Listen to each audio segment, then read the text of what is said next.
Hello again, everybody, and welcome to the Elimination Chamber weekend edition of the Jim Cornette Experience. If brains were dynamite, Tony Khan couldn't blow his nose, but he can blow his ratings.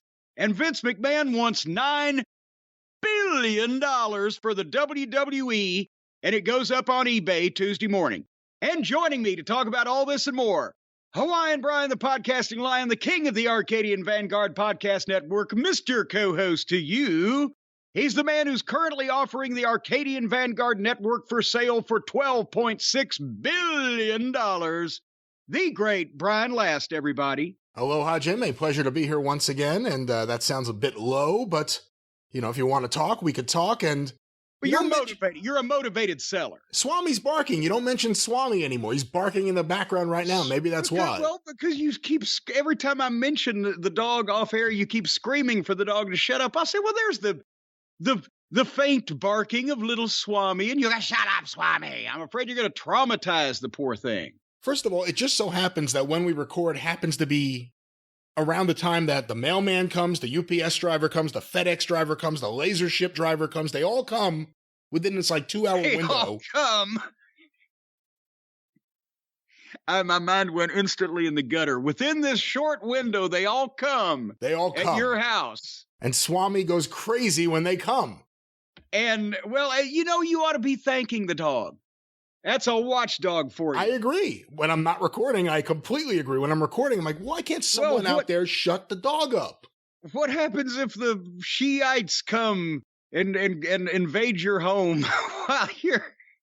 I don't even remember what the Shiites were, but there was a...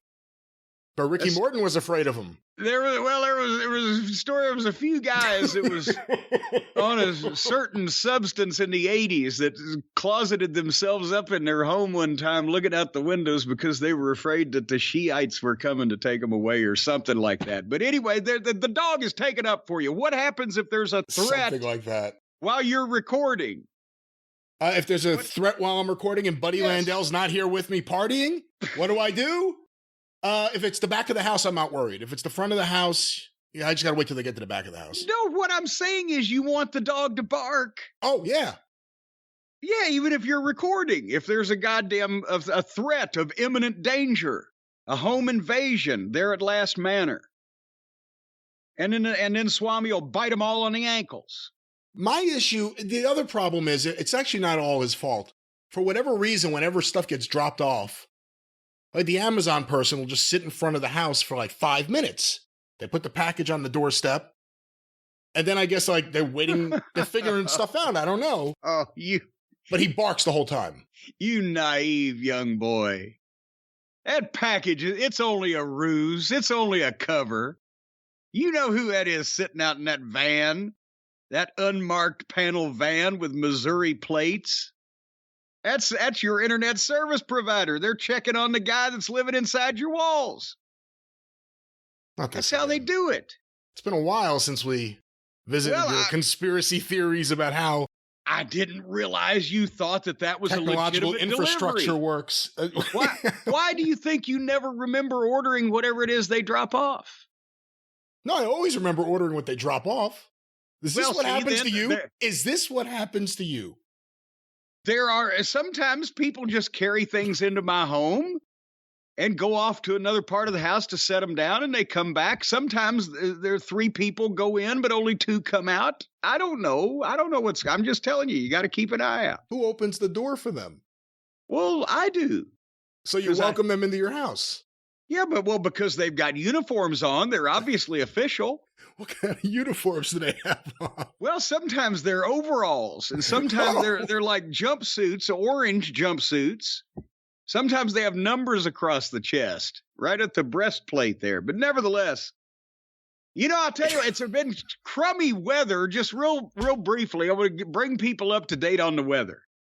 75 degrees here in Louisville, Kentucky in the middle of February on Wednesday, which was an all-time record high for the date going back 130-something years.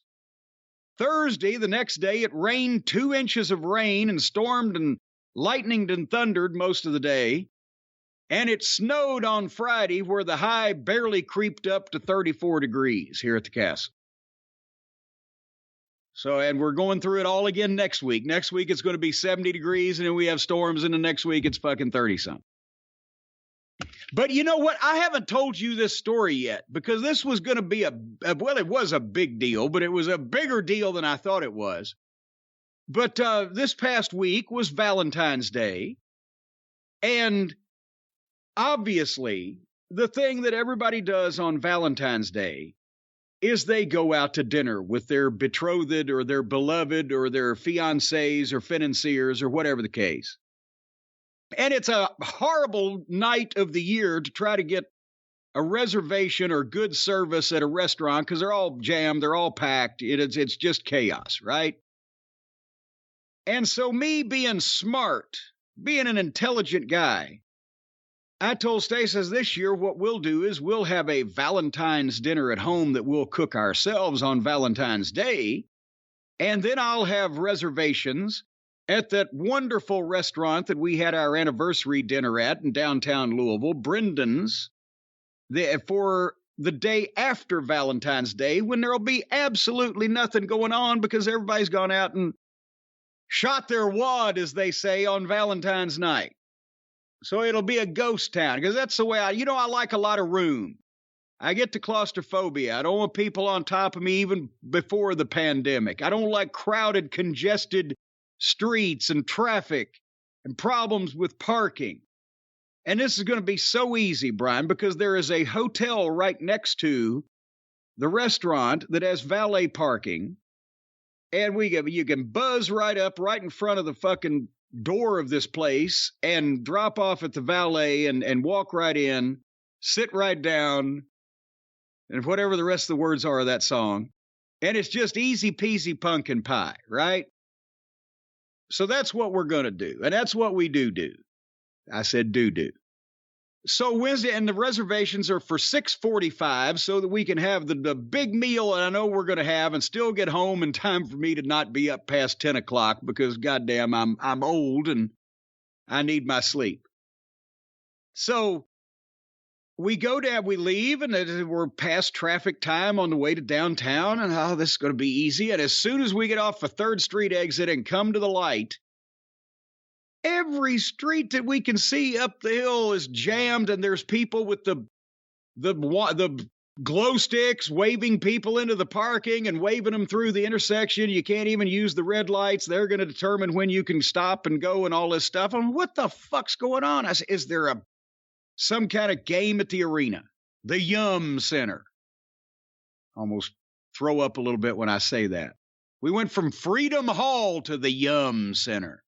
Even as a company name, it's just such a stupid name. Yeah. But and so Yum stupid Brands. that they've got $74 billion. So fuck those guys. But anyway. Well, not because of their branding, not because of their they had $74 billion because of the food that was created before they decided to name it all Yum. Yeah, exactly.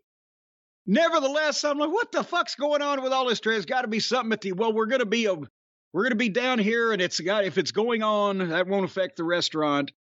So finally, we navigate around all this traffic, and you go down 4th Street. It's very narrow now because there's part of it, 4th Street Live, it's blocked off to vehicle traffic anyway, and the rest of it's very small because it's all the attractions. But we get down there, we pull right up in front of the hotel, and I signal the valet guy, and I said, "Hi, we're valeting." And he said, "Are you registered?" I said, "No, we're just going to Brendan's." "Oh, we can't." I said, "Well, the last time we were here," he said, "Oh, normally we can." I said, "But all of our valet spots are full. We've only got 250. I said, "What the fuck's happening around here?" He said, "Oh, it's the farm show." I said, "What?" "The farm machinery show." Now, I should back up and explain to everybody that living in Louisville, Kentucky, I know that once a year out at the fairgrounds, they have a farm machinery show. And from what I've been told and absorbed through hearing it on the news and or just being around this town for so long, many people like to come to the farm machinery show and look at the farm machinery and purchase the farm machinery and show off the farm machinery and, for all I know, pleasure themselves while riding the farm machinery. I knew that they had one, but if you'd have held a gun to my head, I wouldn't have been able to tell you the time of year that it takes place because I don't give a fuck about farm machinery. But apparently, on this particular year, it's the goddamn 4 days after Valentine's Day. And downtown is jammed.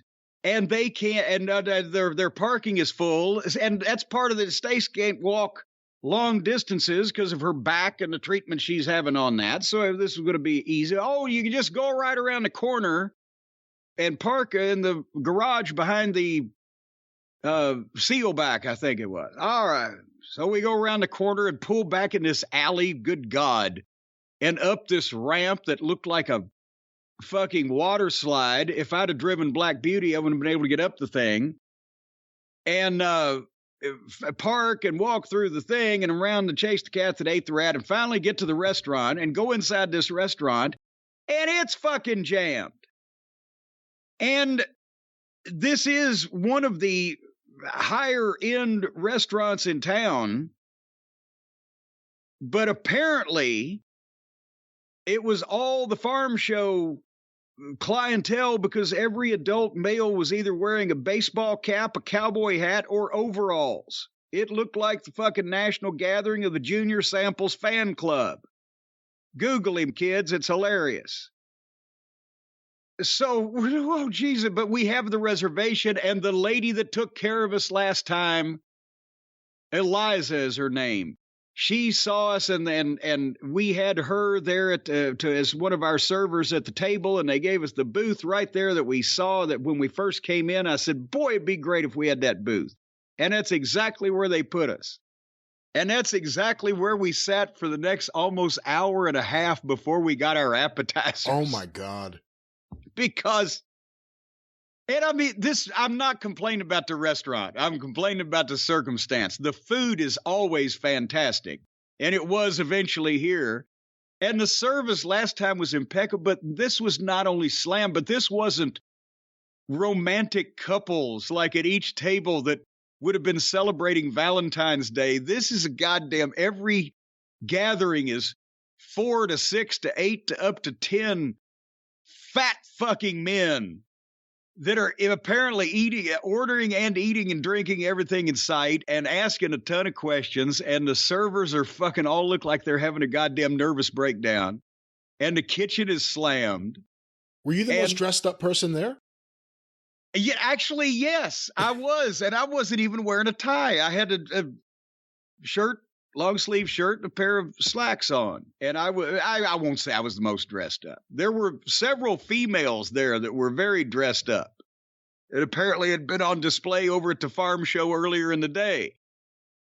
But anyway, so then after that, and I mean, our poor server again is apologizing, and she looks like she wants to, fucking go to the Ohio River Bridge and take a fucking swan dive. And they gave us some free stuff. But by the time that we sat down and actually got our dinner, it was 2 hours and 20 minutes before we started eating the main course. By then, things had started settling we got bread about an hour 45 in. It was like dinner and a Raw. It was dinner at the pace of Monday Night Raw, where, you had a little something, and by the time you got something else, you were almost over having the whole thing. But the farm show, sabotage is what it was. So I was trying to take the path of least resistance, and I wound up facing a tsunami of popular. And see, that's my big blowout. And the food was fantastic, but that's my big blowout. Because, I told you about my colon. Was it last week? I told you about my colon. Yeah. And you were interested, Brian. You were. Oh, so interested, yeah. 30 or 40 something thousand people on YouTube were after this show aired.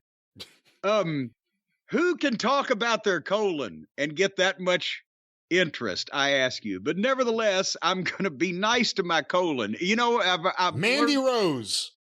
Okay, all right, maybe her.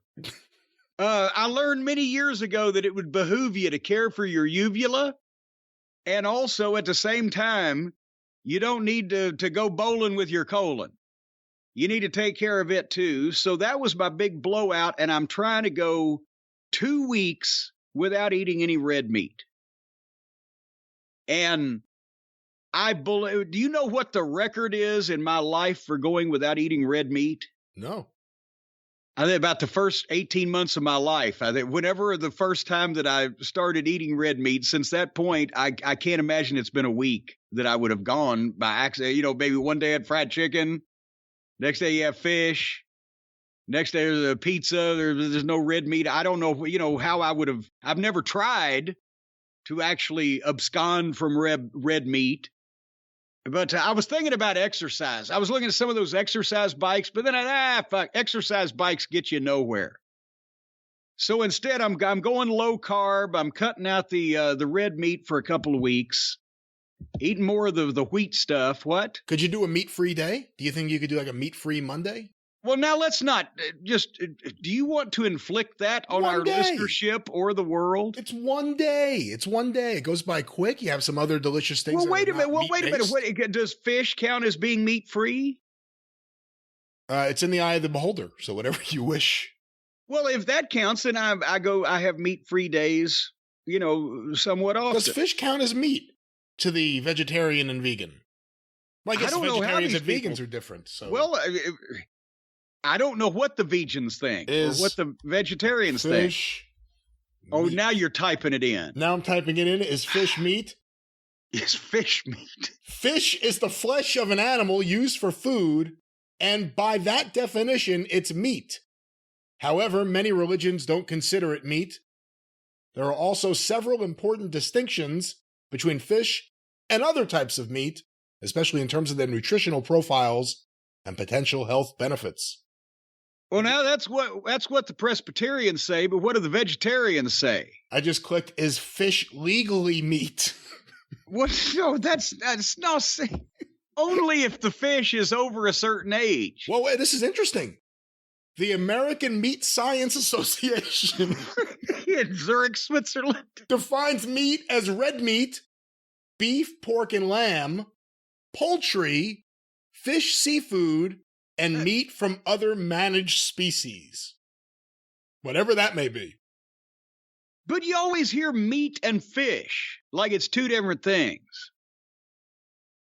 So but no, what is fish? Not enough people respect the ocean. I don't know. Wait a minute. Is fish vegan or vegetarian? Either one. Is fish? Let's start with vegan, which we don't even know the distinction between the two. Vegans don't eat fish. Oh! As one of the main types of vegetarian diets, well, that answers that question too, a vegan diet involves abstaining from eating any meat or animal products. This includes meat and poultry, as well as fish and shellfish. Vegans also avoid... So you can't even have a paltry piece of poultry. Vegans also avoid... You have to be selfish with your shellfish. Vegans also avoid other foods derived from animals, including honey, dairy products, and gelatin. What now? It doesn't kill the cow to give the milk. But it comes from a cow. I don't even think it's about necessarily just the slaughter or the people who object to the... So the reasoning behind this is not even a compassionate one, but you're just depriving yourself of shit for random reasons? Well, there are people who believe that the human body may not have actually been built to absorb cow's milk. That's a big thing out there. What the fuck? People have been drinking cow's milk for fucking thousands of years. What the fuck? How could we not be built to survive or thrive drinking cow's milk when that's primarily what children have drunk for hundreds and hundreds of years? I say to you. I'm not defending it. Well, you better not. But there are a lot of lactose intolerant people out there, and if you can't tolerate we need to stamp out intolerance. Fuck those people. So you think they should be forced to absorb milk or drink milk? I think we should take all those people and put them in camps or buildings somewhere, and let them spread their intolerance to each other rather than spreading intolerance across us other more tolerant people. Well, hold on. Here's another one. Why do vegans still eat fish? Now, what does this say? Well, people who eat fish, if they are considered pescatarian and are not vegan or vegetarian at all. You may find that some vegans do consider some seafood to be okay to eat because there is no central nervous system. There is no central nervous system. Oysters are a common controversy here. I'm sorry. I mean, it's sound. It's just the first time you hear it, it's somewhat funny. What now? You don't want to eat something with a central nervous system? Well, the way that you're putting it now, I don't want to eat a motherfucker with a central nervous system either. As soon as you hear that phrase, it does make it sound pretty bad. It's nothing I've ever seen on a menu. Hi, we've now got this ribeye steak that comes from a cow that had a central nervous system. I think these people are thinking about this shit a little too much. I'm going low carb. I'm broiling and baking instead of frying, wheat instead of white, and I'm trying to stay away from the sweets. Are there vegetarian fish? Fish and seafood of any kind, just like the meat of other animals, is not vegetarian. Fish is not vegetarian. Shrimp is not vegetarian. Lobster and crab are not vegetarian.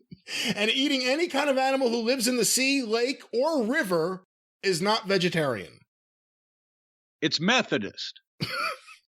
That's right. I'm glad we got all that straightened out.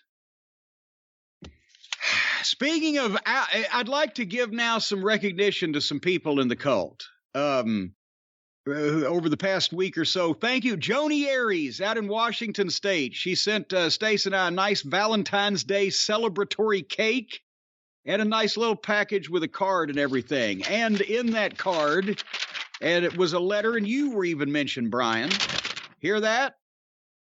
And I'm going to give you a little bit of it right now. Dear Jim and Brian, I'm still going with Mason from Brighton, Michigan, as logging the most minutes in 1 year. As you'll recall, we had that controversy, and we believe Mason won. He has the statistics from the company to prove it. 122,485 minutes. He's in the top 0.1% of our listeners. But Joni says, I believe I'm in the top 0.1% for female listeners. I've heard every experience, drive-through, and 605 podcasts. Eagerly await the new episodes whenever they drop. You both are very busy individuals, so for those of you who complain when an episode is late, go fuck yourself. These are free to listen to, which is awesome. And by the way, there are no late episodes. They come out when we say they come out. Yes. Sometimes we don't say when they come out beforehand, but they come out when we determine that they come out. Now, there are certain shows or certain networks of shows, they just shit out shows. We guarantee you this show at this date, at this time. There's no guarantee about the quality of the show. We guarantee you the fucking quality. You can't rush art. That's right. And we are artistes. This is our art. Just like today, we don't even know how the show's going to end because we're recording part of it to get some things out there to the YouTube channel and to get the editing process begun before the Elimination Chamber even happens. And we're going to wind up with that by the time this thing's over with. So we're like modern wrestling promotions. We've started, but we don't know where we're going. Anyway, I want to thank Michael from River Falls, Wisconsin, who sent Stacy and I a real nice card. And he was a big fan of Jay Briscoe's and enjoyed our episode there. I want to say thank you to Michael for just a beautiful card out of nowhere. And our best to Jason from Ackworth, Georgia, which was once the hometown of the Bob Armstrong fan club before I took it over in 1977 from Mike Gibson. But Jason went through a rough spot, and fortunately, my colonoscopy cheered him up. So I'm glad that I could amuse people by having things inserted up my sphincter. Are your farts back to normal? No, that's another thing I was going to say about that daggum thing. Now, I've been trying to eat good since then, and I'm still not back to the morning Rousseau. Now could be the afternoon Rousseau, and I'll be sitting there, and I'll say, did I Rousseau this morning when I got up? When I was eating a couple of cheeseburgers, some French fries and a goddamn piece of cake.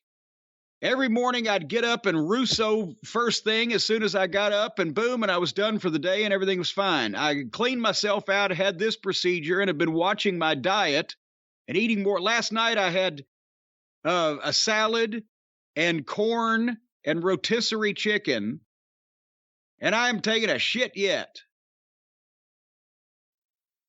Did they tell you to expect delayed Russos? Well, no, the fiber was supposed to give more regular and palatable and amenable Russos, but it's been all out of whack since then. But anyway, Jason, if you are one of the people that enjoys being cheered up by me, even if it's my misfortune, and you missed out on the St. Valentine's Day Massa Cameos celebration that we had to honor the St. Valentine's Day holiday, and a bunch of people did get shut out and complained. So on Saturday, March the 4th at noon Eastern, we're going to offer 80 more. And the last time 80 went in an hour and 5 minutes. So all I can say is please jump in quick. I don't want anybody else to be pissed at me. But we're going to do 80 more. That's going to be the last set for the next couple of months because I'm not going to have a time with spring approaching.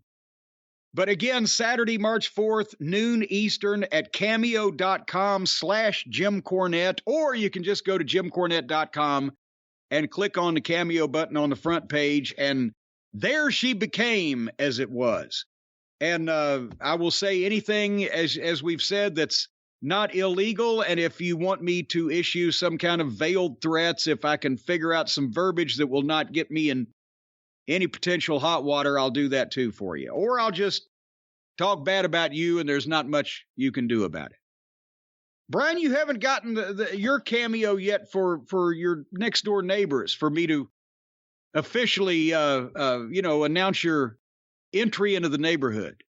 Well, I've been here a while now, over a year, and everyone's very nice, so no need to do that. Well, I'd say you need me to fix that. Because now, after I get finished, they won't be talking to you. You know what? I have a crazy schedule. I don't know if I'll be able to get into that window before the cameos close, so I wouldn't want to deprive the other listeners of all the fine cameos that they want to get for people that they love or hate. I'm going to talk to your neighbors sooner or later. All right.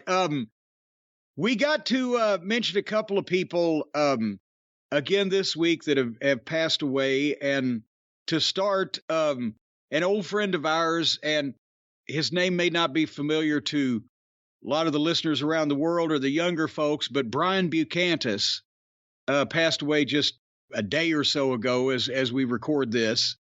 And Brian was a member of the group. We've talked so many times on the shows here, and Brian, you've had, multiple discussions on the 605 from the archives and et cetera of wrestling history and Detroit wrestling history.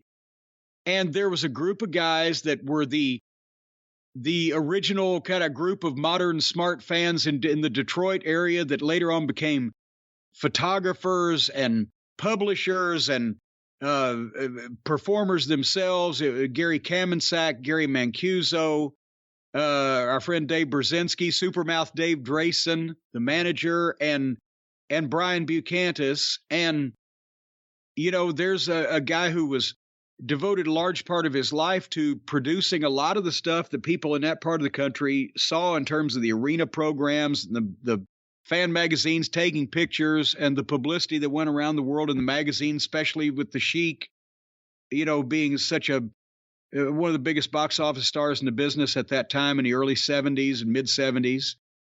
So, and I know you actually dealt with Brian not long ago on the Pro Wrestling Enterprises collection, and he wanted it to have a good home. Let me just say, a terrific guy, one of the nicest people you could have ever met, and it was an honor to know him and do business with him. And I think I said at the time, I wish every deal I did could be done with Brian Bukantis because he was such a wonderful guy to do business with. He was looking for a good home for Pro Wrestling Enterprises' vast archives, and we had, after, talking for a long period of time, getting to know each other, we had come to an arrangement, we had a deal, we had a contract, everything. And at the very last minute, WWE tried to swoop in and steal the deal. They tried to offer much more money for what was already agreed upon. Now, the thing that a lot of people don't want to tell you in life is you could always get out of a contract. So if he wanted to, he could have gotten more money from WWE. And that says a lot about what kind of guy he was. He didn't. He honored the deal we had. He told me all about what they were trying to do.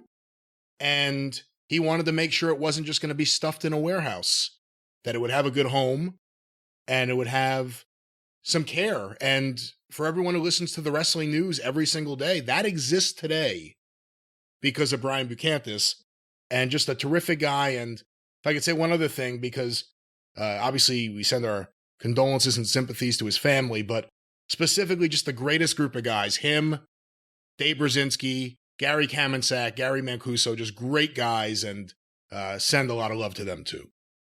I told you, Dave Brzezinski had called and left me a message, and I got to get back with him. He's another person I need to call back, but I don't know. It was a rib somehow on Brian Bukantis. You hadn't heard about this, but it's probably in your archives. It was either a Pro Wrestling Enterprises publication, one of the magazines or programs, or, one of the other magazines at the time that the Garys shot pictures for. But there was a picture of Dick the Bruiser, and the caption was something to the effect of, and yes, and Dick the Bruiser also did this or that or played here or wherever under his real name of Brian Bukantis. and I remember seeing that because at the time, I honestly knew what Bruiser's name was because it had been in the newspaper when the Poffos, no, it was before that, when somebody else sued him or whatever. I'd seen that. But I didn't know who Brian was until like a year or two after that, when I, got a little bit smarter about the whole smart fan group around the country and have more heavily into the fan clubs and etc. But somebody had to be ribbing him, right? Yeah, Bruiser. But just like you said, what a nice guy. And an interesting background, if you really think about it. He started producing a fanzine, Arena. Eventually, he's producing programs under the name Stranglehold. He ends up producing Body Press. What started as a wrestling fanzine ended up becoming Arena Publishing. He put out Goldmine. For anyone out there who collects records, I mean, Goldmine was the magazine for record collectors. And that was him. And it all started from, going to the Kobo. And like you said, just a great guy, but a very interesting history in wrestling. A lot of people, on 605, we always focused on the wrestling ecosystem. I don't want to talk to a Hulk Hogan. I'd rather talk to everyone around him. And one of the guys that had Brian Bukantis, one of the guys who had a very interesting life around wrestling and dealing with, on a business level, a lot of characters like the Sheik and Dick the Bruiser, and great guy. Just a great guy. And also we have to mention, obviously everybody knows our attorney and good friend Stephen P. New, and we've talked about him so often on the programs. And yes, for folks out there, he is indeed a real person. Some people still doubt that anybody that great can be real. But we want to send our condolences to him and his whole family. His mother passed away this past week. Obviously, any time is not a good time, but in this case, she was not that old of a lady, but she was an accomplished and respected teacher and wife and mother. And we understood, Brian and I have both found out today that every funeral home, or every flower shop, I should say, in Gilbert, West Virginia is either sold out or tearing their hair out trying to fill the orders. This is going to be a big funeral. A lot of people know the New family in West Virginia and are coming to pay their respects. And we wanted to do the same to Stephen and his whole family. That's right. We love him. He's a dear friend of ours beyond the song and the spots and everything. We love the guy, and we certainly send all of our love to him. And he actually does help people as much as we try to convince people that he's actually a badass with a mean heart. He's a pussycat. I think he helps too many people. He helps as a too matter many. of fact. No good deed goes unpunished. And speaking of good deeds, our friend Herb Simmons over in St. Louis is doing a good deed. On May 13th, he is doing a special event for the 64th anniversary of Wrestling at the Chase. Obviously, the program synonymous with St. Louis wrestling. Herb was best friends with Larry Matisick and has been promoting his own shows around the St. Louis area 40 years. Or I don't want to date him. He's still a spry, chipper young man. But it's going to be at the Aviator Hotel in St. Louis on May 13th. There's a fan fest at 10 o'clock in the morning. Bell time is 7 o'clock. Stan Hansen's going to be there. Bob Orton Jr., Ted DiBiase, J.J. Dillon, a bunch of names for the 64th anniversary of Wrestling at the Chase. We'll remind everybody again between now and then. And he was friends with Harry White, I think, too, right? Herb Simmons. Oh, yeah, well, does the Pope shit in the woods? Are bears Catholic? Of course. If Harry White... That's usually the context I think of Harry, yes. Silly question. Yes, of course Harry White knew everybody in St. Louis wrestling, and so does Herb. So naturally they wouldn't have just been two ships passing in the night. I just wanted to get the name Harry White on a wrestling podcast in 2023. I'm going to do it every year. You have a yearly streak going like Lawler. Yeah. All righty. Well, now we fulfill that obligation for the. Real quick, I got an email we were talking about a couple of weeks ago. Now, I guess it's been Lanny Poffo passing away all of a sudden. And we had some memories of the ICW television program, and I talked about, the low budget nature and the off the cuff, kind of flavor of the whole thing. And Rip Rogers had said when they did their first taping, they talked beleaguered old Channel 62 in Lexington, which was the third station in the market, in a 3-station market. And they talked them into carrying the program. They did a couple of days of taping where they, when they started out, nobody knew what the fuck was going on. They just, put the guys with coats and hats in the, first, second row or whatever and tell them clap, but keep your head down, and just tried to fill up as best they could. And it was always kind of run on a shoestring. This is a letter from Steve in the Bluegrass, as he says. I think he's probably still in Lexington, but you never know. But anyway, this was a classic example of interacting with outlaw wrestling in those days, before independent wrestling became a thing. Hello, Jim, and of course, Brian, you're implied. I heard your broadcast reminiscing about Leaping Lanny's passing. I liked your comment, local hanger-on bell ringer smart fan, because that was me. I got smartened up at age 11 when I accidentally discovered my friend's dad, our elementary gym teacher, was a local job guy by discovering his black mask hanging from a clothesline strung across the bathtub. I realized he was the masked invader from Parts Unknown I had seen when the Memphis territory would come to Lexington, Kentucky. And he'll give his age later on, but this was before the Rupp Arena days, when Jarrett would run at either the Lexington Catholic High School gym or Henry Clay High School at one point. But I didn't realize he ran Lexington before Rupp Arena. Yes, he got Lexington. It didn't last because he couldn't keep the TV. But there were cards he ran in Lexington. That was the thing with Saul Weingroff and the Heat. That was the early 70s, 71, 72. Lexington was running at a high school gym and doing at the start. And that's why they wanted to go to Bowling Green for Nick. But once Lexington started doing well, but then see, that was the thing. They lost the TV at some point, and it was dark for a few years, because when they went back to Rupp Arena, it was because Lance had been able to convince the program director at WLEX 18 to carry the program. They were an NBC affiliate, so was Channel 5. Based on that success, that's why Lance had a piece of Lexington. So it had been probably 4 years since they had run out there.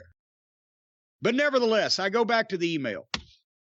The Masked Invader from Parts Unknown, my recollection was he was usually in the first match, taking the loss to an undercard regular. Maybe you might recall someone like that, but since I'm 65 now, my guess is that's a little before your time. Well, bless you, Steve.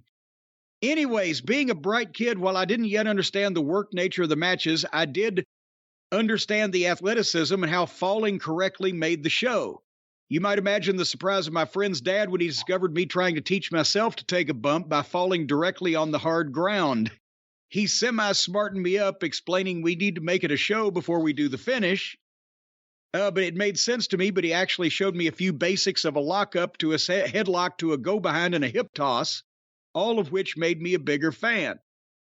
So, I'm in college working as a skinny bouncer at the Library Lounge in Lexington, doing martial arts and also working out at the 21st Century Health Spa, later to become the place where Liz worked, but this is before Liz. Angelo had opened up ICW, and the wrestlers would usually work out at 21st Century very often the same time I did. So I became casual acquaintances with Crusher Broomfield, who'd later be the one-man gang, Randy, Lanny, Chief Tio, and Tapu, the other Samoans besides Afa and Sika, Rip Rogers, and Mike Doggendorf, who I haven't heard that name in years. He was ex-UK football player, wrestled like 2 or 3 years, right? I and my other bouncer friends would come out to the TV studios and help fill the seats, as you mentioned. And he talks about Lanny recording. Do you remember the Lanny record that he made, The Policeman Is Your Friend? Yes, I have that in his book.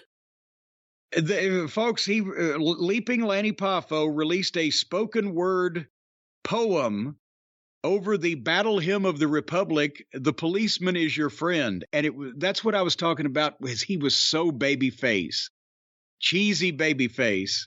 To a ridiculous. I mean, that's what I'm talking about when we talked about it.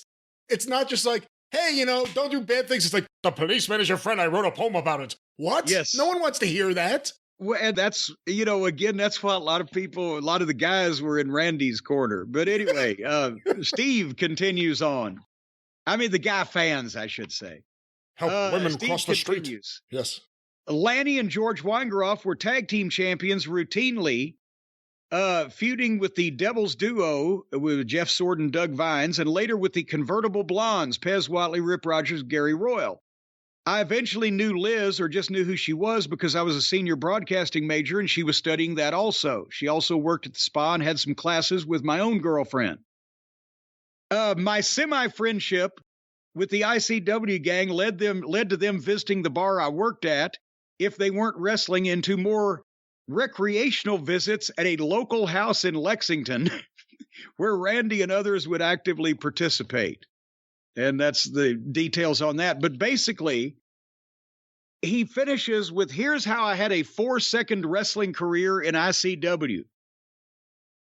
In late summer of 83, I think, and I believe this was about right, or maybe shortly before that, Rip and Randy had a falling out, and Rip left town with his girlfriend, Brenda Britton, who had been Randy's manager. You remember Miss Brenda Britton? Of course. She will never drown.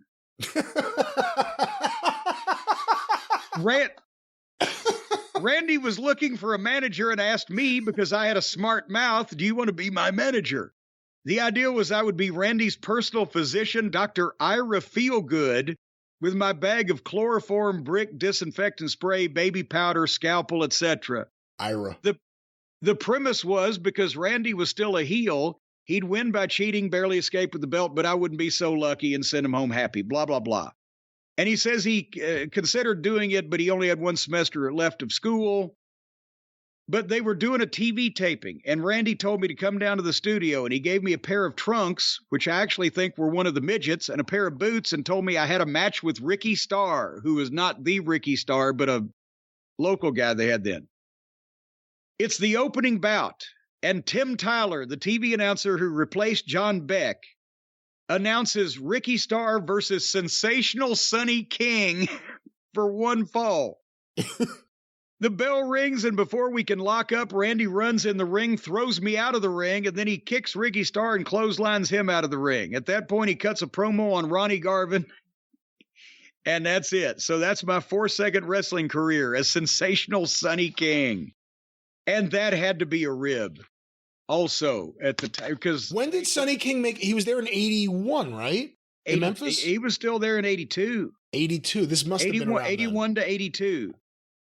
And Rip and Miss Brenda left around about that test. So somebody was fucking with Sonny King there. But thank you, Steve, for your your missive there about the your 4-second wrestling career. And that's the way ICW is kind of, it was like an outlaw promotion in terms of they had no budget and they just kind of made shit up as they went along. But I'd forgotten also about the policeman is your friend. But you know what? Here's the thing. So cheesy. But, you know, it was going around when Savage went to the WWF in his first year there and he won the belt and the blah, blah, blah. It was going around the locker room because in 1983 and into 1984, when they made up with Jarrett and Savage and Lanny went to Memphis and worked the program with Lawler, Randy Savage was living in an apartment over off of New Circle Road in Lexington, in an empty apartment with no furniture, just like a bench and the barbells and a mattress on the floor. And a year later, he's a WWF champion and made $800,000 was the story going around that year. So that was one of those locker room, you know, gossip pieces that it can always happen. What the fuck? Literally from the outhouse to the penthouse, from being broke and their own company going out of business to being the second highest paid wrestler in the world in a year. Sleeping on a mattress on the floor. Do you know what led to that incredible success, though, Brian? The success on the mattress?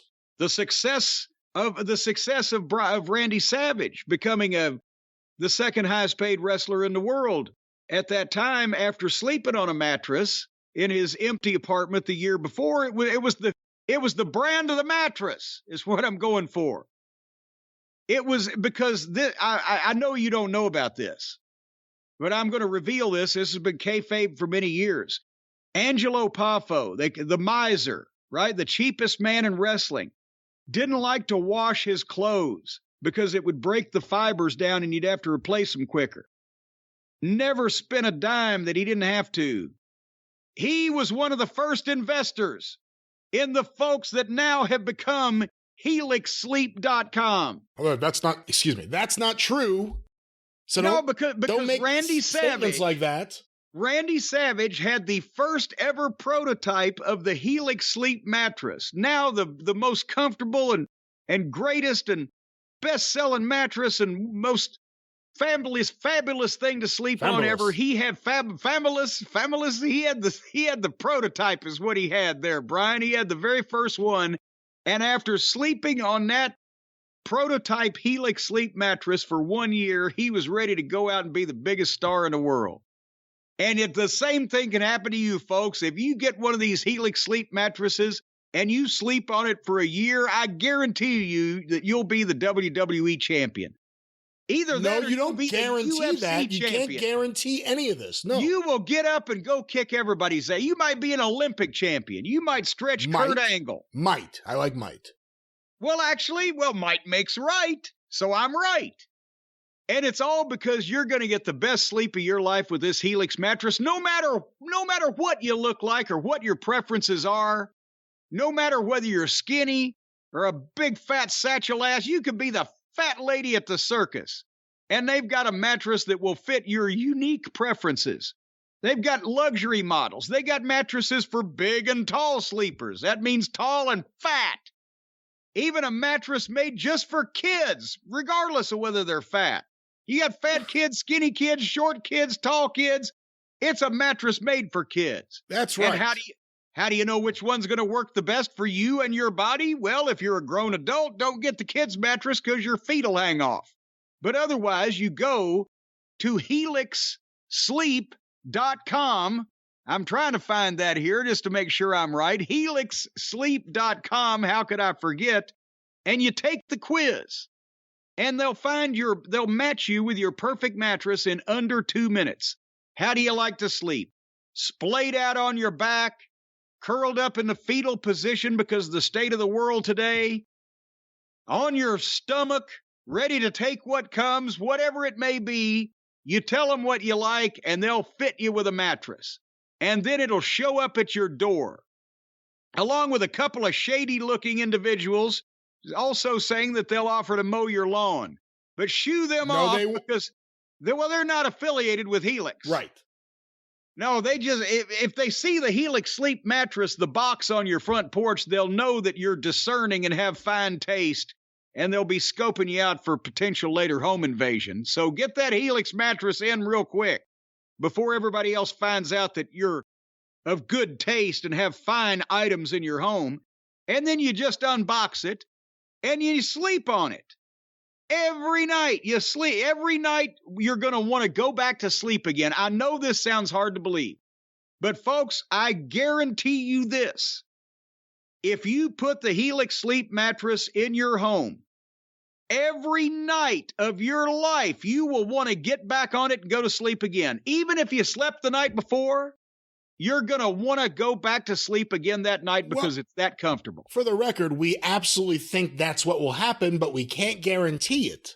Yes. No. I'm telling you that if you've been off this Helix mattress in your home for 18 to 20 hours, you're going to want to get back on it. I believe so. You can't guarantee it. You can't say guarantee. You could say, I really think so. Well, maybe, I truly believe this. Except if you're a goddamn meth addict and you're on a 3-week bender and you haven't closed your eyes in a fucking long time. Otherwise, if you're a normal human being that enjoys a nice quality mattress, you're going to want to sleep on this thing every goddamn night. And you're going to want your kids to sleep on it too. Maybe you're going to want your kids to goddamn sleep on the big boy's mattress. You might want to put them on the kids' mattress, but you want the best for your children. And this is what you're giving them here, the Helix Sleep mat. Are you anti-child now, Brian? You're not wanting to give your children the best that you can possibly do for them? You've gotten so ridiculous here. I don't even know how to reel this back. What are you putting them on, a fucking canvas bag full of fucking oranges and rocks over in the corner? Actually, for the record, my children have Helix mattresses. Well, and they love them. Well, there you go. You got to parade them out here every once in a while. Show them sleeping on the Helix mattress. No. Well, you will if Helix says, because there's another thing. In every Helix mattress is a programming chip. As soon as you go to sleep, they start speaking to you. No, because that's the way you teach the kids good manners. That's not the way you teach kids good manners. You know, the kids lay down on the mattress. They hear from coming inside the mattress, say your prayers, take your vitamins. Hey, what about if inside the mattress it's the Lanny Poffo voice? Yes, the policeman is your friend. Always sit down quick and buckle up. Yes, wear your safety belt. Use your left and right turn. How do you think children learn this these days? Not from their parents. They're programmed by the Helix Sleep Kids mattress. So if you want well-behaved children, right now, Helix is offering up to 20% off all mattress orders and 2 free pillows for our listeners. Because they know you guys know what you're doing. You go to Helix, that's Helix, helixsleep.com/JCE. This is the best offer they've made yet. 20%, and no matter how much you spend, up to 20% off all mattress orders and 2 free pillows. helixsleep.com/JCE. Train those little crumb-snatching rugrats the right way. You'll be raising well-behaved children, and it's a boon to society and a good thing to do for civic discourse. I think what you're trying to say is get your children the best mattress that you can, something that they will love, something that will be comfortable. Of course, Helix Sleep. Yes, and then tell them to fall asleep and listen to the control voice. All right, so speaking of things that'll probably put most people to sleep, what is this I hear about Twinkle Toes McFingerbang potentially being a free agent, or people rumoring or after this past Wednesday night's AEW Dynamite, would he be classified as a refugee if he left that promotion? Boy, after this past Wednesday's Dynamite, did his value to AEW go up? Because they had nobody. No, I don't really think so. I think he's, if anything, more trivial than it. We'll talk about this in a second. But what are you hearing through the grapevine and the folks over there that are on the Harpo beat over at the Wrestling News about his status? Well, as I've been saying for quite a while, I was pretty positive he'd be the next EVP out the door. People are now putting two and two together about various things, Dave Meltzer reported that there was a much bigger free agent right now, that was a quote, that WWE sees as a priority over signing Jay White, who's also a free agent right now. Well, let's face it, that's like being the nicest guy in prison, though. It's not like we're talking about, Savage and Piper are available, Jay White, but go ahead. Well, Jay White's all right, but... Jay White's all right? But who could be bigger than Jay White? You know what? That should be his catchphrase. I'm Jay White and I'm all right. As long as he doesn't use that voice, I think he'll be all right with it. But what could be bigger than Jay White? Kenny Omega. It's now being reported that Kenny Omega's contract has either expired or was due to expire in early 2023. People are not sure if time was added to the contract due to his injury time. He was out for almost a year. And both those things could be true in that the original contract could expire sometime early this year, but the time could have been added on to it because he was inactive. But Tony, does he have a history of doing that? That's almost like, I don't know, running a business instead of a daycare. Well, the other thing is, technically, if you're Omega and you're injured and you can't wrestle, but you're still working on the video game and managing the women's division and having Riho, in the other room, then you're still working for AEW. Well, but does he have two contracts? Is one an EVP contract? Is the other a wrestling contract? And then the EVP contract couldn't have been frozen or paused or put into suspended animation, chained in the bowels of a slave ship. So he could technically have two different contracts that would expire at different points in time. If this was all run like a real business, because that would legitimately be what it would be in the WWE. Well, maybe we'll find out what he will be in the WWE. So, but I said I was going to address this. Let me ask you this. I was going to wait for the review of this. I called one of the shows here not long ago that we watched the Plan 9 from outer space of wrestling programs, but this wasn't even entertainingly bad. It just was depressingly bad. Sort of like, slowly watching mold grow. But the EVPs, the Buckaroos and Harpo, with their little gang, knock it the fuck off, and there was Don Fallis and Cutlet behind the camera. Their contribution to this rotten, miserable television program with absolutely no star power that AEW aired this past Wednesday night was a backstage little comedy skit with Top Flight and AR Fox so they can have a rematch on the Friday night show that nobody watches. And they did, and it was in a different time slot too. Yes, and they did that in a mock comedy fashion where the comedy's not really funny, but you can tell they're just assing off because they're not taking anything seriously. And so apparently for people who like that kind of thing, that's the kind of thing those people like. But these are the same three nitwits that it drove viewers off the Wednesday night program in record numbers here with that Best of 7 fiasco. And that was their contribution, was 2 minutes of backstage comedy with their friends, while the entire company out there on national television is twisting in the wind like a fucking outlaw that had been strung up on Boot Hill in the Old West. Hey, whether you like him or not, and we all know where you stand, how do you justify having a former AEW World Champion, since he's come back, be used the way he has, especially when you have so many problems at the top of the card? That's the open questions that I was going to ask. What are the matches that people are clamoring for? If there's the kind of people that like that kind of thing, if there's fans of the Buckaroos and there's fans of Twinkle Toes, what matches are dream matches that those fans want to see? What are they involved in that anybody is clamoring for? What's the natural next main event money drawing match for old Kenny Olivier? What is the next hot tag team rivalry that could meet or surpass the demand that there was at one time from all the fans for an FTR Buckaroos rubber match? What does anybody want them to do right now? They're in nothing. They've got their own belts. They wrestle some of their gymnastic friends, on TV shows that on Wednesday night, the people tune out, or on Friday night, nobody's there to begin with.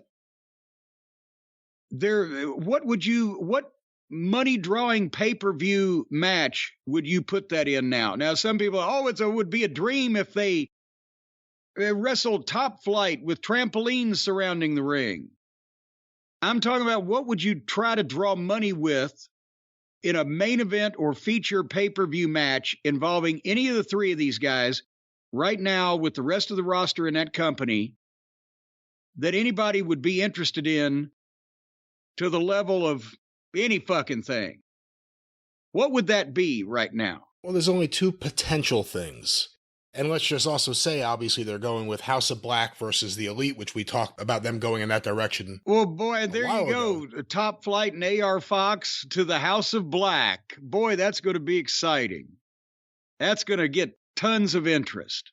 Since we haven't even seen the House of Black on television, unless every time the segment fades to black for a commercial, that's really a House of Black blackout. We saw Buddy get beat. And by Darby. By Darby.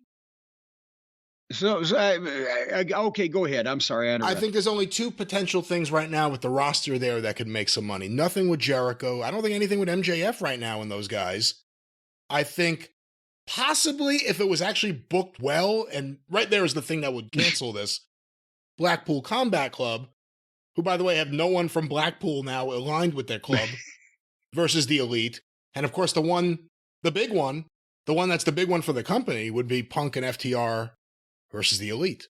But so many different intangibles would have to be settled, I guess, for that to work. And basically that match, I will agree with you, would generate revenue and interest and talk and etc. And Blackpool Combat Club, and then just because of the people, and if it was booked right, that's why I threw that in there. Well, but again, then you've got three guys who desperately want to be taken seriously, and Moxley and Claudio, and I hate to group Claudio. He's just kind of the nice guy standing in this group and useless. And you've got three guys who refuse to try to act like they want to be taken seriously in the EVPs. So that would be a clash of styles if ever I've seen one. But hey, can we talk about Kenny Omega in the WWE?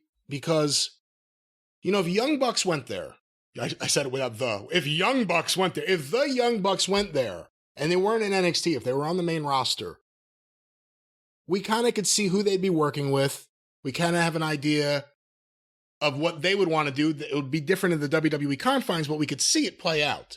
I could see them working there for a couple of years. Kenny Omega, again, regardless of what you think of him, or what other people think of him, what I think of him, he's kind of like Jacob deGrom. Do you know what Jacob deGrom is? I have no clue. He was a pitcher for the Mets. Came up like 2014, Rookie of the Year. Next year went to the World Series. A few years later, back-to-back Cy Young Awards. The award for the best pitcher in the league. Was unhittable. Was as good as you could be.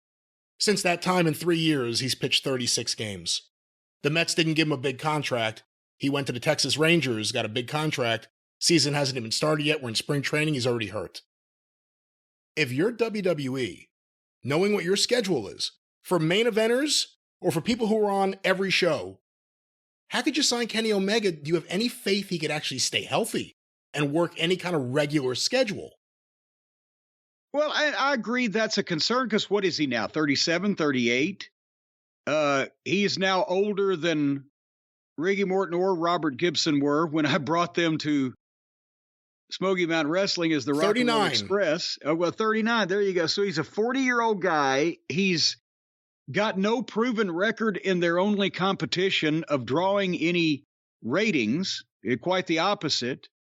They know he's a prickly personality, and he's in it for his art. And I've said before, if they made an offer for him, it would be so the other guys wouldn't have him, just to disrupt them. And it's a minute expense on the WWE's part, but also two things would happen. Either they would think that he's a complete imbecile or a lunatic with the way that he thinks and talks and acts and views things, or conversely, they would give him a nervous breakdown with the way that the WWE thinks and acts and talks about things. And it wouldn't be a pleasant, cooperative collaboration of a relationship.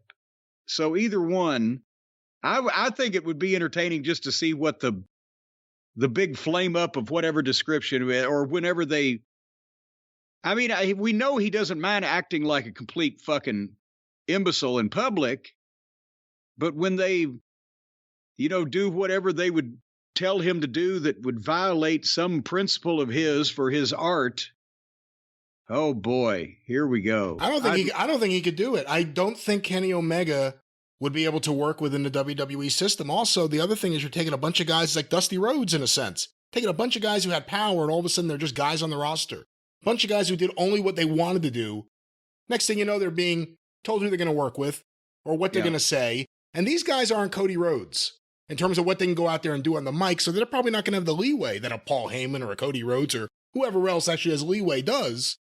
How is, again, separate from the Bucks, just Kenny Omega, how is he going to fit into that system? How are the WWE fans who love Cody in a way that AEW fans didn't, how are they going to take to Kenny Omega's style of talking? It's not necessarily conducive to a wide audience enjoying his way of speaking and what he's saying. So, I mean, there's lots of things like that. And then who's he going to work with? I'm all for it if they book him and Randy Orton, just so we can get weeks of that, because that'll turn into a disaster. But, I think they'll do it because they're WWE, and this would be a big move. And this would be a big shot at Tony, who right now is in the midst of a meltdown about his feud with WWE. I think they'll do it. I just don't know what the value would be for 2 years, 3 years, or 5 years. Yeah, I wouldn't think that they would be planning the future around Mr. Olivier. But we'll check back in as we learn more about his contractual status. I'm sure it'll all come out in the potential lawsuit they've still got hanging over their head from CM Punk anyway. But you think he'll be gone before the video game comes out? Wouldn't that be hilarious? But what we've heard about how much this video game has cost and all the problems they've had and how long it's taken, if he's not gone by the time it comes out, he might be gone shortly after it comes out.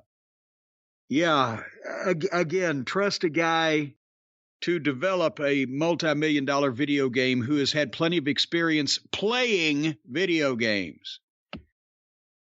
And speaking of people, before again we get into talking about Wednesday night's debacle, people that are better suited potentially to playing video games instead of social media games, poor Tony Khan, is melting down now over, I mean, to me, this is so trivial but it's like he's being stabbed in the heart by people that he trusted were his friends. And in the process, he looks like he's 12 years old and he's mad because, somebody else played with his toy with this thing with Ariel Helwani. And does everybody know what I'm even talking about? Tony Khan had a meltdown on Twitter because Ariel Helwani, the noted MMA journalist and wrestling reporter, was on the WWE Smackdown show because he's from Montreal and it was Sami Zayn's big Montreal homecoming. And Tony flipped his shit on Twitter, right?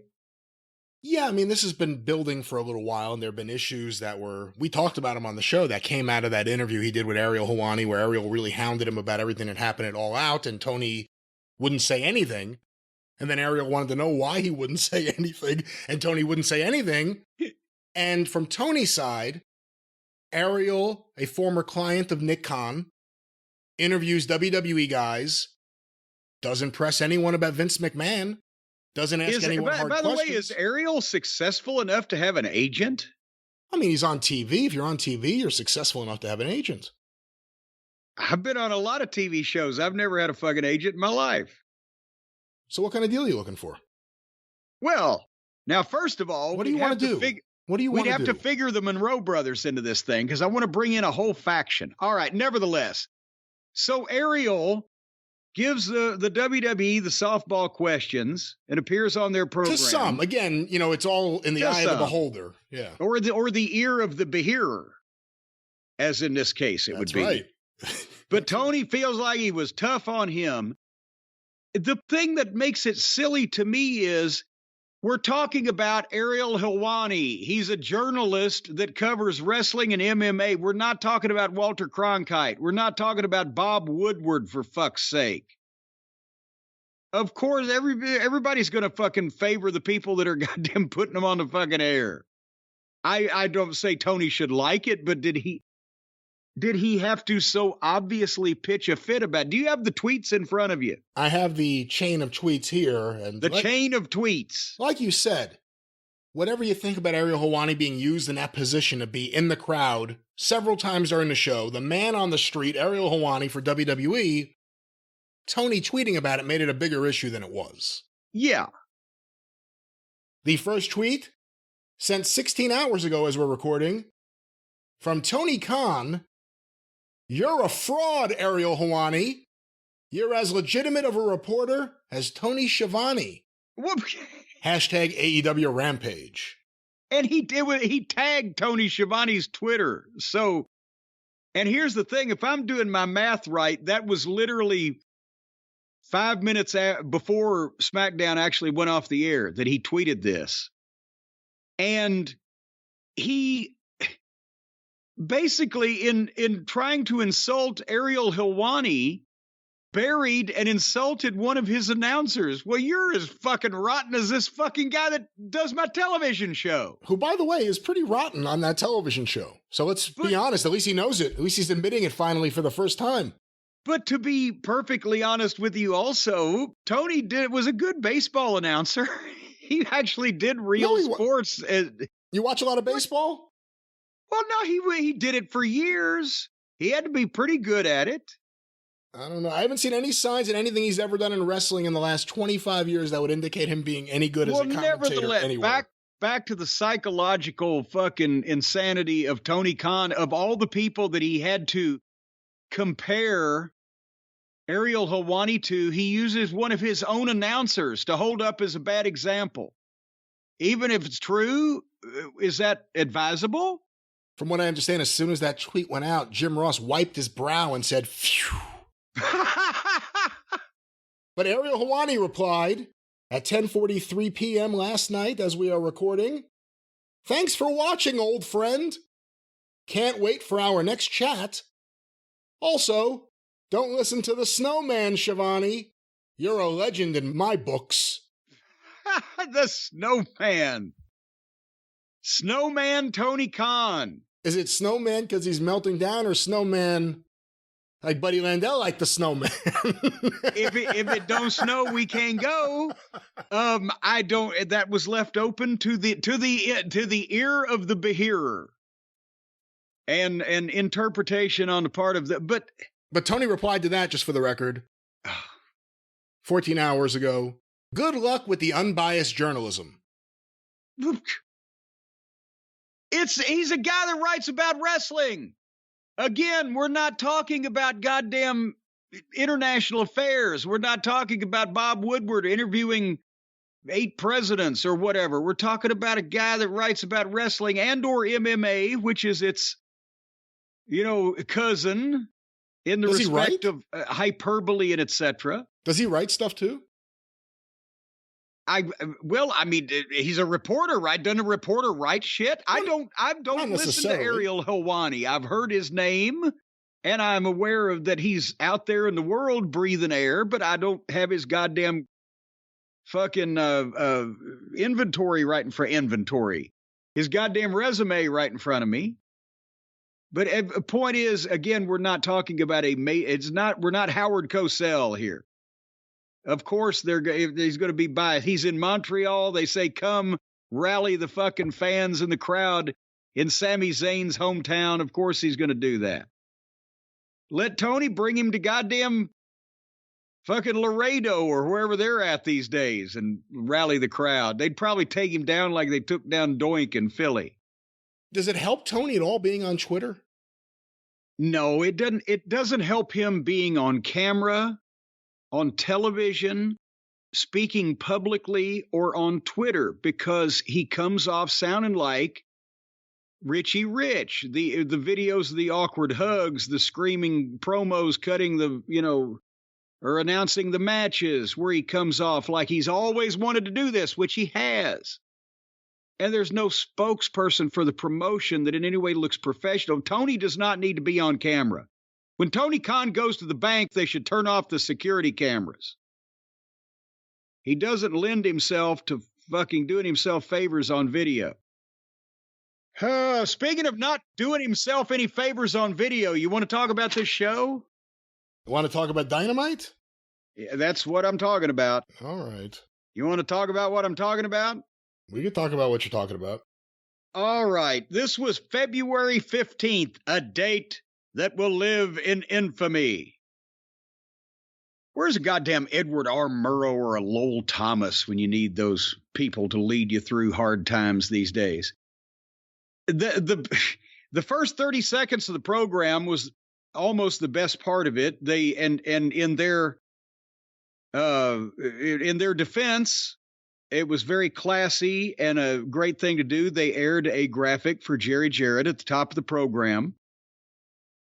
And I'm not going to spoil anything when I say this. It was the same. Did you notice it was the same graphic and design that SmackDown aired Friday night? I actually didn't notice that, no. With the same pictures. Because I noticed because the picture of Jerry Jarrett as a wrestler behind the modern picture, where he's kneeling and looking up, was taken by me in 1979 in the Louisville Gardens. And before a match he had, by the way, with Wayne Ferris and Larry Latham, with Danny Davis, their manager, Wayne Ferris would become the Honky Tonk Man, Larry Latham would become Moondog Spot, and Danny Davis would run OVW for 20 years. And not one person asked for permission, so you should all get ready to hear from Stephen P. New. No. But I'm just saying that but both companies honored him and used the same graphics. That was nice. And it was the same one I'd seen on the internet also. I was going to say, isn't that something? It wasn't even just those companies, other companies too. To have that graphic on multiple shows in 1 week, different promotions, is pretty interesting. There are times that hasn't happened, many a times. Yeah. Well, Jerry, in one respect or another, had an impact on the career of probably 80 or 85% of the people that work in positions of importance in all the companies today, as well as some of the guys that are still in the ring. The Rock talked about what he did for not only him, but his father. So, and anyway, and it was nice they put that there. And then the first match out of the gate, and I know we're going to talk about the ratings at the end. I don't know the news yet, but I can suspectify. But the first match was Jeff Jarrett, Jay Lethal, Sanjay Dutt, and Zippy the Giant Pinhead in an 8-man tag team match against Pockets, the Acclaimed, and Billy Gunn, with Danhausen in their corner, although he actually, far as I remember, played no part, thankfully. But the Acclaimed just lost the World Tag Team title to a green tag team with a lot of potential. But what they could have done here was get their win back as a tag team against Jeff Jarrett and Jay Lethal, because that would have made sense.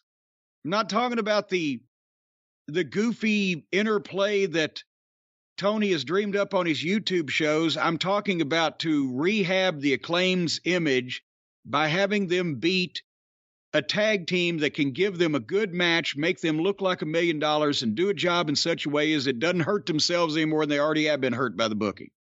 And that would have been Jeff Jarrett and Jay Lethal. And Jeff was there and ready to work after his father passed away 36 hours beforehand or whatever it was. And instead, it's got to be this 8-man tag team match with comedy and bullshit that helped nobody. And again, just diminished the Acclaimed, even if they... I know Tony probably reconciled in his mind because Caster got the fucking pin that he had done something for the Acclaimed, but no, it don't work that way. Only in minds that are clouded with the medication needed to prevent apparently complete insanity. Because Sanjay's out there wrestling in a tights and a dress shirt and a funny bright yellow tie and trying way too hard to be a comedy heel because he's trying to get somebody to notice him, I guess, but goddamn, tone it down. And you know, the good part of this match was the heels entrance and the baby faces getting separate entrances, and they still rang the bell 4 minutes into the show instead of the WWE. It had been 15 minutes. But the bad news was nobody cared about any of these people, any angle there may be between these people, and nobody cared about most of these people. That yes, they still like the Acclaimed, but this booking office is working as hard as possible on putting a stop to that.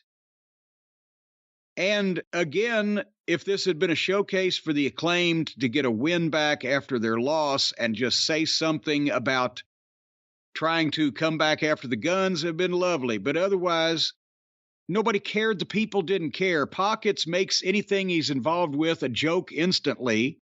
I know that Tony thinks that for some reason, you stick this little fucking jerk in the way of everything, that people will watch him because he sells merchandise.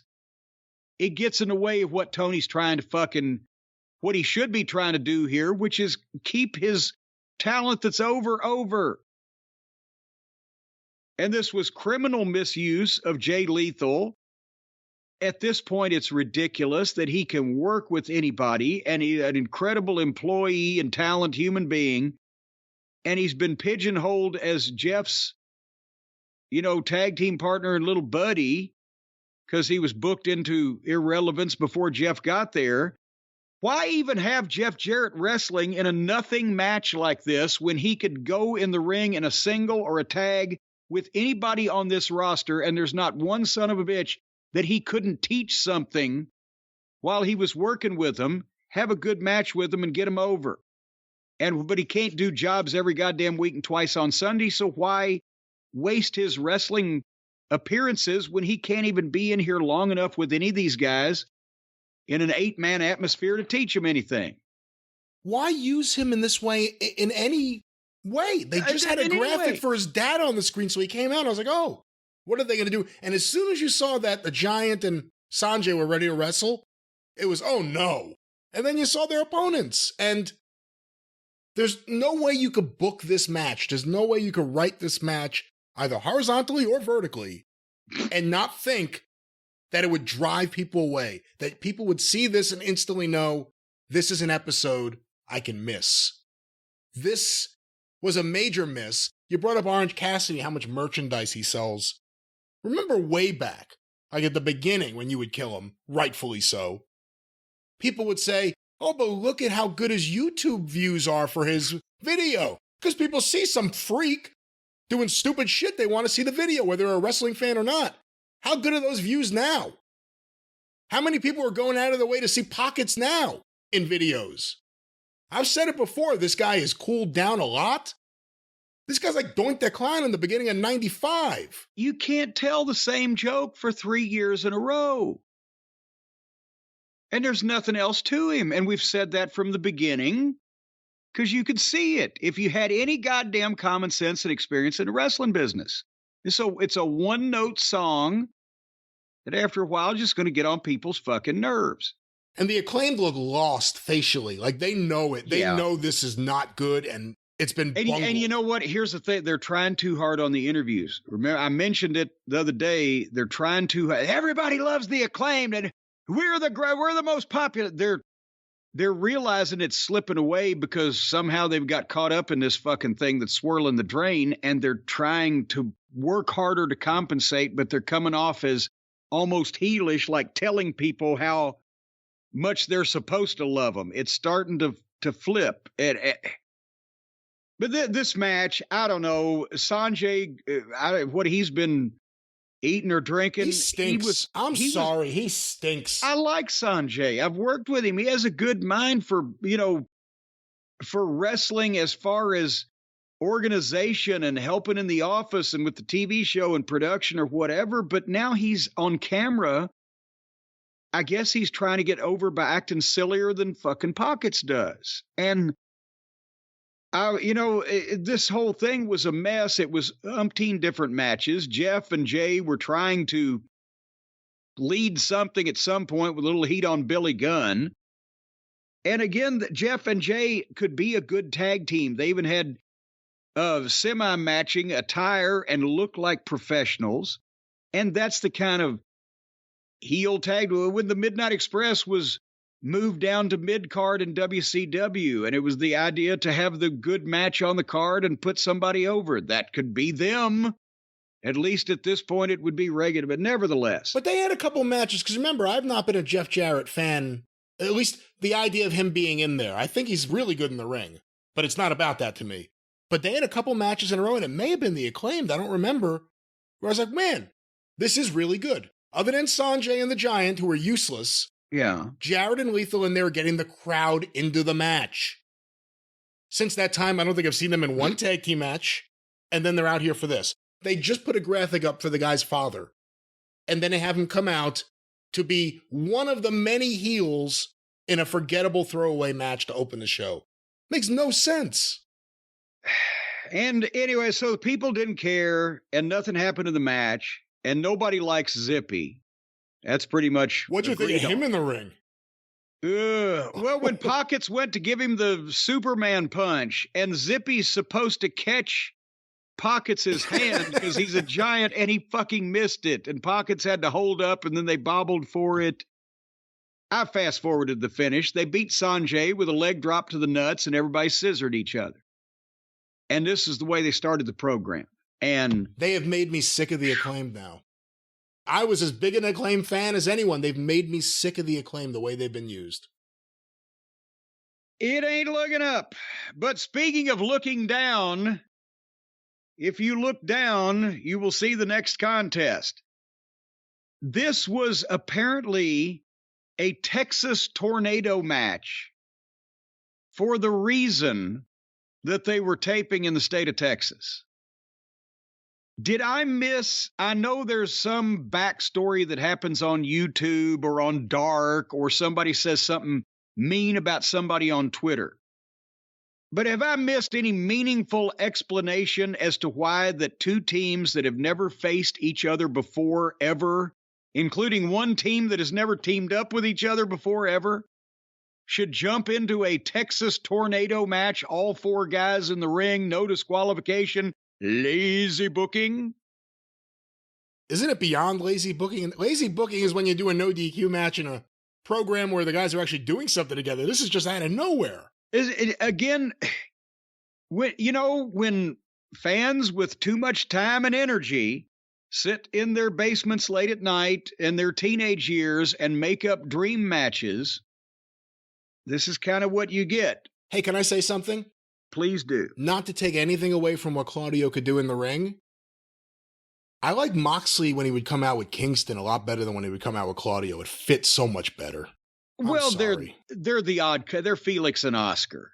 There's Moxley spitting and smoking and bleeding about, and there's Claudio with a whisk broom and a fucking Swiffer trying to clean up after him because he's nice and polite. The whole Blackpool Combat Club thing doesn't work without Regal. Because he's nice and polite. Maybe you should go write a song about a policeman. Yeah, and these two have nothing to fucking in common with, but Moxley and Claudio are a team, and their opposition is the Latino superstar Rush and his partner, Rush.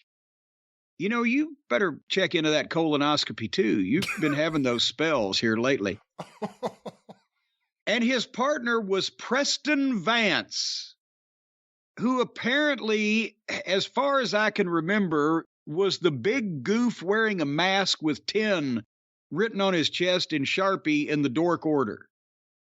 I think that was him, right? They took his mask off, 4, 5, 6 months ago? We haven't seen him since. I must have missed it because I just read a review somewhere that was talking about this match, and they said that he, I guess, took off his mask. There was some kind of angle with him and Brody Lee Jr., and I don't remember any of that. So I don't know what they did with him. But it happened on YouTube or in somebody's home movies at their birthday party in the backyard. But nevertheless, so that's the match we're getting. A Texas Tornado. It's not a Texas Tornado death match, by the way. It's a Texas Tornado match. As we know, Texas death match, falls don't count. No time limit, no disqualification. Match continues till one man can't answer the bell. A Texas Tornado match is where all four can be in the ring at the same time. It was a Texas Tornado tag team match. Do you need to call it a tag team match if it's a Texas Tornado match? Or should you? No, because you can't have a Texas Tornado singles match by the nature of it, because both guys in a singles match are already all in the ring. So the idea of the Tornado match from the dawn of time was that everybody in the match would be in together. There's no tags in and out. But even then, I've seen a bunch of those that weren't no DQ, because then you're putting a hat on a hat. But nevertheless, so Moxley is coming through the arena. They're playing Wild Thing. His entrances get longer, but since the alternative is his matches and everybody in the arena is singing Wild Thing, okay, I'll watch him walk around. It's more entertaining than watching him wrestle. But suddenly, Rush and Preston Vance attack Claudio and Moxley in the middle of the arena floor, and they start fighting in front of the bleachers. And at this point in time, we'll be right back. And they go to a break when the fight starts on the floor. But when we come back from the break, they're still on the floor. At least they're around the ring now. And as I wrote down, it's a Texas Tornado match, all four in the ring. Why? What happened to cause this stipulation? Who the fuck is Preston Vance? These are the things I was jotting down. And then I remember, Preston Vance. He was the 10 fella. Not the 10 woodsman, the 10 guy. 10 horn is what he... Anyway, they started getting some heat on Moxley, and Vance looked confused, and Rush at one point wasn't paying any attention, and Vance had to go over and say, hey, come over here, let's do this spot we're trying to do. Moxley's trying to call shit from the corner. Claudio's on the floor somewhere. Then Claudio jumps back in and makes a comeback. And Moxley slides 2 chairs in the ring for no reason, and Claudio gets the chair and stands there holding it looking because Moxley didn't tell him what he wanted to do with the fucking chair. And Moxley chases the manager around the ring while Preston Vance is sitting there and staring at everything because he's lost as fuck. You could tell on his face. Nobody knows what the fuck was going on. It just, things happened. And then, did you see Moxley tried to give the old Fabulous Kangaroos boomerang to Rush into the barricade out on the floor? Did you see that spot? I saw that spot. I saw how it ended. Well, Mox doesn't know how to give it. Rush looked like he was trying to take it, but since Moxley didn't know how to give it, Rush, instead of going up and over and into the barricade, just kind of fell over sideways in a heap. What Moxley did was, when you hook the fucking legs under your arms, the front of the guy's boots, his shins, need to be under your arms. And you need to stand him up as straight on his head as possible before you start falling backwards.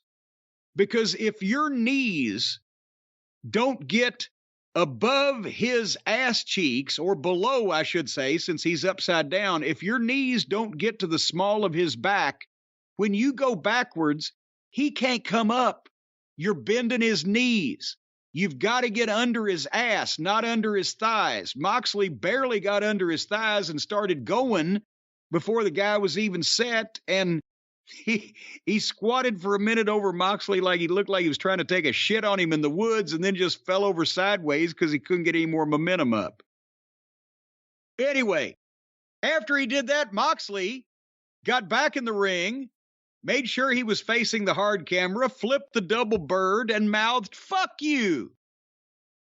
I would find this sorry sack of shit into the poorhouse if he... No, I wouldn't actually, because he wouldn't work for me to begin with. I would never hire this fucking guy. He's nothing but a detriment to their fucking television program in every way. So then they went all back to the floor, and the heels whacked Claudio with a chair and turned the table over with him underneath it, and they went to another break. And then, good God, this wouldn't end. And they came back during the break. Of course, Moxley now is bleeding like a stuck hog. At least he didn't do it on camera this week. So then old Preston Vance gets a logging chain. I mean, it was a chain match chain. It had to be 8 feet long, and it's huge lengths, and wraps it around his fist like they used to use the old dog choker chains. Wraps it around his fist and got on top of Moxley and started hitting him over and over with the fakest looking pussy punches that were ever thrown in wrestling, to the point where I heard the fans start groaning. That wasn't a boo. It was an aw.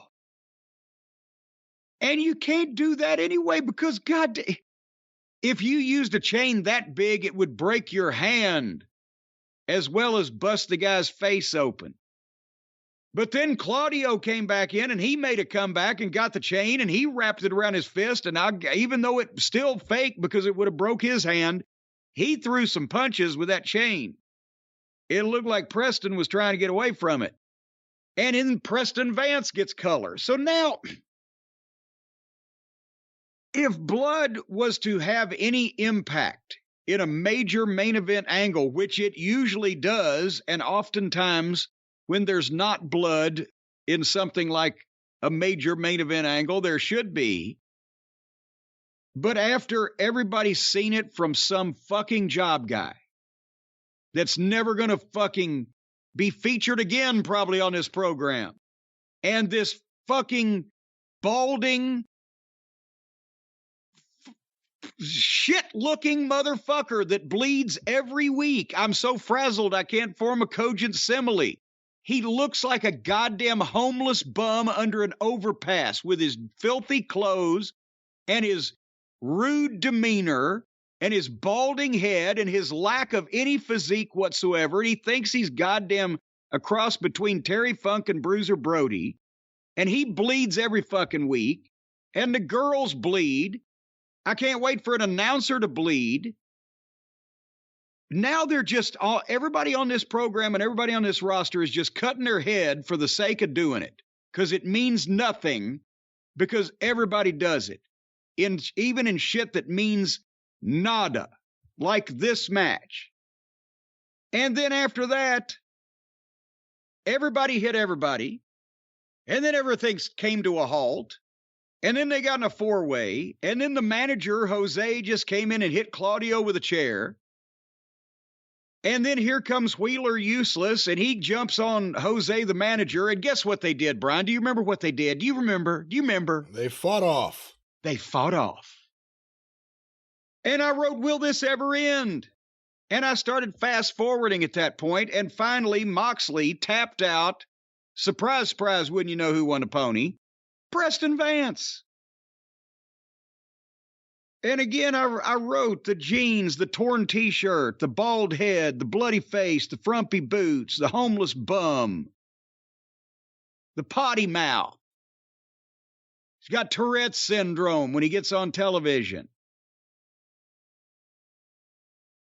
And then in the back, while the baby faces allegedly are standing there to the indifference of the crowd, the Butcher and the Baker attack Hangnail Adam Page, who was watching this match on the monitor because he's still very upset at Jon Moxley.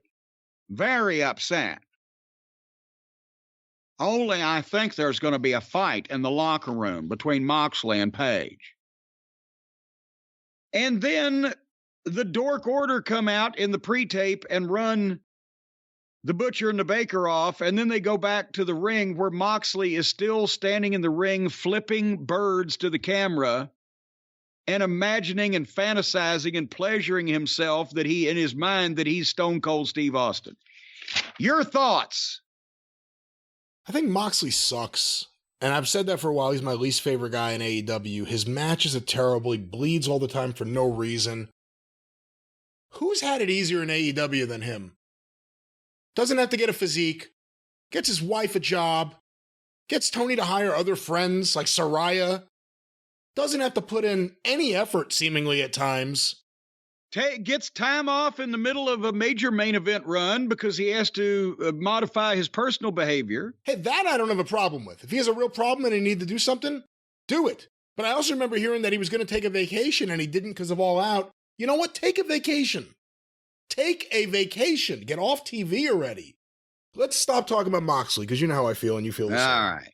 What the fuck is the Blackpool Combat Club at this point? I'm being very serious. Is Danielson a member still? Is Yuta the Brandon Cutler?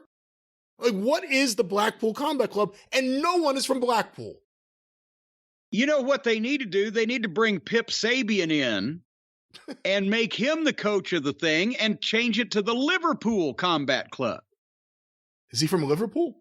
I don't know, but who cares? Who knows? Who knows where he's from? His own mother doesn't know which womb he came out of. How would anybody be able to say, well, you're lying, he's from Manchester? Now, can I say one more thing? Whatever we think of Moxley, AEW fans, by and large, at least the ones in the arenas, have really liked him. I think they like the song more these days. I think there's a lot of wrestlers you could say that about. But like everyone else, does Moxley seem as big, as over, as popular, as special today as he did a couple of years ago?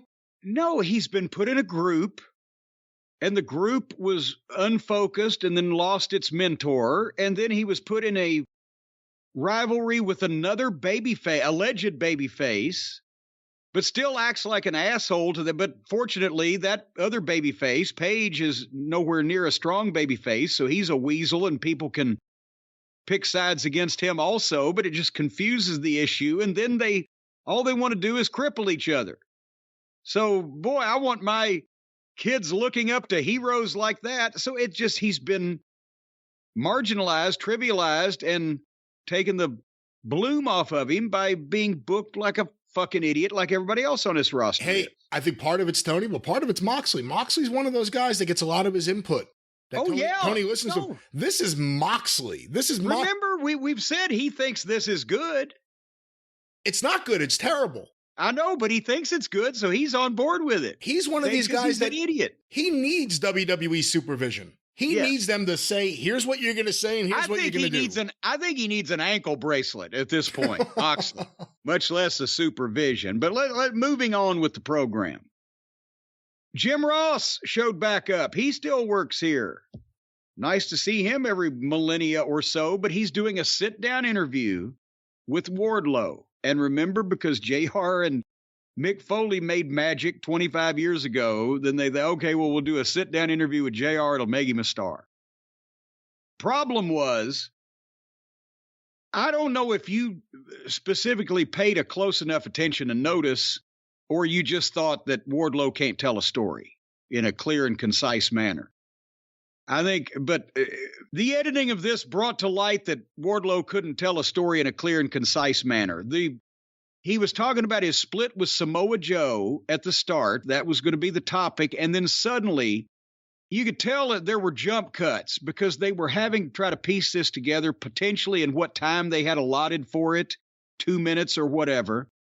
But you can tell he told a much longer story because his syntax and his verbiage seemed to refer to things that you didn't hear him say just previously. But it was a story about his father having cancer just as he started in wrestling. So he grew out his beard and his hair in honor of his father because his father would have lost the hair because of cancer. And then when Joe cut his hair off, that took that away from him, that connection with his father. And Joe knew the story. Because they'd been partners. There's a good story in there somewhere. But apparently neither Wardlow could tell it succinctly, nor they had time to give him enough multiple takes to do that. or it was a rush editing job, or they edited it in a Mixmaster, because the whole thing needed work. It wasn't clear and concise as it should have been. The point was, if you were trying to follow it, you may have got the point, but also Wardlow needs work on his speaking, and he tried to finish strong by looking directly at the camera, as we mentioned people should when they're talking. But in this case, it was the delivery and the tone. He was forcing. It looked stagey. And really, JR asked the opening question, and then it was just sitting there staring at him. There was no back and forth interplay. There was a glimmer of a story in there, but it needs a lot of work, and it still doesn't explain past the point that Darby Allin had to win in his hometown, why the whole thing. If Joe scalped me and took away the connection with my dead father who died of cancer, and I grew that hair in his memory, if that was going to be the story, how the fuck did Darby Allin sneak in the next week and beat the fucking heel for his belt for the next 4 weeks? Help me. I thought he was too warm and happy during parts of the story, especially considering how he tried to turn the switch at the very end. A lot of people really like this. I think similar to what I think you're saying, I like the concept and I like where the story could be, but I didn't like the way this was produced. It needed work. He needed work. I mean, he needs work on his speaking. Yeah. And that's not a horrible thing, because they've never let it. He's been there 3 years now. He's barely done any of it. Again, this is all they're trying to do stuff with guys now that you're already used to. When you get used to something, it's hard to get people to look at it or them in a new way, or have more appreciation or fascination, or even recognize. Brian, what color's your front doormat? I'm not sure. There you go. Because you see it every fucking day. And you get used to it. Once people get used to something in a certain place, or ranked in a certain position, or have the certain perception, because that's what they are, then all of a sudden you expect people to change that. It's not that easy. But I hate the fact that he's supposed to be like an animal, a killer, a road warrior, whatever you want to say. But like, to me, there's a way to tell this story without him seeming. I mean, he's been wearing cardigan sweater, like just weird things with him at various points where the cover of GQ magazine, or he's a very polite, out of control monster, or the people liked the fucking Powerbomb Symphony, and it shouldn't have been a hard goddamn formula.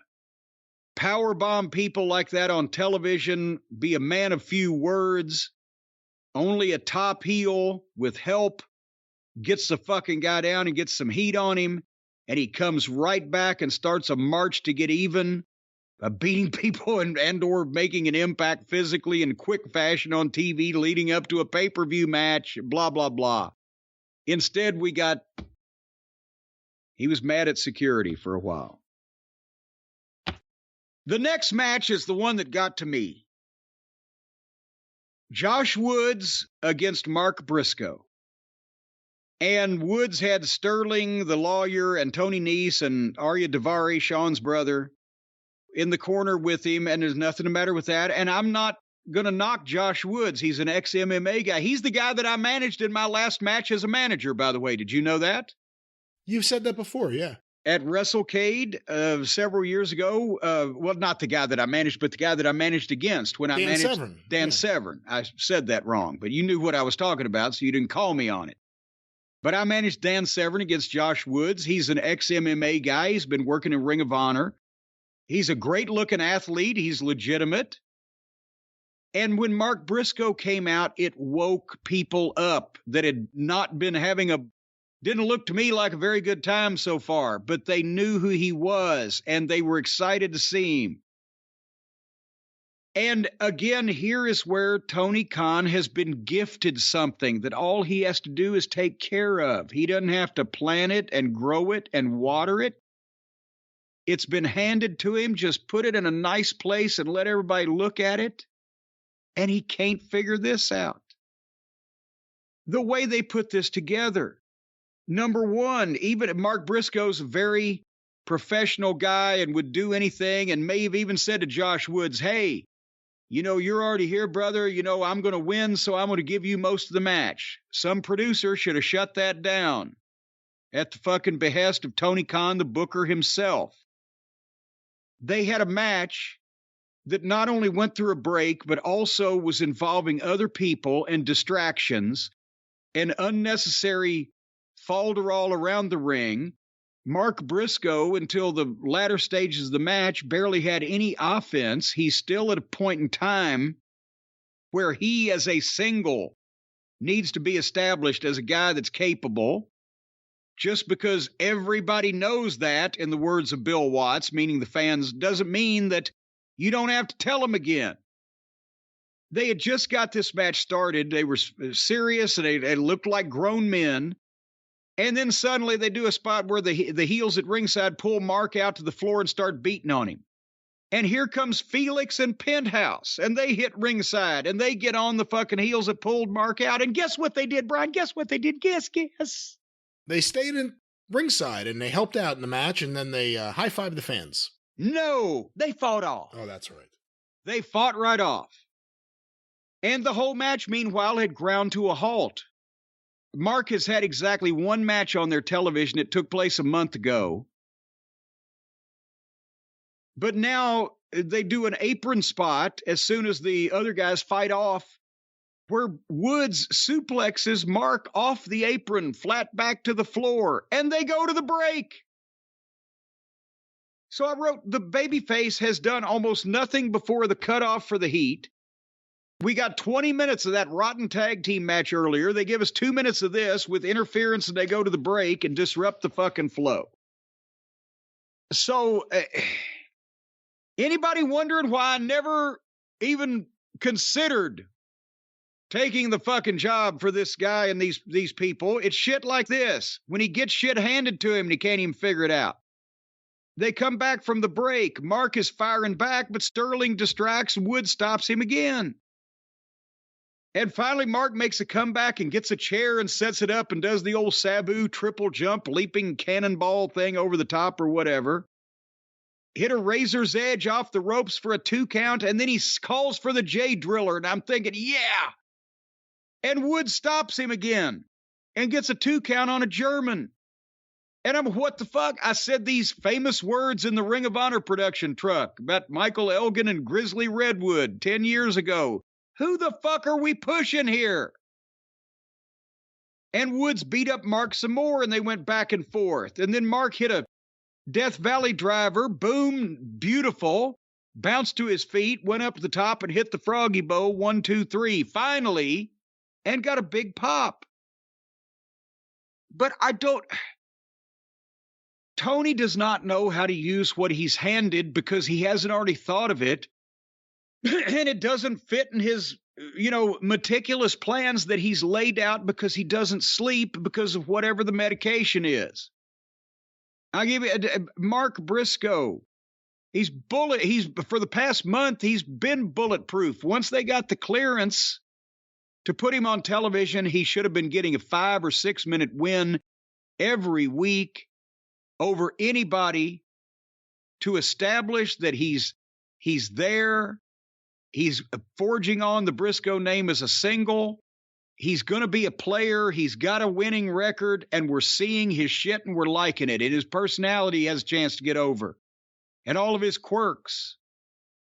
It's not when you bring him in after 3 weeks ago, he had a good match, and now he's having a match with a lot of attention going elsewhere and barely pulls it out against a guy that we never see on this television.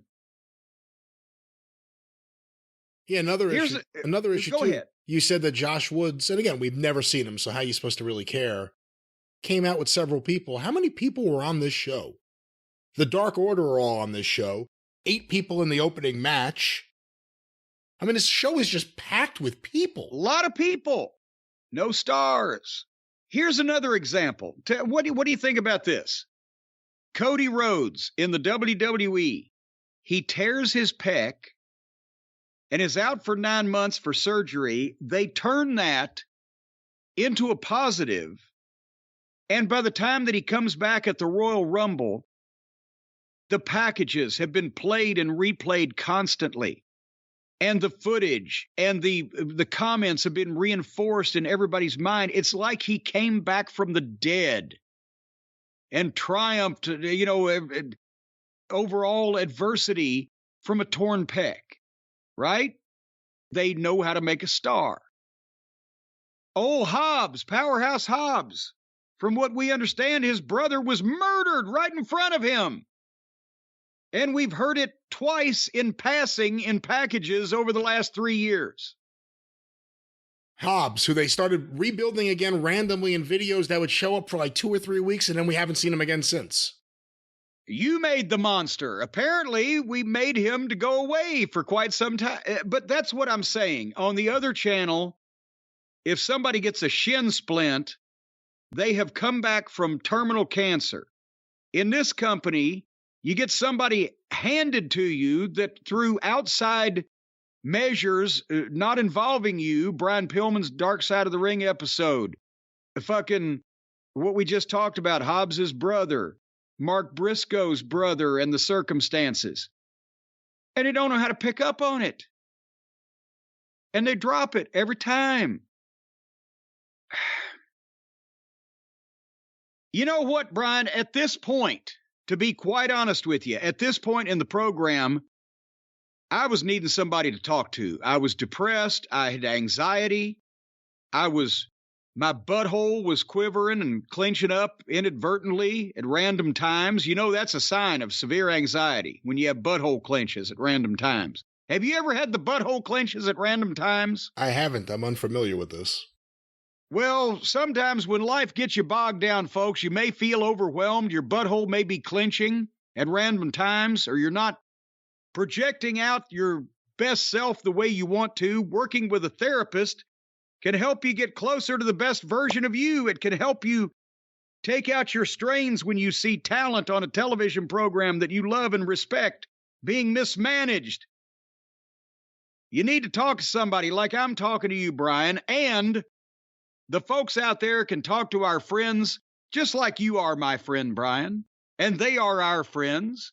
You, our friends. You won't get there, will you? You need to talk to our friends at BetterHelp. You know, BetterHelp is obviously a sponsor of this particular episode of the program, as they are of so many of them. And that's because a lot of the folks out there in the cult, they send us emails. They've gone through rough patches. Sometimes it helps to talk to somebody, bounce some ideas or problems off other people to get a different viewpoint on everything. And as they say at BetterHelp, when you feel empowered, you're more prepared to take on everything that life throws at you, even bad television programs. So, folks, if you're thinking of giving therapy a try, BetterHelp is a great option. Convenient, flexible, affordable. Entirely online. You don't have to go anywhere in person. No one will come to your home. No salesman will call.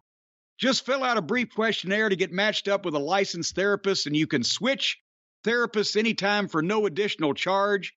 Of course, now, just don't be a wise ass and just go through everybody they got on the roster once. That would be rude. But if you want to live a more empowered life, therapy can get you there, and we can get you money off. That's right, a discount. If you go to BetterHelp, that's H-E-L-P, BetterHelp.com/JCE right now, today, this very minute. If you got time, you'll get 10% off your first month's services. BetterHelp.com/JCE, 10% off your first month's services. Folks, once again, if you need to talk to somebody, they'll listen to you better than me and Brian do, because Brian's notoriously prickish about these things, and I just don't have time. BetterHelp. All right, well, speaking about needing somebody to talk to, Renee Moxley Good was in the back sitting down with young Adam Cole, who needed somebody to talk to about his road to the comeback from the concussion issues. And he's a pure baby face, and he's very well spoken, and it's obviously, they're going to bring him back as a pure baby face, but I don't know how close he is. Did you hear that he said, yeah, I'm finally able to get out and drive my car without pulling over and puking, and my right eye stopped twitching, so I'm almost ready to get back in the ring. It seems like that's a leap. I know he was talking about his small victories, but he said, I'm back on the road with AEW. Are they just now making him go to the towns to just stand there and not be concussed? Did they have him come out in LA just so they would have a surprise? Is he not even close to ready yet? I don't know. Because that was a month and a half ago, right? Yeah, and it was, I'm back on the road with AEW. We've seen clips of him in the ring before the show, running back and forth on the ropes a couple of times. But so I don't know if they've started this tease a little too early or if they're going to surprise us. He's, been playing possum or whatever, but they need all the talent they can get at this point. But again, with the way Adam was used before, maybe now Kyle's still hurt. Fish is gone. Can they bring him back and the people will be sympathetic to him? Can they make him a baby face that's important in the singles picture? What kind of physical shape is he going to be in when he looked like he did before he got hurt? Him and MJF could do a good job cutting promos against each other, but once they got in the ring, that's the issue. What's Adam Cole going to look like? So I hope good. We'll see what happens. But this didn't give any concrete evidence on, I'm coming back. Just put him on a show. This was nothing. There was no reason for this promo, just like there was no reason for him to show up in LA and say nothing.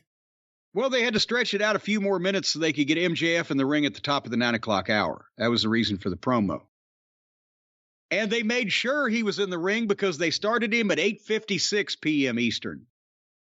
And this was the only thing on the program that woke the people up in the arena, to be honest, as well as us poor, beleaguered television viewers.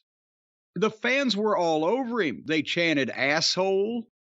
And he said, at one point in time not long ago, these schmucks used to love me. And they're chanting, shut the fuck up. Yeah, this guy needed to be the top babyface. Remember that? Oh, they'll never boo you again.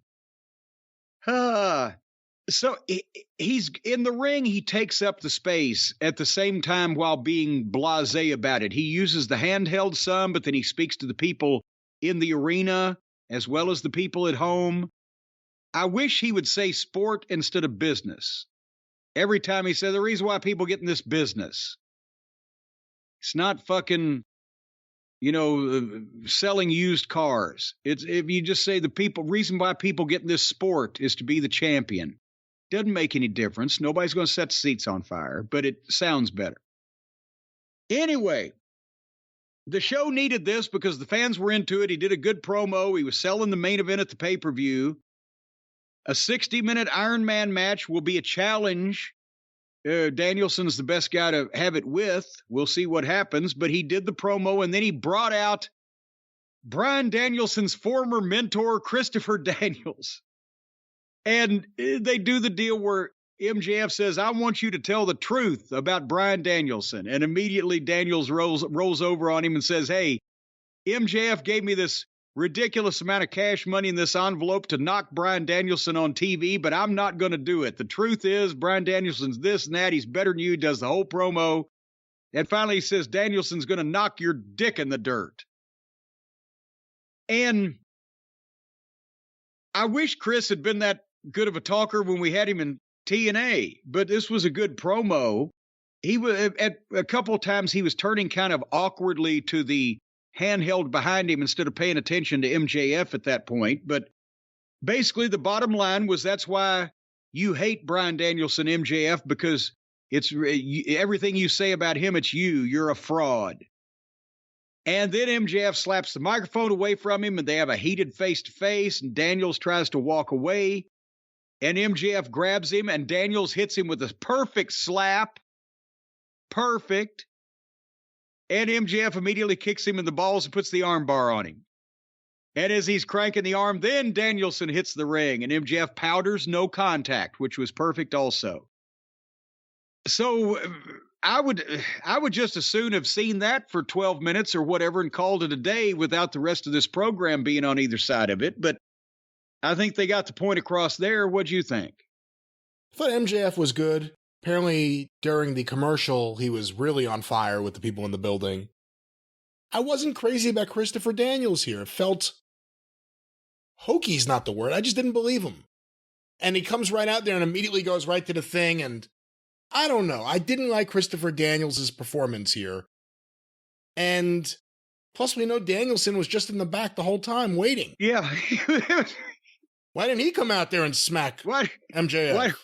Why did he come out and back poor Chris up before the cause was lost? I can see what you're saying, but while obviously the premise of this thing was kind of hokey and that Chris wouldn't have come out and taken the money, but then come out and blah, blah, blah. But since it was people talented at something, saying something that I gave a shit about in the middle of this program, it shined like a bright beacon of light in a fog-shrouded harbor compared to the rest of the program. So maybe I'm just being too kind. But, the other problem is this feud.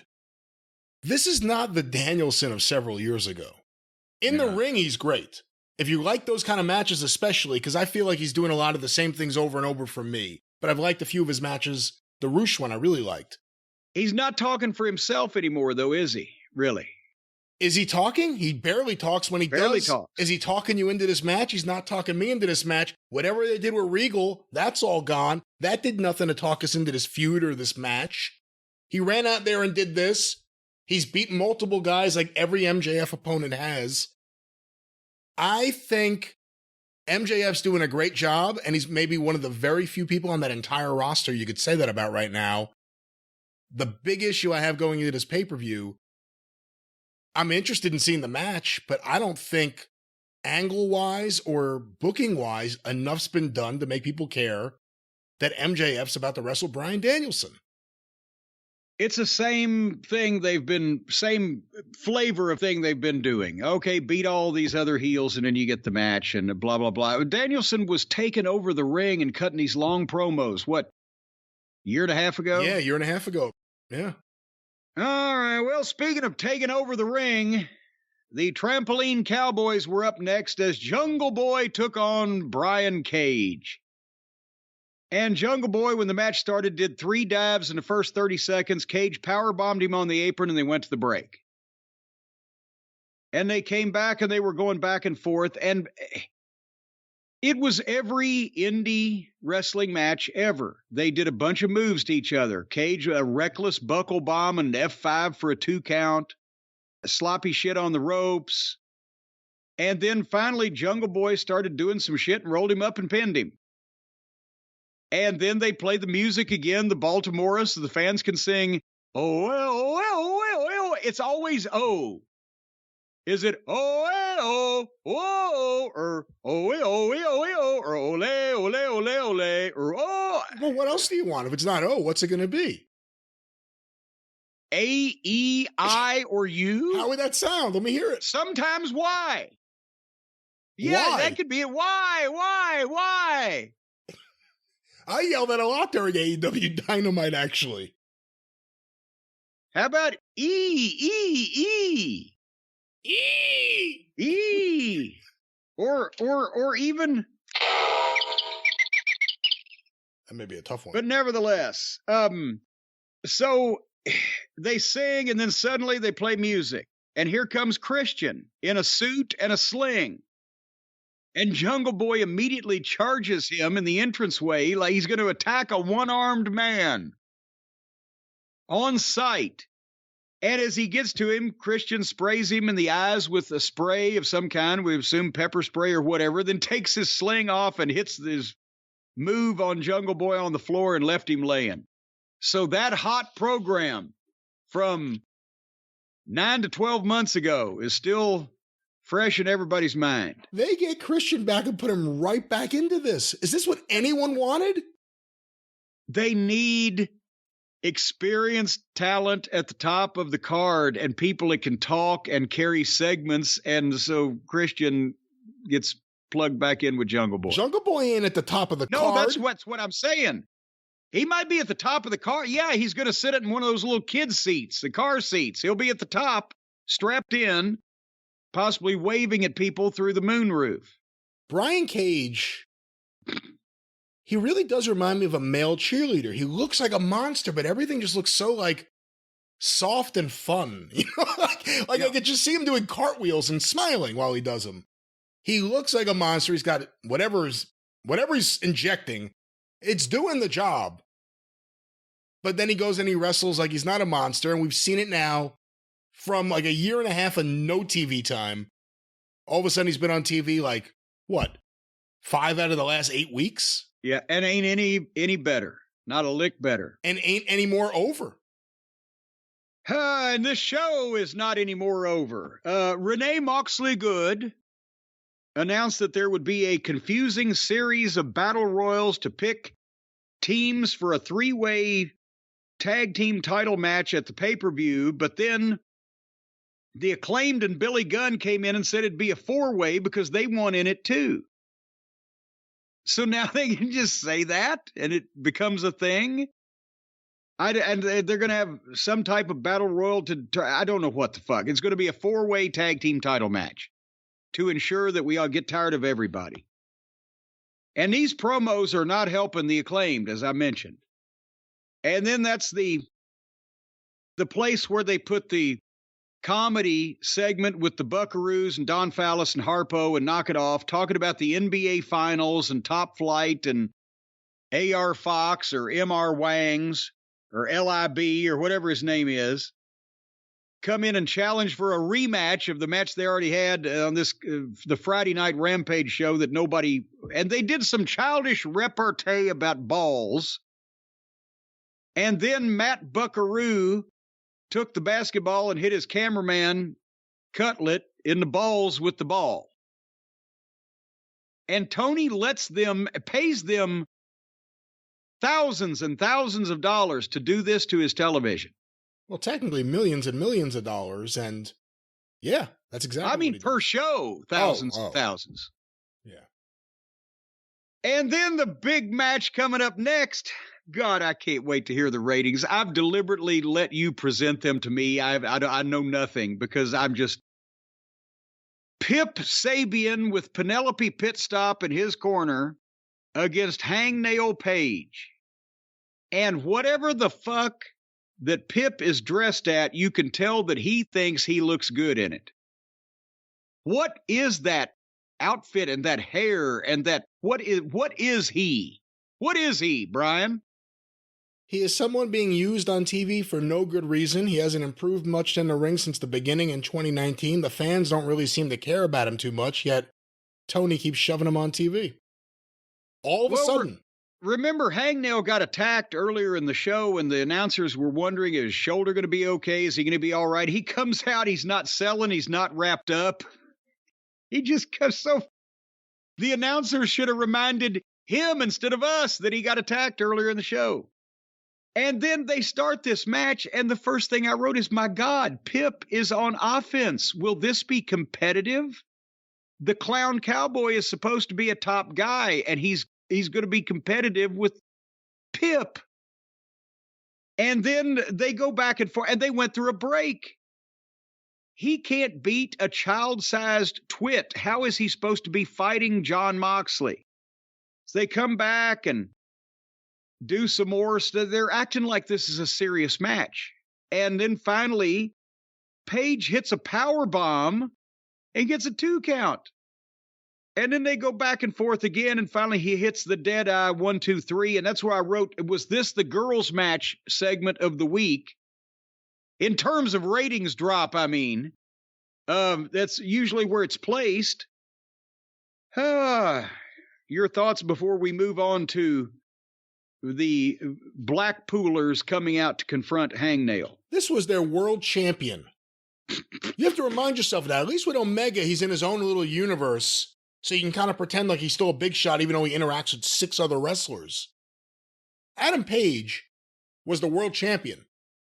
AEW fans would even argue that he was a better world champion than Roman Reigns. Oh. Look at where he is today. Well, right where he was after he won the match over Pip. Mark Lester, by the way, the young man who played Oliver in the musical in 1968, Mark Lester. That was a few weeks for that to pop into your head. Well, I remembered that someone had peeped me to it. So he's standing there, and here comes Moxley and Claudio and Useless. And they get in the ring to confront Page by... Who's the fucking babyface here? Whose side are we supposed to be on? So Moxley gets the microphone and tells him there's no unfinished business between us because you got beat. And there's no chance that you will ever beat me again. And Page takes the microphone and responds with a classic display of frontier gibberish. Did you hear that line? He tried to say, we fought and whoever was left standing, but he said, we fought and whoever stood... And it's going to end when only one of us is left standing at Revolution. And then Moxley then said, well, I hope that you would say that because I want to fight you at Revolution. Oh, God. So it's going to be last man standing. No DQ, lazy booking. And then Moxley says, you've got no friends, nobody to take up for you. And out come the dorks. The Dork Order, which now consists of Pizzeria Uno in a purple suit and a white tie and that stupid fucking mask. At least people know that he was a wrestler, albeit a bad wrestler, a wrestler you'd never actually want to see on purpose. But at least they know he's wearing the mask because of that, and they don't even know what the fuck Excalibur was all about. But anyway, here he comes. Purple suit, white tie, goofy mask with little Brutus and the other guy, whatever his name is. And Uno got in Moxley's face and told him off and pie-faced him. So now Adam Page is being upstaged by a fat, unknown job guy in a mask who is punking out Jon Moxley. And he's mad that they're doing it on his behalf. Yes, and he's, why are you standing up for me? Well, then tell the fucking jobbers to hit the fucking bricks. You're the one that you fed the puppy when you gave him rides on your lawnmower, hangnail. So Moxley takes getting pie-faced and told off by this fat fucking goof in a goddamn souvenir lucha mask and looks around him and challenges Adam Page at Revolution, Texas Death. And there was not one pop or peep from the crowd in Texas. Well, they had just seen the Texas Tornado match. They weren't prepared for another Texas-themed match.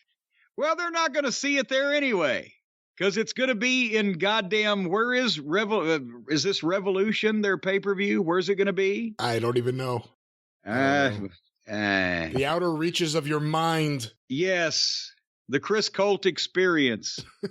But yeah, no pop from the crowd for a Texas death match in Texas because they don't know whose side they're supposed to be on, because this is like a bunch of assholes arguing with each other with a bunch of fucking guys mixed in that you could give a shit whether they catch fire or drop dead or turn blue. And speaking of people, we don't care if they catch fire, drop dead, or turn blue. Tony was in the back with the Jericho Appreciators. And I just skipped that at this point. And they went to a break, and they came back with Tony, with Stokely Hathaway, the other Page, Matt Hardy, and Isaiah Cassidy. Good job, Adam Page. And Stokely is wearing a... Oh, did I interrupt you from comments you wanted to make? No, I was comparing you to Adam Page with the... Oh, I believe that. Oh, the frontier gibberish. I see what you're doing here now. And Stokely is wearing a cast now because Hook last week broke his arm when he grabbed his arm in the promo. And it's all insincere comedy. Because We used to do the same thing. They get the manager spots from me that I got from Bobby Heenan and blah, blah, blah, or everybody that did it. But the guys doing this stuff are not being sincere with it. You believe that they are assing off rather than that they really are trying to put this shit over as what's happened to them or what their fucking issue is. Does that make any sense? Yeah. You see it. They're winking at you. And so then it's just people acting silly.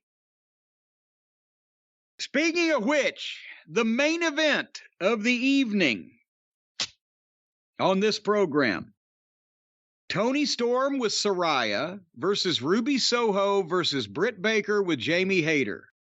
Another three-way triple threat match. Anything goes, lazy booking. Another situation where nobody's really sure exactly who they're supposed to be cheering for because Britt and Hayter used to be the heels. And at one point, they had accidentally set up something to where if they turned Hayter babyface on Britt, they could have drawn some money with that match, but that moment has passed. And now Baker and Hayter are babyfaces because they're AEW originals rather than Toni Storm and Saraya, who are these bitches that came in from WWE to spoil our cheerleading squad.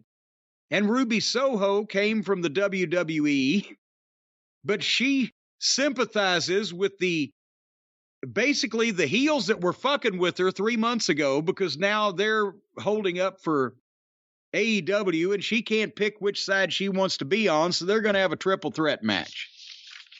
And around all of this, when Toni and Saraya come out, they got the spray painting thing going on now. So Toni and Saraya pull a girl fan, over the railing out of the first row and go to spray paint her before the match even starts. But Ruby's entrance music starts playing, so they held the girl there, held her in the seat in the corner in front of the railing, but they didn't spray paint her. And they waited until Ruby walked over there to leave. What the fuck was that? What was that? That was a bad idea. I mean, the whole thing, forget about the paint. Just having the plant. Everyone knew it was a plant. It was so dumb. It was WWE level dumb. And then when they're going to perpetrate a crime on this woman, music plays and somebody comes walking out from 200 feet away, so you don't do the crime, but you don't let the victim go. You just stand there staring. And then the match started with contrived, confusing three-way spots, and they only at least had 10 minutes left on the air, thankfully, at this point. But they just did shit to each other, again, back and forth. And whose side are we supposed to be on? And the fans were sitting there. And I thought at one point they need to hold a fucking mirror in front of these fans' mouths to see if they're still with us. And they went to break after a couple minutes, and they come back. The arena's in dead silence. And more back and forth. Then everybody's down and nobody's getting up. Then they traded forearms. Then, finally, Toni Storm got the clover leaf on Ruby, and Britt Baker went to get her in the lockjaw too, so they'd both have a hold on her. But Saraya just comes in the ring and breaks it up because it's no DQ. And then Saraya hits a finish on Britt Baker and gets the spray paint and spray paints Toni Storm's ass so that Toni can run and give Baker the ass in the face and put the green L on Britt Baker's face like they're branding cattle. With an ass. With an ass. And then Ruby tossed Toni out onto Saraya and rolled up the other one. Who was it? God damn, I don't fucking know. But Ruby, I think, won. And then Hayter and Ruby and Saraya were arguing with each other, and I don't know what the fuck. Fill me in on the rest of it. Ruby won. She still hasn't decided anything, though, for some reason. So she still doesn't know what she's doing. A very indecisive girl. This episode was a disaster. We'll talk about that in a moment. But this match, I hate to be a broken record, but until people sit down and are willing to have a legitimate, honest talk about the state of the women's division in AEW, we're just wasting a lot of people's time because no one cares about this division. It's been booked horribly. It's filled with a lot of people who don't belong on TV. Some of the people who have come off WWE TV. You know what? I have to say, the fans like her. Ruby Soho's not very good in the ring at all. She needs different music. She needs you're an indecisive girl and you won't pick one or other, but you never let the fans down long as we can sing your song. Oh, yeah. Well, I like Rancid, even though I do like Rick James, but I prefer her staying with the Rancid song. And then there's the Saraya problem. She came into big fanfare because people were happy to see her on a show, and it was her debut night. It has been an unmitigated disaster ever since. She's been involved in terrible promos, terrible angles. The fans don't really seem to like her. It's booing beyond you're a heel, I'm booing you. It's booing you like, I wish you weren't on this show that was mine. That's the way the fans are reacting to all this.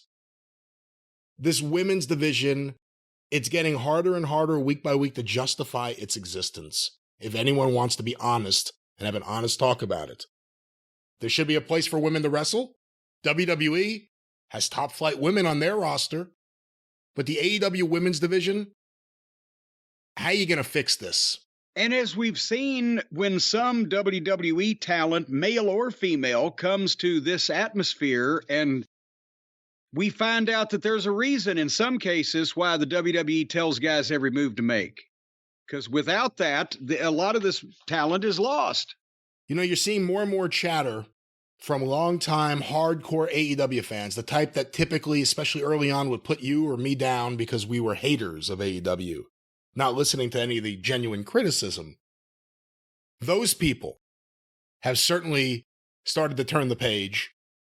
And I didn't even mean that joke, but specific to Saraya, there is more and more and more chatter amongst AEW fans that she is the single worst contract signing in the history of AEW.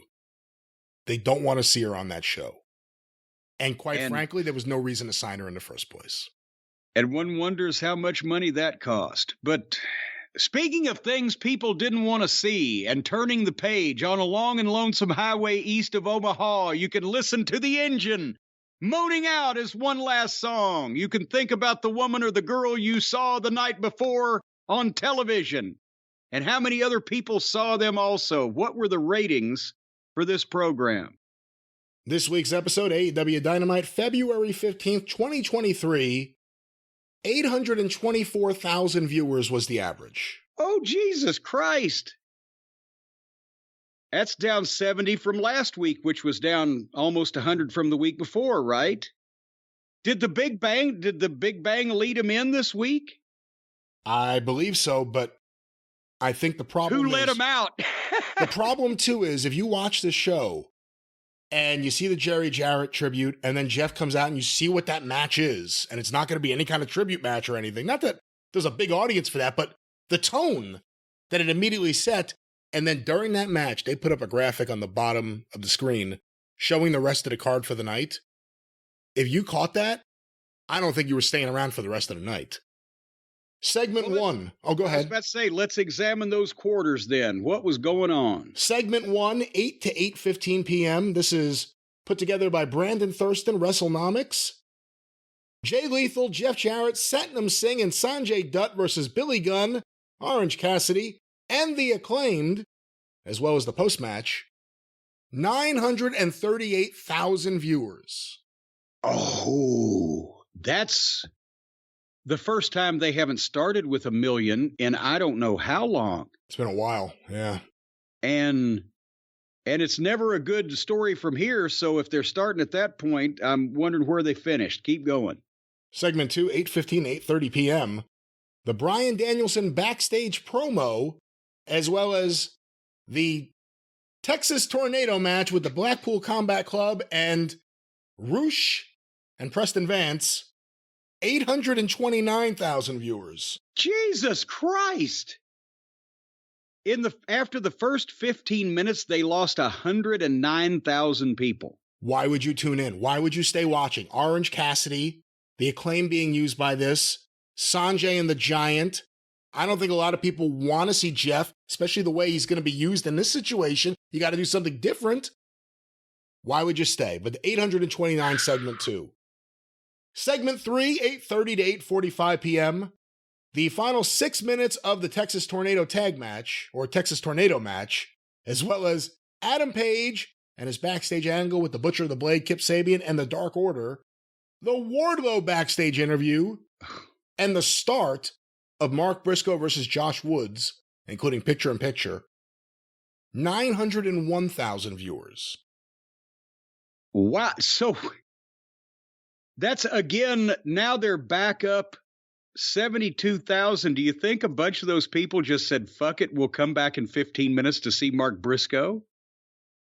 I think a lot of the things that happened in segment 1 and maybe even into segment 2 caused people to say, I'm going to hang out until 9 o'clock, but I'm going to walk away for a while and come back. And that's what happened. Segment 4, 8:45 to 9 p.m. The final 5 minutes of Briscoe versus Woods, the Adam Cole backstage promo, and MJF's entrance with picture-in-picture, and the live promo. 868,000 viewers.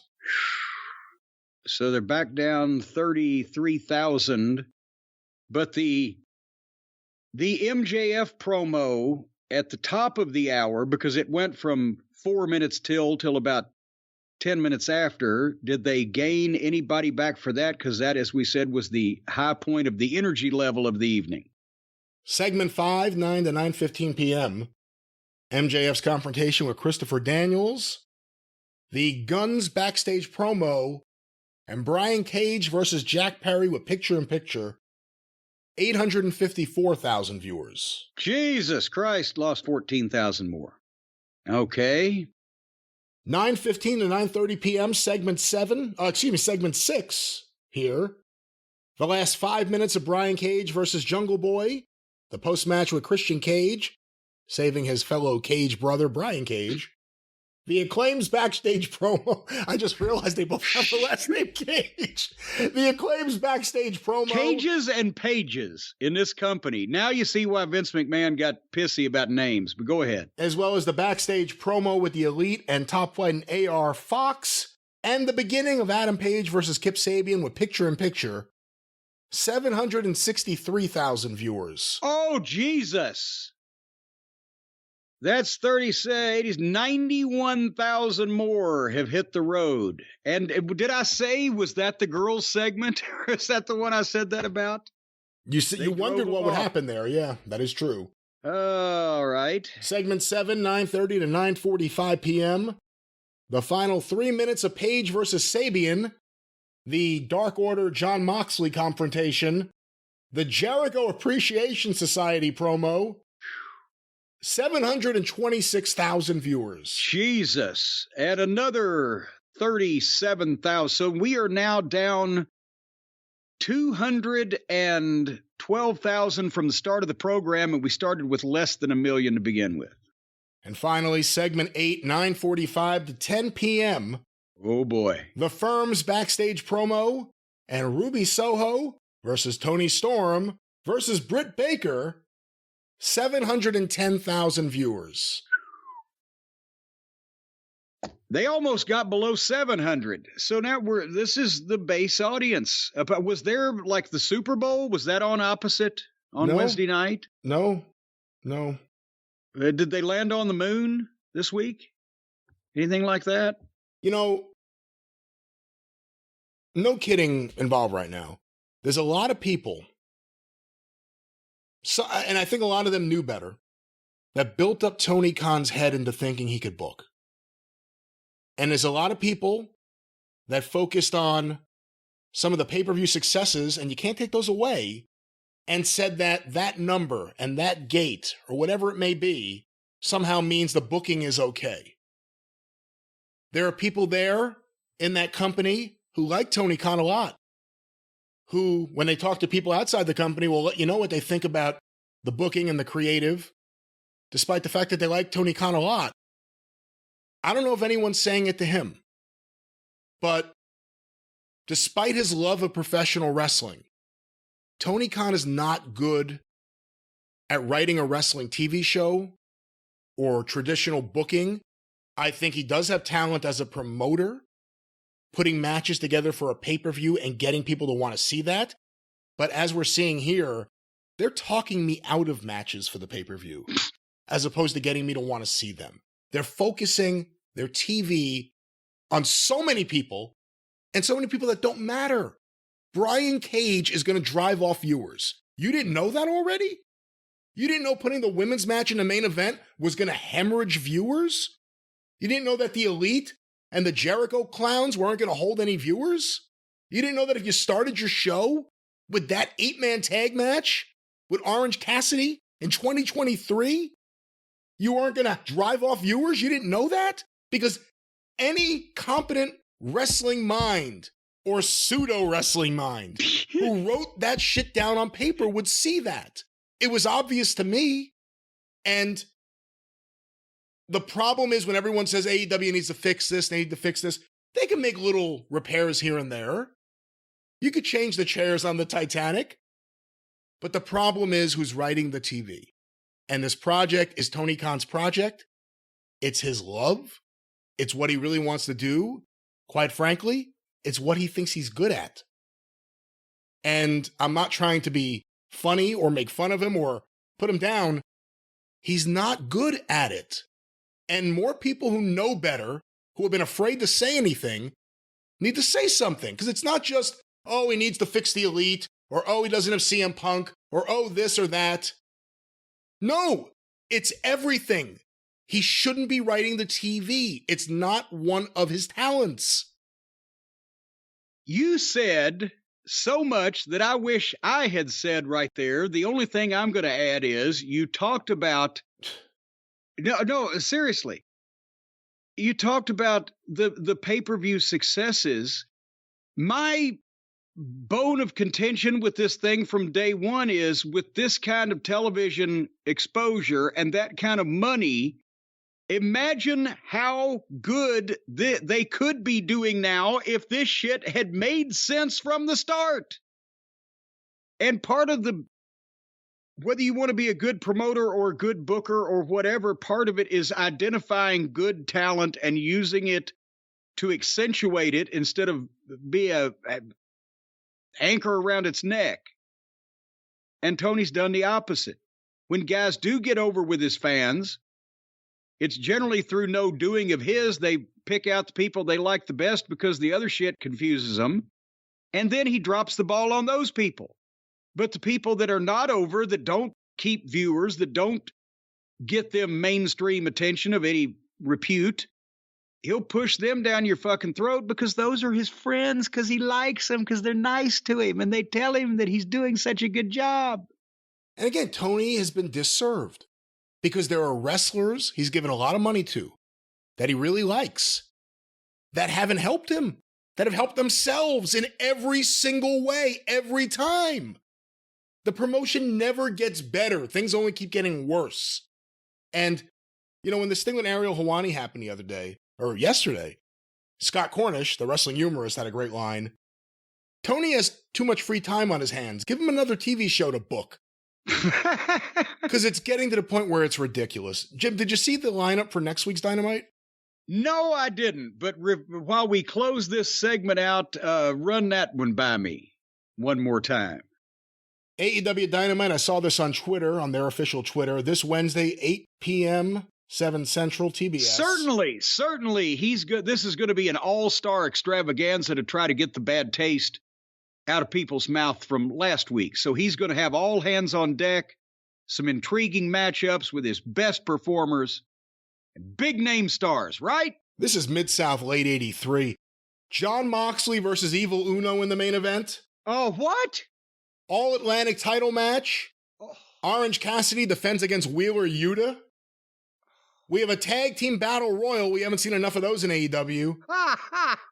The Acclaimed go up against Big Bill and Lee Moriarty. What? Saraya versus Sky Blue. Oh, boy. I have a feeling Sky Blue is going to be dark green. We have an announcement from AEW CEO and GM Tony Khan. We hear from Bryan Danielson, and Tony Schiavone will interview Christian Cage. Now, things could change. Yeah, and by the way, I agree now that they're giving the Acclaimed a win in a tag team situation. Of course, it could be a couple of experienced veterans that could really have a slick match and bump for them and put it together and lead them through it to where they look better than they might be. Or you can find two guys who are even greener and one of them is too big to fucking move around and you can have a stinky match and they'll win that and look worse. But then it's a close choice. It could go either way. Did you see the Mike Tyson thing yesterday? Where Tyson said, yeah, I'd like to, I'd work for WWE even though they pay me less money, but I go to AEW because he pays me more money. What the Like, that's the thing. I feel bad for Tony because Tony's become a laughingstock amongst a lot of people, and he's doing it to himself. And he just doesn't seem to have a desire to change things. It's just he surrounds himself with the same people, does the same thing. It's an echo chamber. He thinks that he's doing a good job. He thinks he's doing a good job. And can you imagine whether you're Kenny Omega or CM Punk or Jay White or whoever's going to be a free agent coming forward? A conversation with Tony Khan versus a conversation with Nick Khan or Triple H. If you're serious about your career, you're going to have to really think about what you're going to want to do. Because, quite frankly, there's a lot of guys who have had those conversations, and they come away impressed with Nick Khan. Yeah, and I've heard some people talk about their impressions of Tony, too. Impressed is still a word. Tony makes an impression on them with his activities and behavior. You know, Brian, after watching this television program, I was nauseous. I was sick to my stomach. I thought, my God, my intestines need replaced. Is that what you thought after AEW? Your intestines yes, I need did. replaced? I thought I need an intestinal replacement.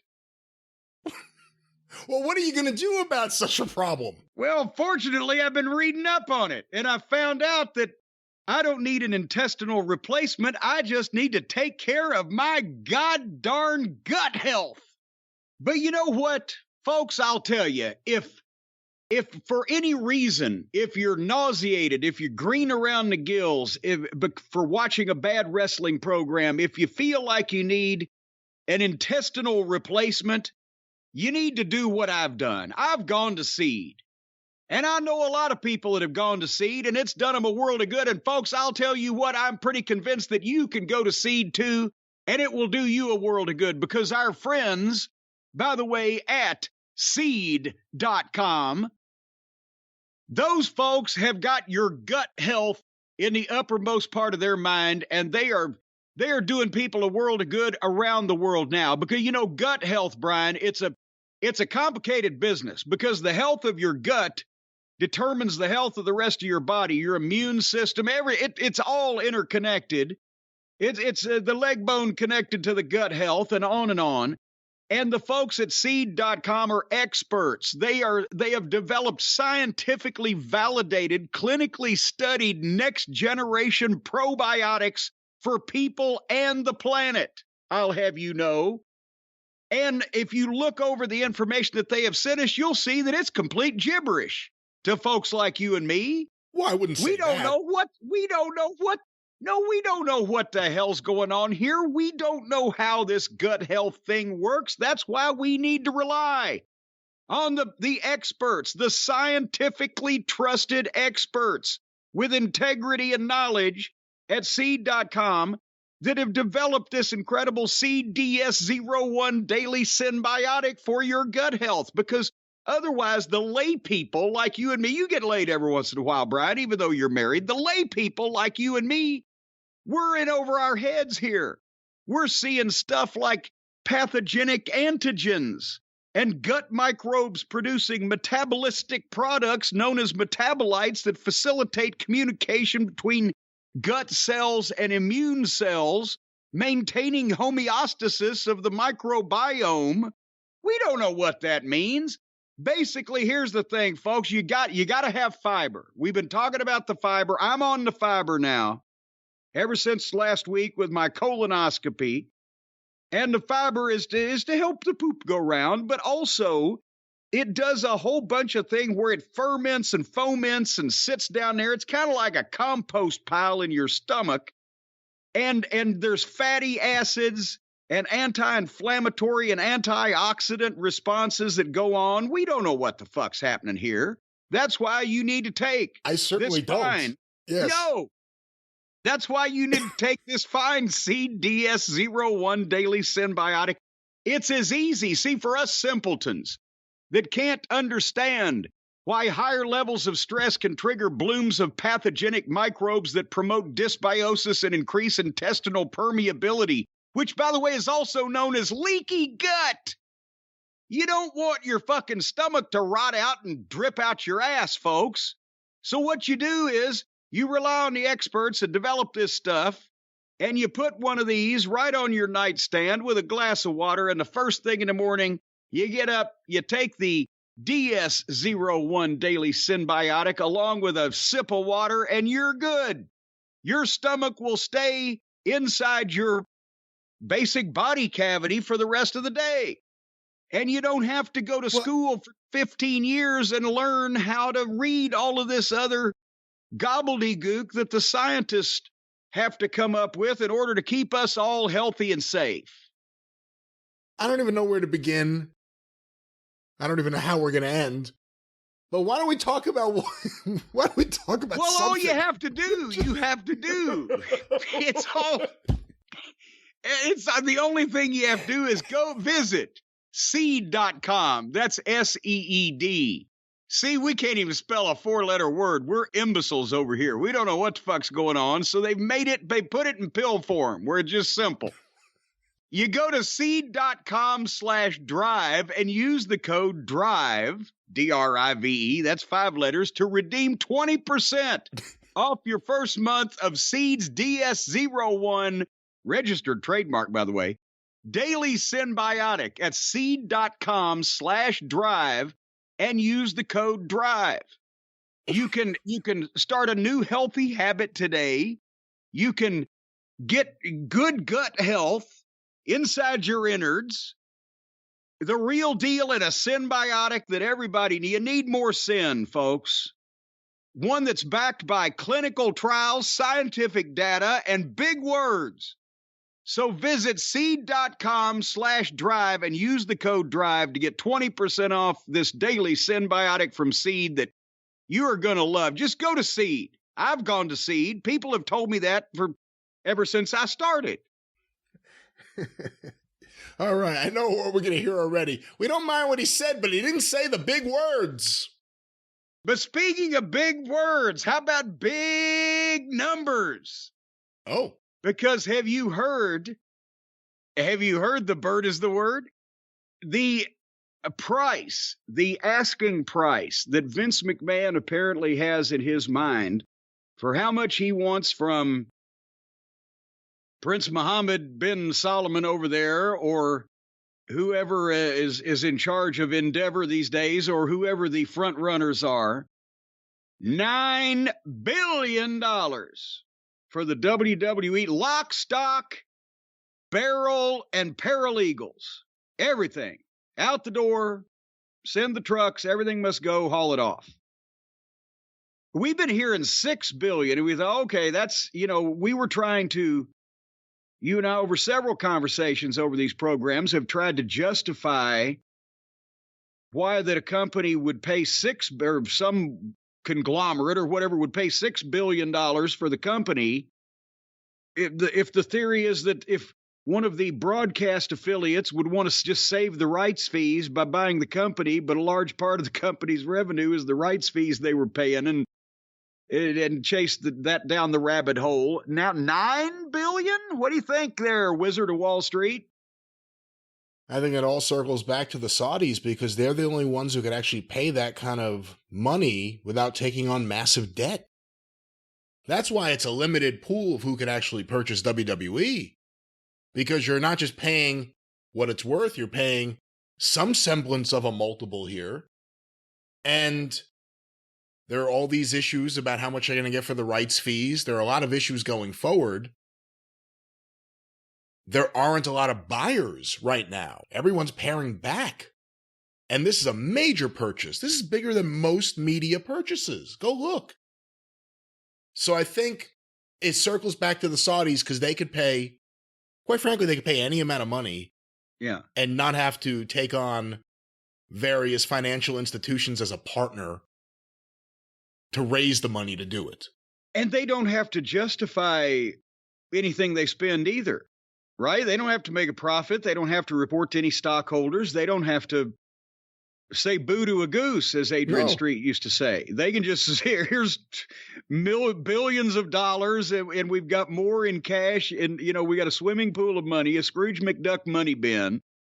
We swim in it daily. If they had an IRS, they could declare it all as promotional sponsorships, and there you go. If they had an income tax arrangement, they would run the income tax arrangement to begin with. The whole country is their fucking bank, right? And they have endless supplies of crown jewels and gold and fucking palaces and goddamn and oil and wrestlers and soon to be wrestlers. So, okay, $9 billion with the Saudis. If they wanted it, here's the thing. Vince was definitely involved in the original relationship with the Saudis, the origin of it and the start of it and development of it. So he has their cell phone number. Do you think that we've been speculating on whether or not he saw that, okay, the rights fees aren't going to work out like we've said, and we're going to lose a few billion off the top, so let's sell it now and, cash out whatever. That was speculation I had. Maybe he not only thought that, but reached out to whoever he would reach out to over there in Saudi Arabia to say, hey, what would you think if I asked you for $9 billion for the place? And he already knew that's what they'd go for? Possibly. We were thinking about moving offices. We were thinking we could either go downtown or maybe Riyadh. We don't know. Yeah. We're in the middle of the new office move. We're spending a lot of money. They really are. They're supposed to move into the new place this year. Maybe. Now they've, goddamn it, 8 stories in fucking Stamford, Connecticut. Everything must go. But no, seriously, maybe if the rights fees not being what they want or them speculating they're not going to be what they want, then that drops Comcast out, and your boy Farber kind of spoiled that too. Maybe Faber. Comcast is out. Faber. And as you said, anybody else would have to take on pretty massive debt besides one of the streaming services or conglomerates, and they've potentially figured out the rights fee thing, or one of the broadcasting conglomerates. So then Endeavor, do they want the WWE? They'd have to pay more than they paid for the UFC when they're still in the hole for the UFC, correct? Quite a large amount of money. I mean, that's the thing. When they bought the UFC, they didn't just have all that cash on hand. Most people, most companies don't. Vince McMahon wanted to buy back his own company. He would need partners. He would need help. He would need banks. And Endeavor's an interesting name because of the UFC specifically, because of who works there, because of the connections all throughout the entertainment industry. Does that mean connections with advertisers? Can you have an advertiser-supported wrestling show if you don't have a partner on American TV? I mean, there's a lot of interesting questions about what the future is, because if you're buying WWE with the expectation you're going to get this rights fee, and you have a better chance of getting the rights fee if you're not the company paying it, and you're the purchaser, than not. So if that's what you're buying it for, and you have to justify this massive price tag and what you're actually getting for it, and what you're getting for it is future profits. That's what people are buying companies for. is the money it can make in the future, you have to wonder if they see any play at all in a future beyond traditional television and the massive rights fees. If those rights fees are going to drop, at what point do you start trying to self-distribute, and would that even work? And again, I'm just throwing ideas out there, but I guess my point is, I think it would be a very, very hard thing to justify for Endeavor. If I was a board member of Endeavor, I don't think I would want this. Or you could be a member of the royal family of a filthy, rich country that has absolutely no controls whatsoever and does what it wants to do. You know what the problem is, too? Wrestling, I think, to a lot of people, especially in entertainment, seems like this fun thing that anyone could do, not understanding that it's still a unique That's been business. my experience for the past 30 years. They think that. Yeah, and some of them could do it like in the ring, like a Logan Paul or even a Bad Bunny. Some of these guys can perform, but I'm talking about the business end of it. I think a lot of the executives and different people think it's easier than it is, and then it's a rude awakening because it's still a very unique business, and it always will be, with unique people, and it's, UFC is too, to be fair, but they're going to be paying a lot more money for WWE, and you have to figure out where that money's coming from in the future. There'll always be money. I'm not saying like WWE is going to not produce any income, but is it going to produce profits over the next 10 years to justify the debt payments you're going to pay, the interest you're going to pay every year? I don't know. It's a real tough purchase for that price specifically. Yeah, because we can't do that math. Even you, I can't do any math, but even you wouldn't be able to do the math because we don't know the parameters or the numbers. But it's not just going to cost somebody $9 billion. It's going to cost them $9 billion plus whatever interest going forward that they have to pay to not get thrown in jail for the bulk of the $9 billion that they borrowed. That's right. That's right. If you have to borrow, let's just throw a number out there. And how the fuck would you nobody will live long enough to make a profit on this deal, will they? Go ahead, your simile. Yeah, let's just say you have to borrow somewhere between $5 and $7 billion to finance this. Let's say you come to the table with a lot of money, but you still need to borrow $5 to $7 billion. It's a lot of interest. That's a lot of interest. And again, if the television rights profits don't continue the trajectory they've been on, and I don't know that they can, and I don't even think that's about WWE, I think that's about life. I think this is a problem going forward. I think to me, that's the biggest issue. For me, if I was someone actually interested in purchasing WWE, that'd be the biggest issue. Well, what do you think's going to happen? What do you the way this is all playing out, the way it's all played out specifically since Vince came back and everyone shot down the poor reporter who reported about the Saudis and then he had to delete the tweet and go into hiding. How this is playing out, what do you think's going to happen? And when? Well, here's the thing. Nick Khan, would you agree, is not a person who likes to look foolish in public, right? I would agree, yes. He wants you to take him seriously, absolutely. So then why from his own lips would he give this is going to be happening over the next 3 months? Why would he say that unless they were pretty sure it was? He didn't have to lock himself into a short period of time like that or a short estimate like that. He goes, it will be happening this year, or we believe it, blah, blah, blah. So he don't like to look foolish. So that was kind of a thing. Vince coming back pretty suddenly, bursting into the room, as it were, in a dramatic fashion and going, we're selling this thing and I'm in charge of it. They obviously know something we don't know because they're involved in it. But it seems like, the old I Love Lucy episode where she was about to give birth. The time is now. And everybody goes into a panic. Let's do this. So they know something and something's going on. And they're going to close at Mania. Watch. No, come on. They're going to close at Mania. if you were going to buy WWE, where would you want to do it? And if you were hot-shotting to the very last second, where would you want to get that person to sign that deal? So then the Fullers say, just sign right here. I have a pen. You know what? That's a pretty good goddamn idea, because then can you see the big screen at WrestleMania? The fireworks go off after the main event, and then suddenly there's Prince Mohammed bin Salman, or whatever his fucking name is.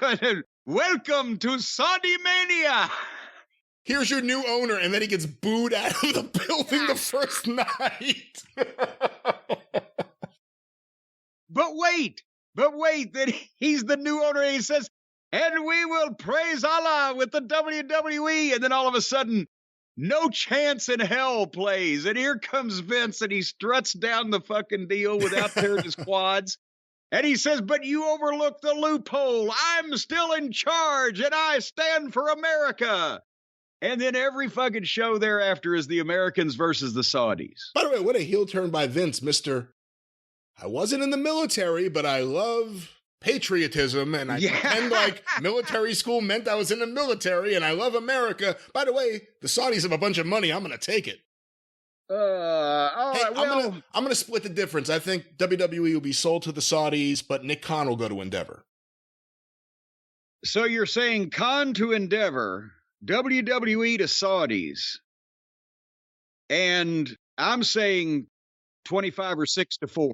And I'm saying this, if any, I'm trying to think of who the possibilities are. If any American-based, predominantly media holdings company purchases WWE at anywhere near that price, I thought $6 billion was an issue. They're going to lose. You're going to, I'd say about 18 months, give or take later, in the newspapers, we're going to start seeing stories about people being fired, not even just from the wrestling company, from the corporate side. People being fired for making this decision. This is going to go down as a bad one. That's what I think. For that price. Who's going to be in charge of all the tape, of all the history of wrestling that's left in that mountain vault somewhere? Which one, theirs or ours? Theirs. Okay. I'm not telling everybody where ours is, but theirs. You know, that's at this point, that's what I'm worried about. You know, if it was just that company's history, that'd be one thing, but it's everybody's that they picked up. Everything. And that's just, bullshit. But anyway. And they don't even use it. That's the thing. They bought it to just put it on a shelf.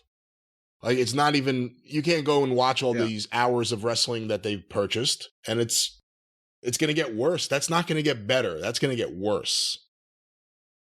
And speaking of getting worse, I don't know.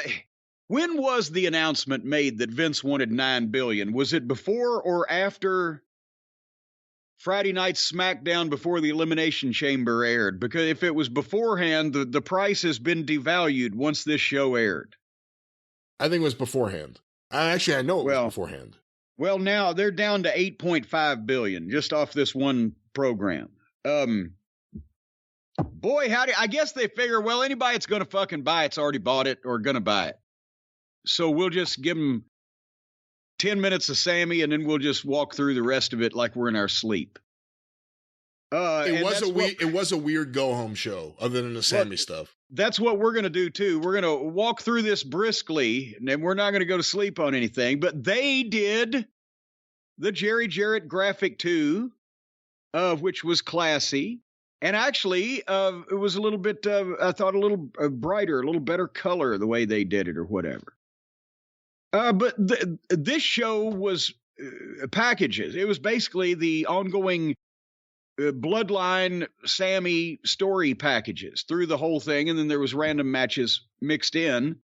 And they started it at the beginning. And then Natalya and Shotzi against Ronda and Shayna. And Shotzi's back in a tank again. An actual tank, folks, not an actual tank, a toy tank, but not like the drunk tank or whatever. Is Ronda Rousey completely uninteresting to you at this point now? with just from watching over the last year, whatever the fuck she's done or not done. Not only do I agree with you on that, but I thought about it the other day, and someone I was talking to on the phone said something, and I hadn't even thought of this in a while, and it made it even more puzzling. Wasn't she a Heyman project? Apparently, he has forsaken her.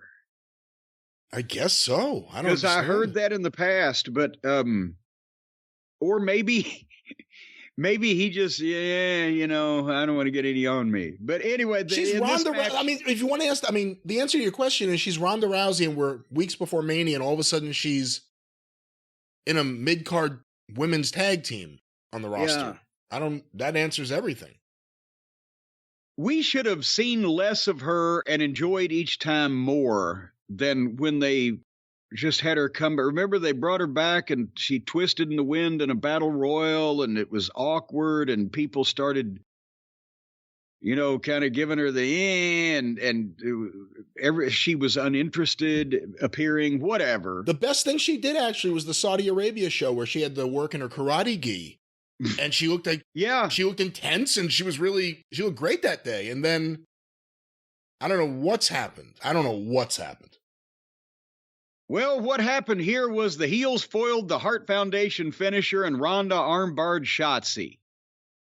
And there you go. And again, I go back to they did another Bloodline story package, and everything, great editing on these packages that tell the history. We used to call them history packages because they tell the history of the angle or the program, the rivalry, whatever the case.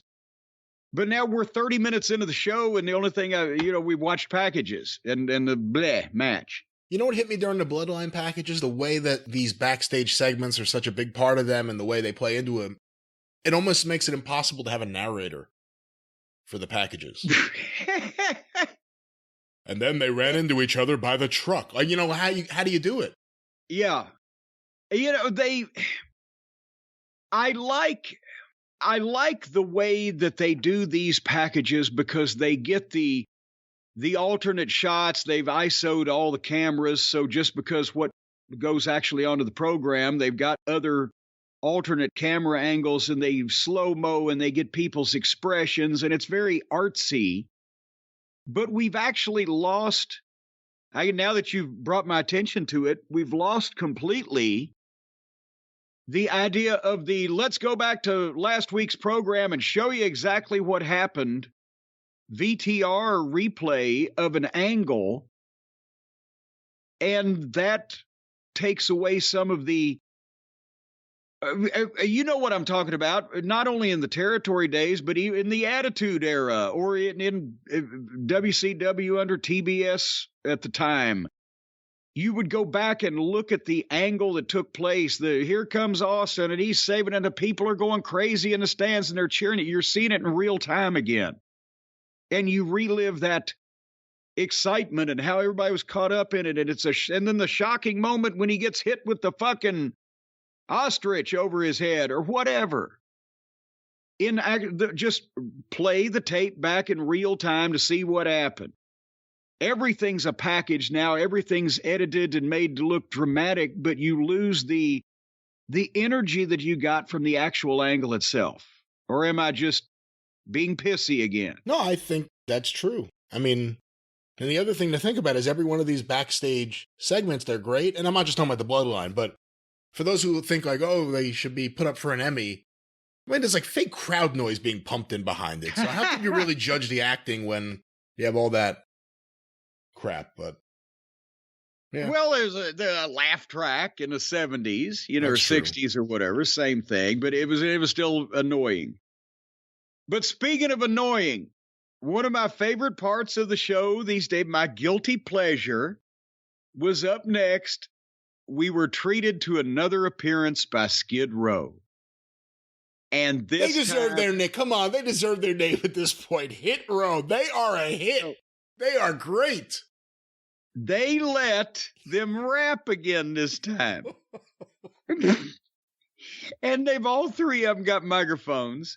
And the girl is talking over them, going, yeah, that's right, or whatever that she's saying while they're trying to make it. But it's just all all over the top of each other together, and they got no, the old saying is no rhyme or reason, but in this case, it might be no rhyme or rhythm. Because I'm not a rap expert, Brian. You know more about I like rap. The rap genre than I do. Were they doing it right? It didn't sound like Max Caster. It did not sound like Max Caster. It didn't sound like Oscar from Men on a Mission either. I think whatever talents they have musically, doing them in this setting in front of a live crowd does not display them well. I'm going to put that in the nicest, because I have to think they really do have some talents that WWE saw like, hey, they could really rap. Let's put them together. We'll have our own rap group. Because there's nothing else that makes sense. I think this just isn't the setting for them to, because also no one's reacting. I mean, usually when if you see Wu-Tang Clan, again, you don't know rap, but let's say there's 25 people on the stage and multiple people have mics, but people in the crowd may be doing it along with them. So it's just all this big communal thing. When you just have a bunch of people and they're rapping and no one knows what they're rapping and no one's with them and no one's they're walking in different directions. And Flop did it first and then tried to hand it off to what's the girl's name? B-Had? No, stop that. B-Fab. B-Fab. Well, she's worse. She's worse than Flop is. And it like you said, the people are just staring like, what in the fuck is going on here? But they do that, and then suddenly the lights go out, and Bray Wyatt's music and lighting comes up, and suddenly they don't do the whole long entrance, thank God. The laughter has stopped. But that day the laughter stopped. Suddenly, Bray Wyatt and Captain Howdy are on the apron of the ring on opposite sides of the ring, and what was Flop and Adonis and Behave, Befab, they're all surrounded. Beehive. There you go, Beehive. I can remember that one. And basically, they get in, and Bray Wyatt, they don't even trust Flop to even take a fucking double team. He grabs Flop Dollar and he throws him over the top rope, and Michael Cole insults him on the way out. At least he got over it that time. And then they grab Adonis and they Abigail him, and he lays there in the ring not moving while Bray Wyatt gets the microphone and does his promo. And I don't know why in the world they did not have the guy take the move and roll out, because laying there not moving, it became distracting, fake, and at some point comedic that this guy's not going to even move. He's dead, and nobody's run out there to check on him just because this guy's talking on a microphone. Boom, take the bump, roll out to the floor. You've done your fucking business. Thank you for coming, and focus on the talent in the ring. However, the talent in the ring was Bray Wyatt and Uncle Howdy, or Captain. What is his name? Is it Boy Howdy, Uncle Howdy, or Captain Howdy? You said Captain before, and I thought it's Uncle, I think. It's Uncle. It's his uncle. He's the uncle of Howdy Doody. Well, there's Howdy. Well, and you remember Howdy Doody's wife, Debbie. Debbie Doody? She had no comment on his death. They didn't take Howdy Doody out to personal appearances because they didn't want to damage the puppet. They had photo duty. Seriously, that's what they call it. Photo duty? Photo duty. Okay, well, anyway, speaking of the duty in the ring, Bray Wyatt tells Brock Lesnar and Bobby Lashley that if the lights go out, they should run. And I'm like, oh, God, we all need to run if he's going to work with either one of those two. Although I would love to see Brock just throw everyone around that's involved with this. Like one of those Brock meltdowns where he just takes down the lighting rig. Yeah, just fuck it. Yeah, fuck it. I'm done with this. Let me just throw everybody away. But so that was that. The lights went out and they went to the break. And And then another controversial situation happened that I think we talked about it earlier. It's been so long earlier in the program with Ariel Helwani, one of his stand-ups that apparently Tony Khan lost his mind over, out in the crowd with the fans cheering and supporting hometown Sami Zayn. And hey, let me stop you right there, because we really haven't talked about what did you think of this crowd? Because by this point of the show, and especially these stand-ups with Ariel in the crowd, that wasn't just a crowd happy to be on camera. That was a crowd happy for the moment. What did you think of that? Oh, yeah. Well, that's what's saving them. And I'm sure the Elimination Chamber that we have to report on after we watch that later on, they're going to be live. The crowd and Montreal, think about this. Not only has Montreal always been a top wrestling city when they had a local hero, whether it be the Rougeaus or whether it be, Jacques later on, Rougeau, he was the last. Jacques Rougeau was running independent shows that would draw 10 or 15,000 people in the Forum 20 years ago. And now they always come out and support a local hero. So, this is, they're lucky they booked this 2-night stand, as they say, because the crowd is helping them out a lot in this. This hadn't been a great show, I bet, for the people to watch live, but they don't care because they're just involved in the weekend. I bet you a lot of these people are going to be at both. So I would think they would have tried to give them a little help on this SmackDown to start the weekend off right, but Jesus Christ, Sheamus and Drew against the Vikings now. And as is the pattern, 43 minutes into the show, the bell rings for the second match, and they get 90 seconds of wrestling in, and we go to the break. And it's not like anybody wants to see this match anyway, because, God damn it, again, as we've said, this is the stalest bunch of Vikings, brawlers, brutes, and the other guys. And yeah, it looks like they need Bill Dundee to come to town and be the booker. That's what this looks like when you see this. Mid-South, right before Dundee. And they came back and they went 4 more minutes, and Sheamus gave the Viking a big move off the top rope, and they went to the break again. And then they come back and they do about another 4 minutes, and then Drew wins with the big kick. So they got like less than 10 minutes of match on the air, broken up by over 6 minutes, almost 7 minutes of commercials.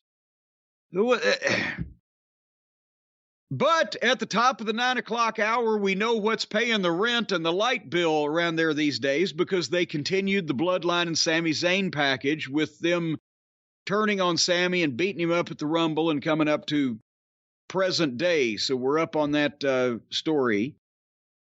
And then we get Oscar versus Liv Morgan with Carmella on color. And Oscar's entrance started at 9:04 and the bell rang at 9:14. After they went to the break and they showed a package and they had other people talk and the announcers were with and it was the best match on the show so far. Well, that's faint praise, by the way. So they milk it for 10 minutes. They go 1 minute.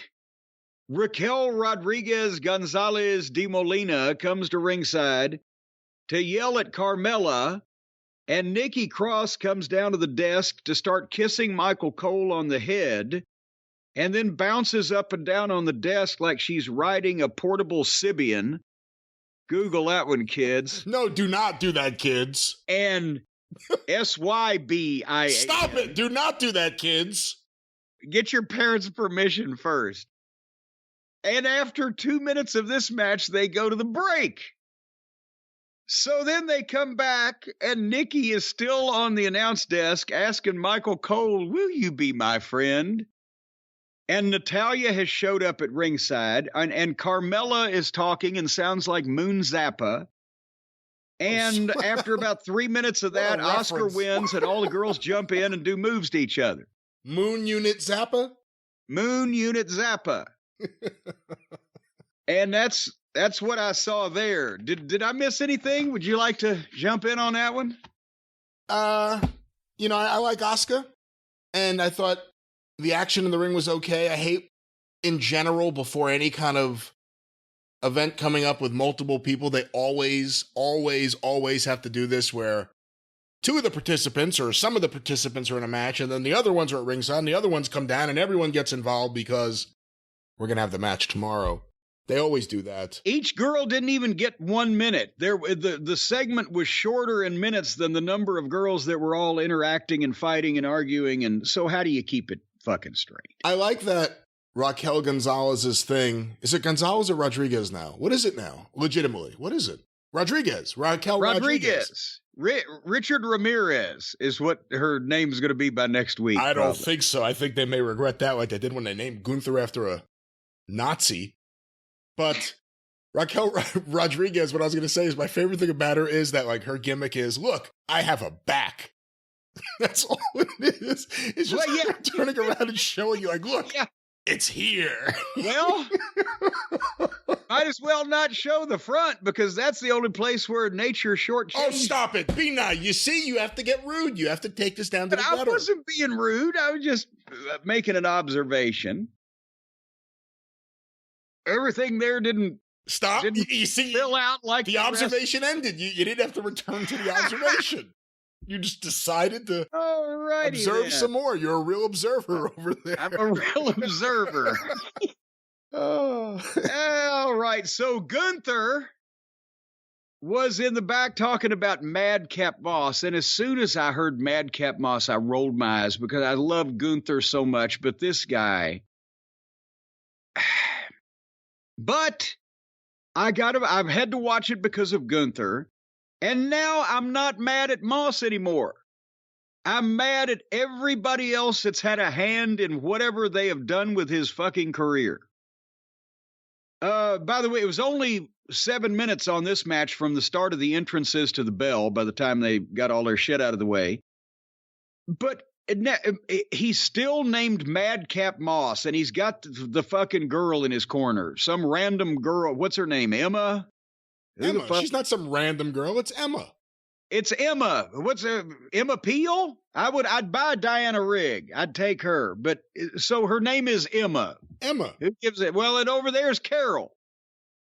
And well, there's Gertrude. Well, there's Cher. There's Madonna. Okay, Liza. they're over. I know who they are. I don't know who Emma is because she ain't over. He's a baby face. He's fighting Gunther. Why have they got it? They're doing this fucking dramatic horse shit, the entertainment bullshit that the writers come up with him and some fucking chick. Fuck. Haven't they done enough? Won't they piss in this guy's mouth while he's down there? Can we say something positive? I'm about to. Okay. I'm saying this has been complete talent goddamn assassination. And this that's positive because this guy doesn't deserve it. He's still got the name Madcap. And he's got the girl in his corner. You can't get past Madcap. But no, I'm trying to finish my thought. But now he's wearing tights. He's got gear on, boots and tights. His physique is incredible. He's got size. He's a good-looking young fella. He's athletic. He's aggressive. They started out at a fast pace, and they were laying shit in. Remember, he's now against also Gunther, one of the best workers in the business right now. Before, he was making goofy jokes and laughing and wearing suspenders and colored fucking, Emmett Kelly clown outfits and hanging around with Baron von Corbin when he was happy. And it was all silly, and you never got a chance to see him work and do anything. Now, it is criminal what they did to this guy, and that they haven't dropped the Madcap name is insane. And they're, like I said, sticking with this random fucking girl. They went 3 minutes to the break, but it was actually a good 3 minutes. They started at a fast pace. They were laying their shit in, and this guy was there for everything. And when they came back, they were still going toe-to-toe, and you could tell that Gunther, even if he was instructed to, he was certainly going above and beyond to make it a back-and-forth toe-to-toe match to try to elevate this guy, and the guy was carrying his end of the fucking deal.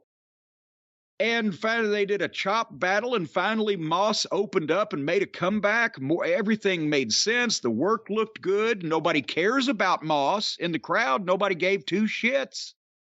But that wasn't his fault. That's the way they presented him and what they've done to a guy now that we see can do shit like this. And he wouldn't stop fighting.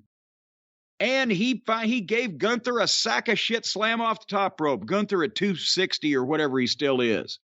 So the guy's strong as a fucking bull. Got a 2 count. Nobody bought the 2 count because they know that it's Madcap Moss and he's been a joke and that's the way they have put him in their minds now. And Gunther got the sleeper and the fans started singing Genericos, ole, ole, ole, ole. And finally, it's been a great match, though, just judging it by a match. And then suddenly, out of the sleeper, Moss is struggling, and Gunther just turns him around, picks him up, and power bombs him. Boom, 1, 2, 3. Out of the fucking blue. Out of nowhere, even. Moss, good God. I mean, he's actually, from that match, just looking at what he did and not what Gunther would have even led him to do, just looking at his performance of it and what he was doing on his own, I always say a lot of times, I'd like a guy like so-and-so in OVW. I would have loved to have this guy in OVW. He's already surpassed that. He's ready to be on the fucking roster. But, you know, if he's been a fucking prospect like this and they have done this and nobody, I don't think now they'll never take him seriously. I don't think you can possibly reverse this. They treated him like you had him in OVW. Boy, they sure did, didn't they? But it's a shame. I don't see how if he goes away and they forget about him entirely, the fans I'm talking about, and they forget that a Madcap Moss exists, and maybe in 9 months they could if he grows his hair out or does something different and give him a different name. Maybe this, you have something here. Or if he went to AEW at some point and obviously would have to have a different name. Maybe they wouldn't know, or they'd feel sorry for him over there. But God, this guy's fucking great. And I think at this point, it's too late. Hey, if I could say one other positive thing, the promo beforehand, Gunther could really talk. I didn't realize how good his English was. I guess I haven't watched too many of his promos. Yeah. He could really talk, but I really like Imperium together. Like when you just watch them backstage and you see their facial expressions behind him, they're actually really, really good together right now. Yeah, and Gunther can talk. He has just enough accent that it fits the gimmick, and not enough accent that you can't understand him or that he's not articulate in English, as you said. So it's perfect. But anyway, now it's time for our main event of the evening, the interview. And again, and boy, this sure was they had one match with Gunther and Moss that was actually worth watching, and 10 minutes of an interview where the guy didn't even have to speak for 5 minutes of it because the crowd was so loud, and that was the best thing on the show. So that's why I say that not only a weird go-home program, but also may have devalued the fucking sale price. But here comes Sami, and in Montreal, what an ovation. And they're singing, I don't even now his tune has a whoa, whoa, whoa, whoa that they can sing. And then ole, ole, ole, ole. Well, that's his old song. That was his old song. Well, yes, but I know but the new song, I don't know the tune, but there's more whoa in his new song. And no, he doesn't have a new song. His new song is the old song. Is that the old song? Yeah. Well, I love the old song. Whatever song he's got, I'm not talking about a new song, old song. I mean, Ole, Ole, Ole was what they sang for El Generico. That's what I'm saying. That's the old thing they used to do for him long ago. And now they're playing his song that's got the whoa that they can sing along also.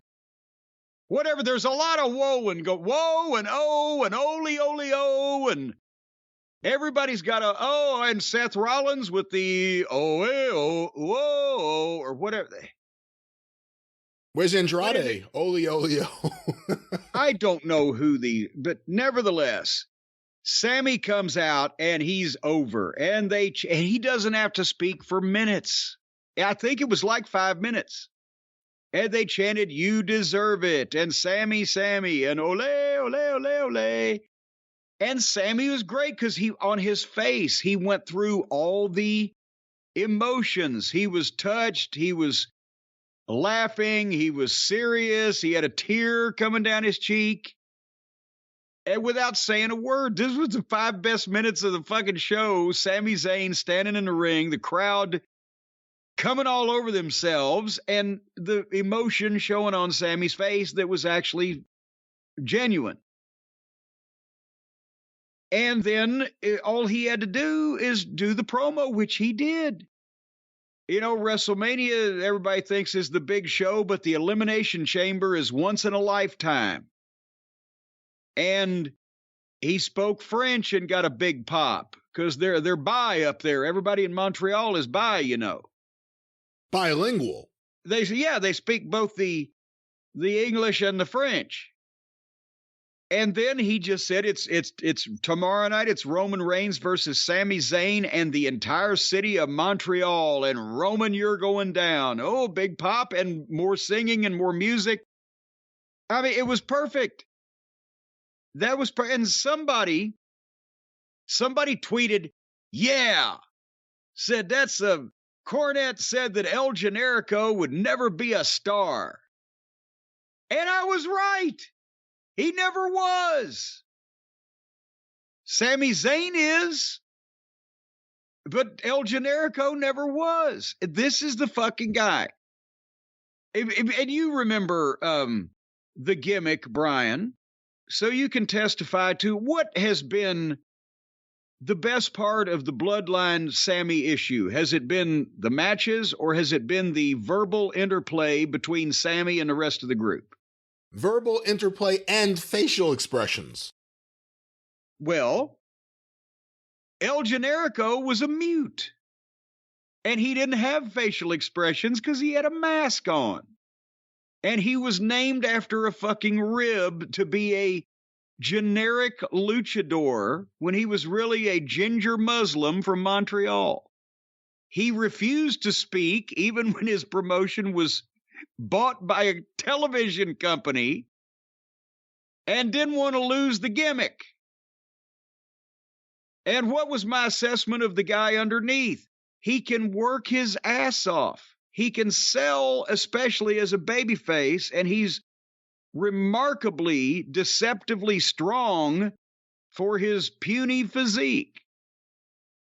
And I never knew whether he could talk or not because he refused to do it. But now, 10 years later, with no mask, a different name, and actually speaking in 2 different languages instead of none, he's one of the biggest stars in the business. Who could have possibly predicted? But that was the go home. I mean, that's the only thing really that sold the pay-per-view on this program was Sami. But like I said, at that point, maybe they figured if they haven't already decided to get it, they're not gonna. What do you think? You know, the other thing is, I'm looking through the notes here. Other than Asuka versus Liv and everyone that ran into that, no one else on this show other than Sami is even on the pay-per-view. Yeah. Well, they wanted to give him the night before to rest up. Build up the matches on the pay-per-view. Yeah. But before we talk about the pay-per-view, we're going to have one of those time lag deals where we're going to go away, but the folks are never going to know it. And then we're going to come back and we're going to talk about the pay-per-view because it will have happened by then. What in the wide world of sports is going on at the Arcadian Vanguard Wrestling News end of the building today? Well, let's do this quick because it's been a long show, but we still have a ways to go. Get information about all the shows on Twitter at Superpodcast or on Facebook. Of course, get the wrestling news every day for free. Your daily wrestling morning newscast at thewrestlingnews.com or look for Arcadian Vanguard's The Wrestling News, wherever you find your favorite podcasts. And of course, the 605 Super Podcast, The Mothership! That's right. Go through the archive today at 605pod.com. That took a lot of energy. Wherever you find your favorite podcasts, The Mothership! There you go.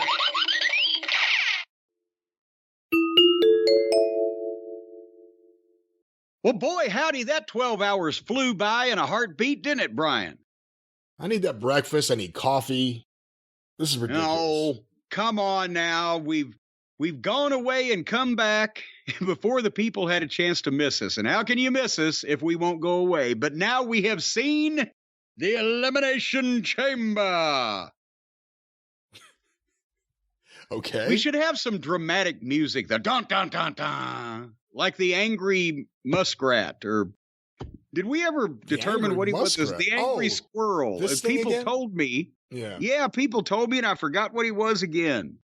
Squirrel, muskrat, ocelot, duck-billed platypus. He was grumpy. Anyway, I would have been grumpy under normal circumstances if I'd have watched this live because the ladies' Elimination Chamber match was on first. And God, again, even if you like the girl wrestling, isn't an Elimination Chamber match before the Elimination Chamber match like having dinner before you go out to dinner? I don't have a problem with the women having an elimination match. Because, look, there's like two ends of the spectrum. AEW, who uses their women like crap, and WWE at least gives them the opportunity to have the same kind of match as the men do.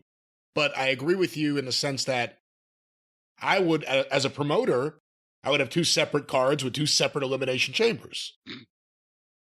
Well, did anybody seriously think I'd watch this? It was a good match. It was fine. Oh, it was fun. It was fine. There were moments. Asuka was good. Liv Morgan was selling really nicely. Raquel, she's got that back. She showed her off her back. And then baby got back. Who else was it? Carmella. Carmella had her moments with her comedy. And who else was in this? And Nikki. Comedy in an elimination chamber. We're putting all of you in a cage in separate pods. And when the horn sounds, you'll have to come out and fight. And the last person remaining. And comedy. No, but it was all right. And then Nikki Cross is kind of like the Roughhouse Fargo of the division. She just comes and does now crazy stuff. Insult the memory of the fabulous Fargo brothers. My favorite nickname still is when she went from Nikki Ash to Nikki ASH, and you decided to just start calling her Nikki Ass. Well, and that's what she's still making out of herself.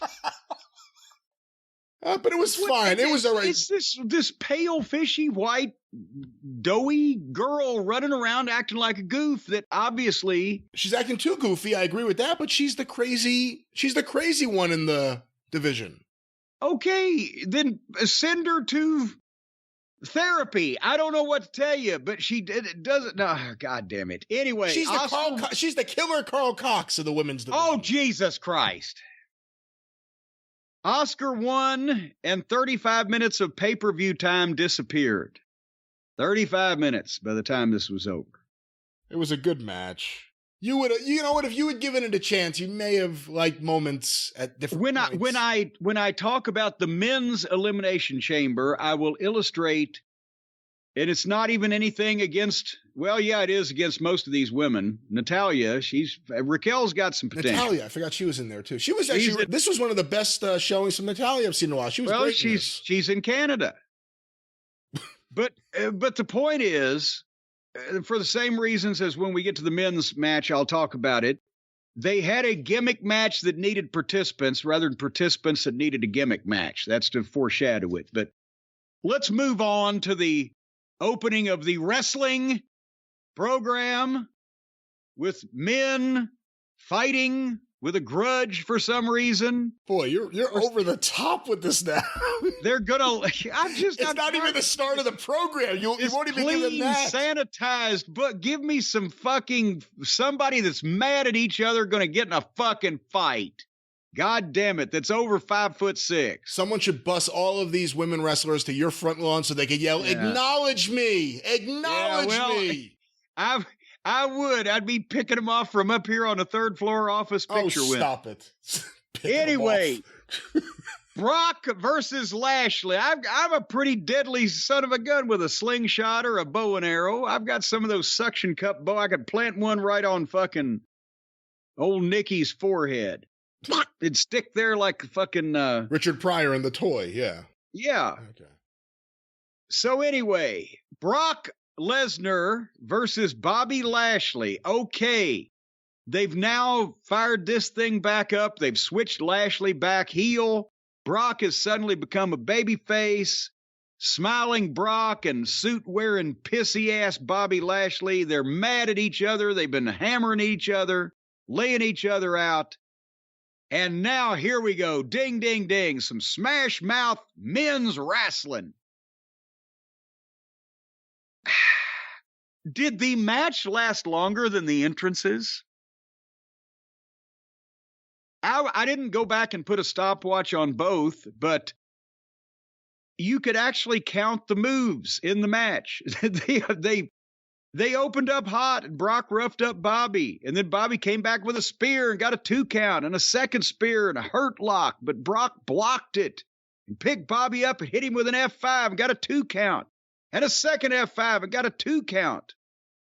And by that point, they're selling this stuff, which they should, but they slowed down 2 minutes in and into some more big stuff and a 2 count, and both are selling, and Brock went for the third F5, and Bobby pushed him off and speared him, and he milked the hurt lock for fucking ever, and then got it, and Brock couldn't break it, so he just went back and mule kicked Lashley in the nuts, and the referee calls for the disqualification. That was it.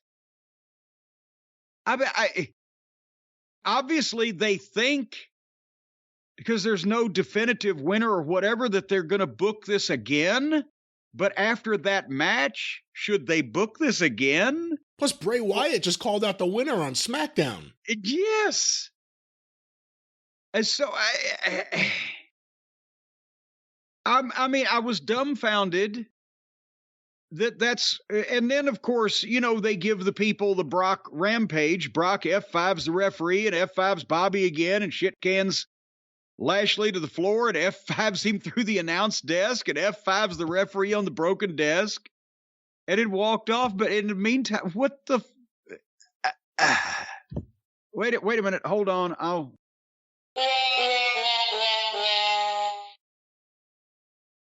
I don't know what else to say. It's the third match. It's the rubber match. They, I guess, clearly wanted Lashley to win if they want the direction of Lashley and the Hurt Business against Bray Wyatt and his puppet friends. And they wanted Lashley to, not Lashley, but Lesnar to lose without looking terribly weak. I guess. I won't tap, but I'll kick you in the nuts. And then they get to see him kill everyone afterwards. You forget Lashley even won. I don't know. I think they should have been going for people forgetting this match actually happened. Why build this up after multiple matches and multiple contract signings on TV in the last few weeks and everything if this was going to be the end of it, right? That's, if you don't have a finish, don't book the fucking match. And when you build something up like this to be on a big pay-per-view event or some type of a big premium live event, whatever they're calling it these days, and then you give them that, then it kind of hurts their faith in the next time you build up a match they might want to see. Well, it's just going to be the bullshit. We can skip it in 4 minutes. Somebody will kick somebody in the nuts. Whatever they're going to think, it's not going to be favorable. And I understand the reasons that you just gave for wanting to protect this guy or that guy or the other. So maybe they shouldn't have booked the fucking match. Because they control that. If they didn't have a palatable way to get out of it, why'd they get into it? When was the last time you saw a double count out? It's been a while, and you know what? That's one thing from the old days in wrestling that I'm not sorry to see go, because they were always flatter than 4 o'clock. Yeah. Always. And the only time it wasn't was when, you know, you've just emptied the dressing room and had the big giant pull apart, and everybody got all that action, and they, you know, forgot about it. But even then, it had to be the right situation with the right people, and it wasn't the end of the program. It was a step in the road. But the old, I'll just pull you off the apron, then you pull me off the apron, that got that lazy booking. It even happened back in those days, folks. But nevertheless, Brock, we need you to lose. Okay, but I don't want to be pinned. All right? And I also won't submit. Okay, and you can't knock me out. I mean, you kind of run out of things you could do. And after I lose, I have to kill everyone.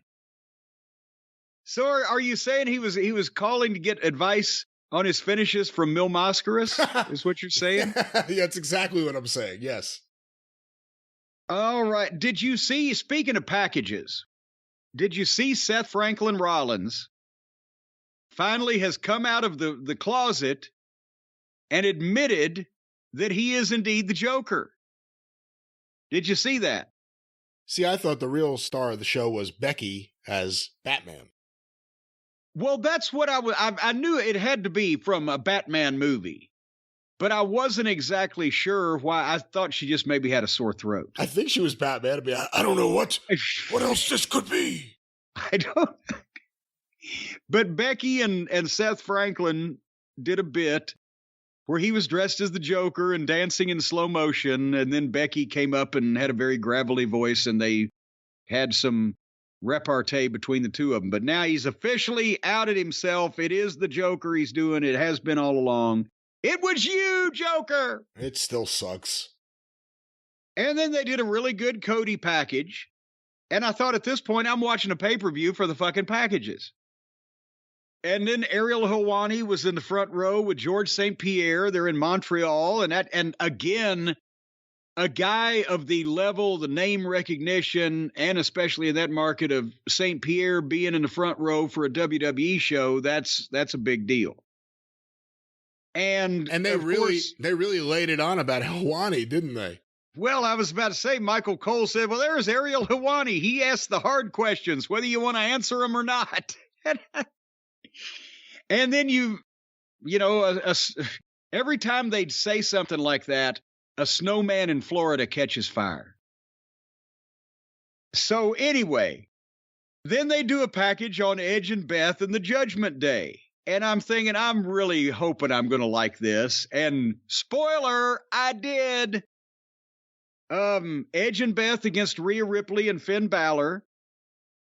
And this was better with Finn, not only because you did need, a guy that has more experience, a little bit more, ring awareness than Priest at this point for the match. And also somebody need to drop the fall. I think I predicted that as soon as we heard about the match.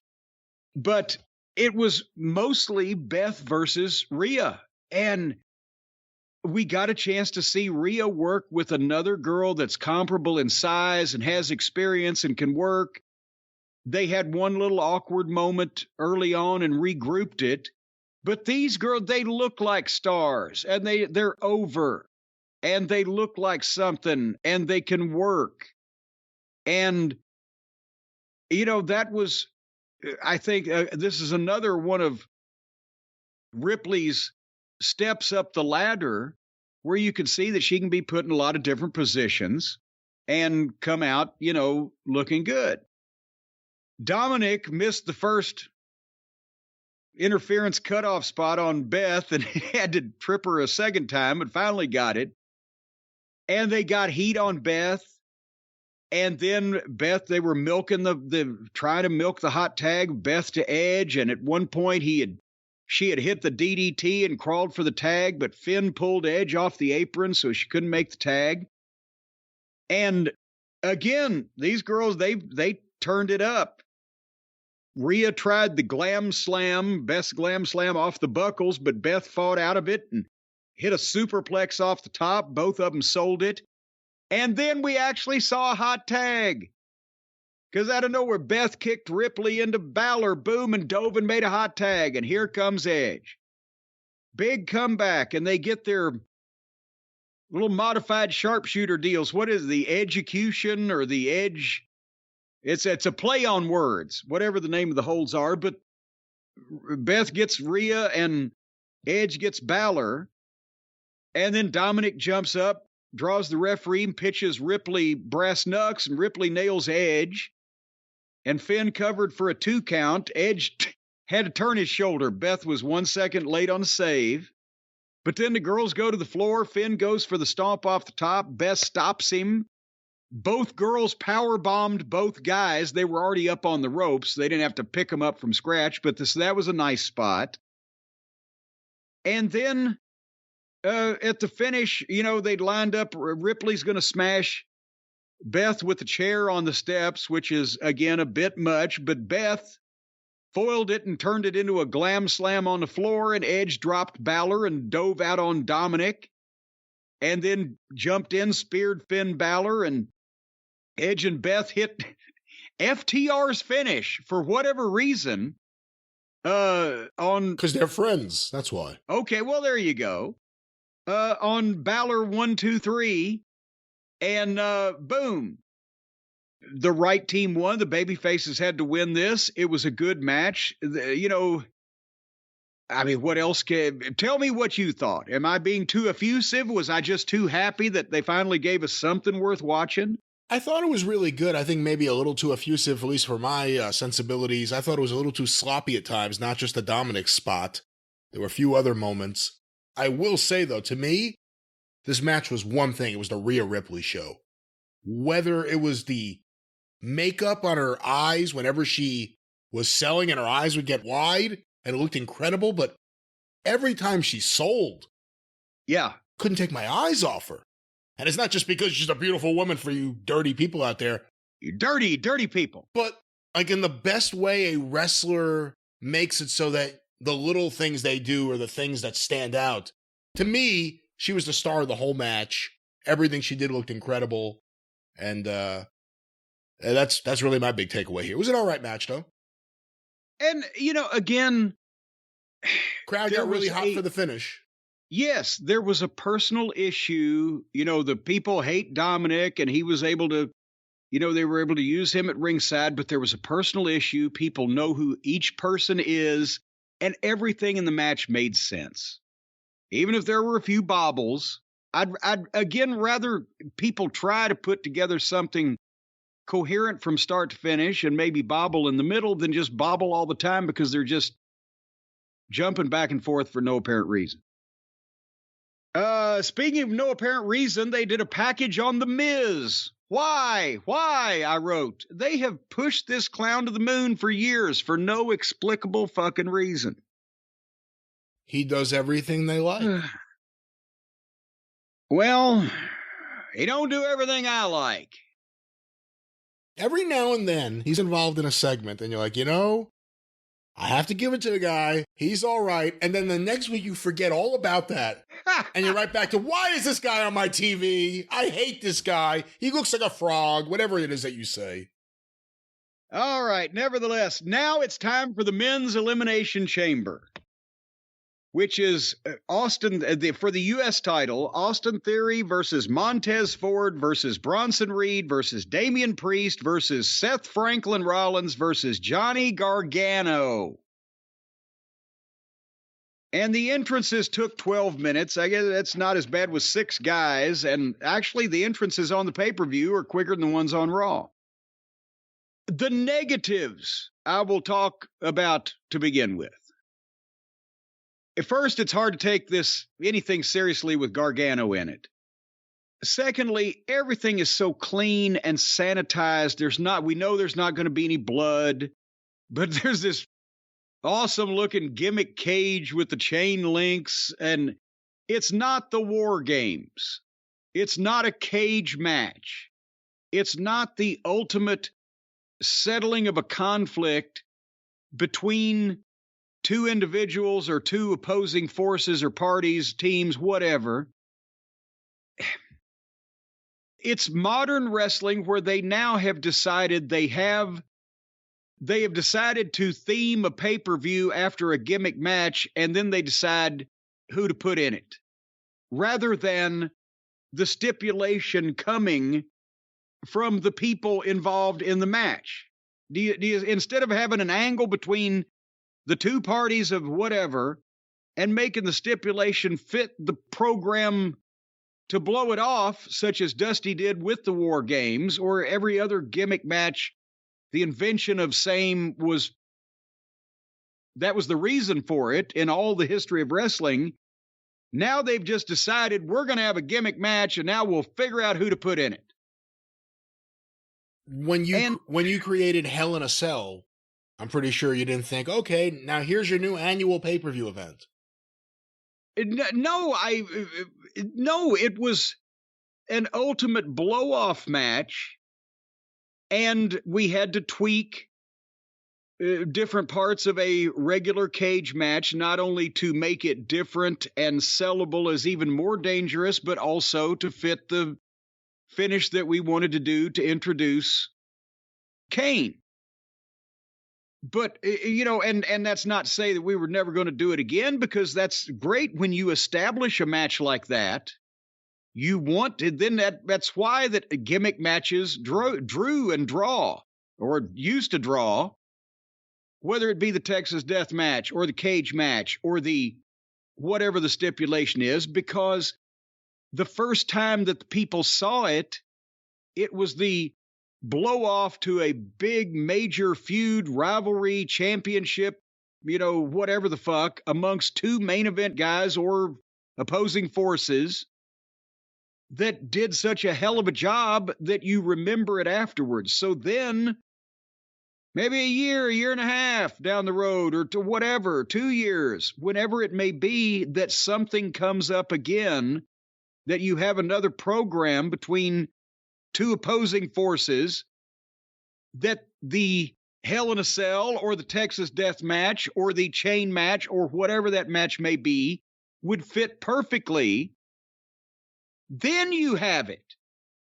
And then you tell PA, remember how great the first one was. Well, imagine what's going on these two. That is why stipulation matches and gimmick matches work. If you had just started out with saying, before there had ever been a cage match in wrestling, Saturday night at the Omni, we're going to have a big cage around the ring, and we're going to put wrestlers in it, and they're going to fight.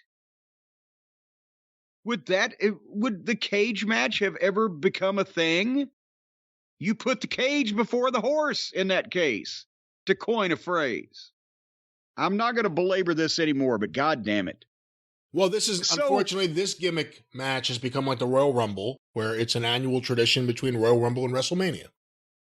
Yes, and that's why that, people just watch for guys to do moves to each other. And then you've got a couple of real main event guys in this match, and a couple that could be there one day, and a couple that ain't never going to be there. And the crowd, they do Seth Franklin's, whoa, and blah, blah, blah. So Gargano and Seth Franklin started, and the crowd sang because they were bored, I guess. Theory came in and looks great. He beat up Gargano and Seth, and then they teamed up on him. And Theory was trying to keep himself entertaining and do shit that fits him. He tried to hide in one of the pods. He closed the door so Gargano couldn't. He was hiding from Gargano. That's the biggest problem I had with that spot. Well, but at least he's trying to be inventive. But I agree, it is hard to take. hiding from Gargano. But Seth comes in the rear, and they get him in the pod and, like, beat him up in a phone booth. And then Priest comes in and beats up everybody. But the point is, until everybody gets in and shit starts happening, it drags, and people were on their hands a lot because you can't have a match with these stipulations and this setup. You can just have guys doing moves to each other and coming up with different moves to do to each other. It can't make sense. There's no personal issue. There's no clear grudge. There's no two sides. It's meaningless action dressed up with a set and a budget. So now that we've said that, Bronson Reed comes in, does big man stuff, and looks great. Montez Ford came in.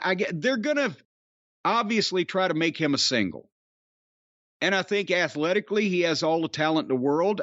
He looks in good shape. I don't know that he has a lot of personality. He looks like one of the fucking Cosby kids on the Cosby Show. He's just kind of there. Well, there was only one boy in the house, and that was Malcolm Jamal Warner. He doesn't look anything like him. Well, then what show am I thinking of? He looks like the guy on the CBS morning show, Nate Burleson, the former NFL football player. He looks exactly like him, except for the hair. I don't watch that show. So, well, he looks like some boring fucking guy from a show that I've seen in some part of town. Anyway, they're trying to make him a single.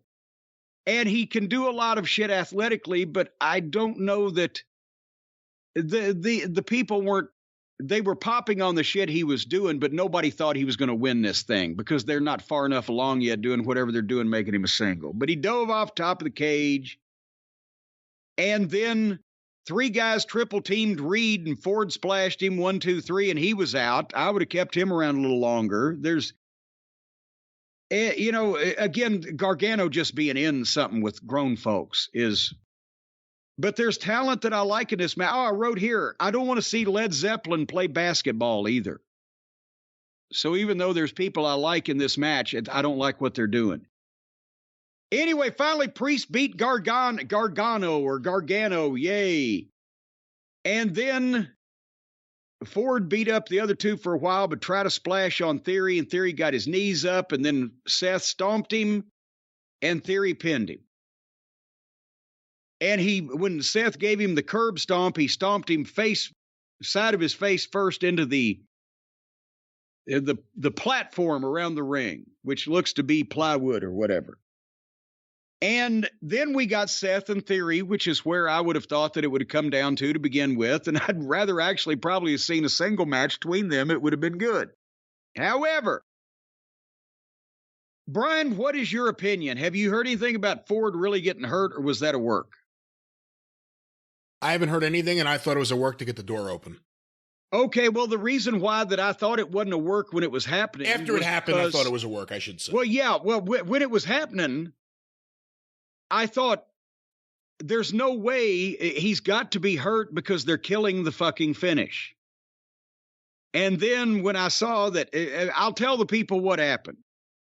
Seth and Theory start. Seth hits a powerbomb and gets a 2 count. Ford is still laying there. And they call the other referees in, and then the security guys or the doctors or the minions, whatever they are. Give him credit. He was doing a great job of selling that he was hurt. Well, yes, he was. That's why I bought it at first. But the problem was Seth and Theory had just got started. They did one move, and then they had to lay there and fucking sell. And it stopped the whole thing. And I wrote, if this was a work, it's the worst idea ever. Because it took so long to get Ford out of the ring, and he's stumbling, and he really did a good job of, you would believe he was hurt. But it brought the whole thing to a goddamn halt, and then they gave him the golf clap when they're carrying him out. So now the people's attention is completely off of Seth and Theory, and then as soon as they got Ford out of there, they had to start back at full speed, going from selling, and now the people, they started getting back into it, but it just derailed everything. And the reason they did that was to leave the fucking door open. Jesus H. Christ. Because as soon as Seth hits the pedigree and starts milking the curb stomp. Then Logan Paul shows up through the open door onto the apron, gives Seth the buckshot lariat and a curb stomp right in front of the referee because no disqualification. And in theory, hits his finish 1, 2, 3. And I'm like, geez, again, this is there used to be a phrase called disgusting heat, which was not disgusting heat like you were offended because they were too bloody or whatever. You got disgusted because you either got mad at the referee or mad at the promotion because you didn't like the finish and it was kind of obviously bullshit. Because the referee either was buried or something was allowed to happen that shouldn't have been allowed, and the fans get disgusting heat instead of mad at the heel heat.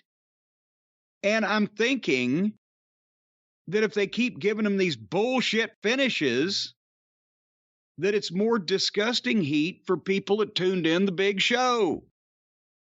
But you tell me, what do you think? I don't know if that's the case in this specific example, only because in this example, the major gimmick match that the event is named after isn't even the main event, and it's certainly not the match those people really came for. So if there was ever a time you could do this, this was probably the one. It was a surprise. I mean, I think it was a surprise. I mean, maybe some people thought it, but you didn't hear too many people saying, I bet Logan Paul will be there. It was a clever way to get him in the cage because even experts were questioning what was happening with Montez Ford. And then all of a sudden he hit. By the way, he hits the buckshot lariat better than Hangnail. Better than Hangnail. Maybe Logan Paul should name that something after himself and take that move because he owns it at this point.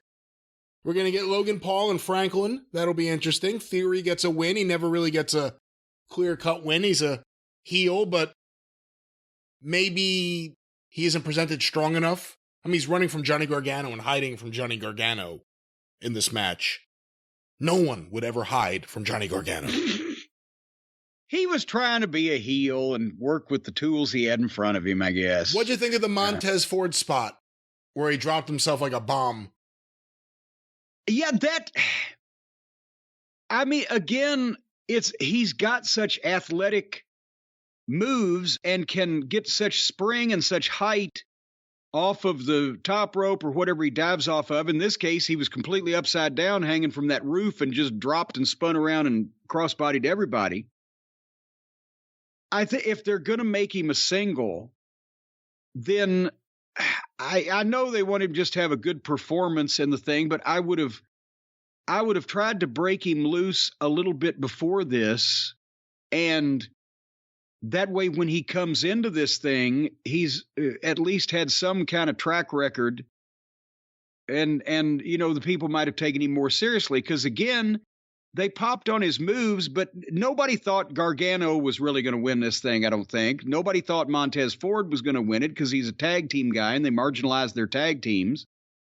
I think everybody always thought it was either going to be Theory or Seth to begin with. And that's, you know, something like this when it's with 6 top guys and you can't really, maybe 1 or 2 might be shady, but you can't really pick who's going to be the last ones and who's going to win, you know, it's easier to take. But whatever. The people, like you said, this was a forgiving crowd that came to see the main event.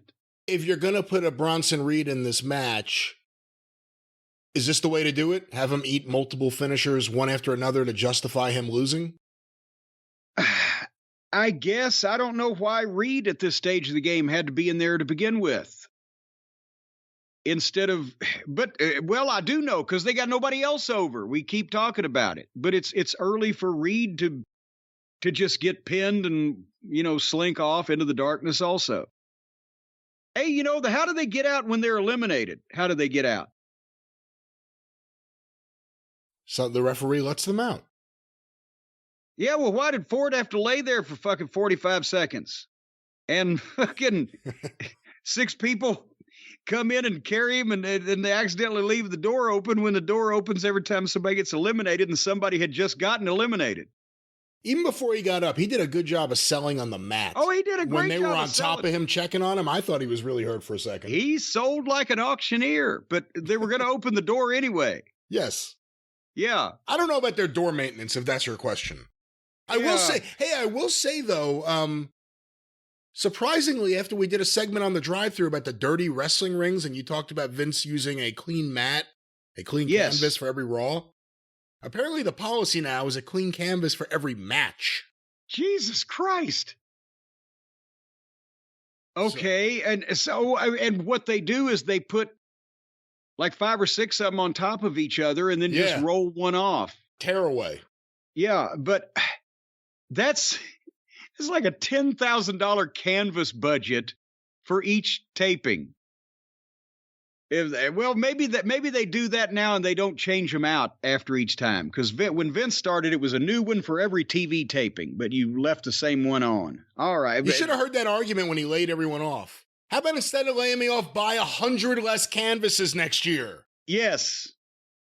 Cut that canvas budget. Can we get to the main event? That's what everybody wants to hear about. Let's do it. For the WWE title, and they did another great package, and then Sami Zayn versus Roman Reigns. And did you like the way they sent Roman out first, and they attributed it to the champion's prerogative? He came out first so that Sami Zayn would have to stare into he came out first because they knew that they could milk the fucking crowd, Sami coming out second for 10 minutes, and they did. This was great. They milked his music so the crowd would start singing. And then when they played the music, the crowd was singing that song, and they sang it forever. And the crowd was ballistic, from the time Sami comes in the arena, gets in the ring. The introductions. Why do they have a 25-year-old female ring announcer? I miss Howard Finkel. I even miss Gary Capetta. I miss announcers that didn't have to do this. The universal like that. They all do that now. Especially 25-year-old girls. I don't have a problem with that. They're good. They're good. It doesn't. Does she need a mustache? We get Emi Sakura. Will that make you happy? It would make me happier if she had a mustache, yes. And a long beard down to her crotch. Just something that a bunch of fucking old bastards smoking cigars around ringside from the Athletic Commission. Let's make it look like the good old days. Yeah, everyone's dressed like Burt Sugar. Yeah, Burt Randolph Sugar to do the weigh-in. But anyway, it went minutes. Fuck you, Roman, the chants and the singing. And neither guy got in a hurry, and they let the crowd do the work. And then I got a tickle that spread through my whole body. It started down low and then continued to grow. When they locked up, the crowd popped on the lockup and booed Roman Reigns' headlock. That was what the crowds were like in the 70s. Not even just the main event. If they had ever seen the babyface before, if they'd ever seen him on TV or he'd ever appeared live, and it was the second match on the card or whatever, when they locked up, the people would cheer, and whoever took control, they would boo or cheer. And I haven't seen it in a long time, but the people of Montreal, God bless you all. And they took their time at the first because the crowd was popping on headlocks and elbows. And then Sami hit one of his flip dives to take Roman off his feet out on the floor, and the place fucking blew up. And then Roman took over, as he should have, and the theme of the match again was he's abusing and belittling the smaller underdog babyface, and Sami Zayn can sell almost like Ricky Morton. That's one that you saw, not only the body language, but the facial expressions. He looks like he's toast. And he sells like a fucking crash test dummy, but not in a out of control way. But that's Zayn's biggest deal as a babyface wrestler, is he can sell.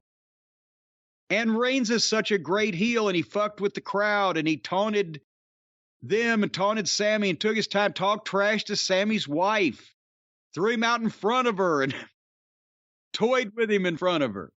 Hey, just in general, at this point and at various other points, you didn't feel at all like they slowed it down too much? Like there was too much of the time of Roman doing the talking at various points? In the finish, I'll get to that, because I'm still a bug about that in the finish, when the finish takes for fucking ever and the clock's running on a referee bump or whatever. But here, no, because they were working for those people.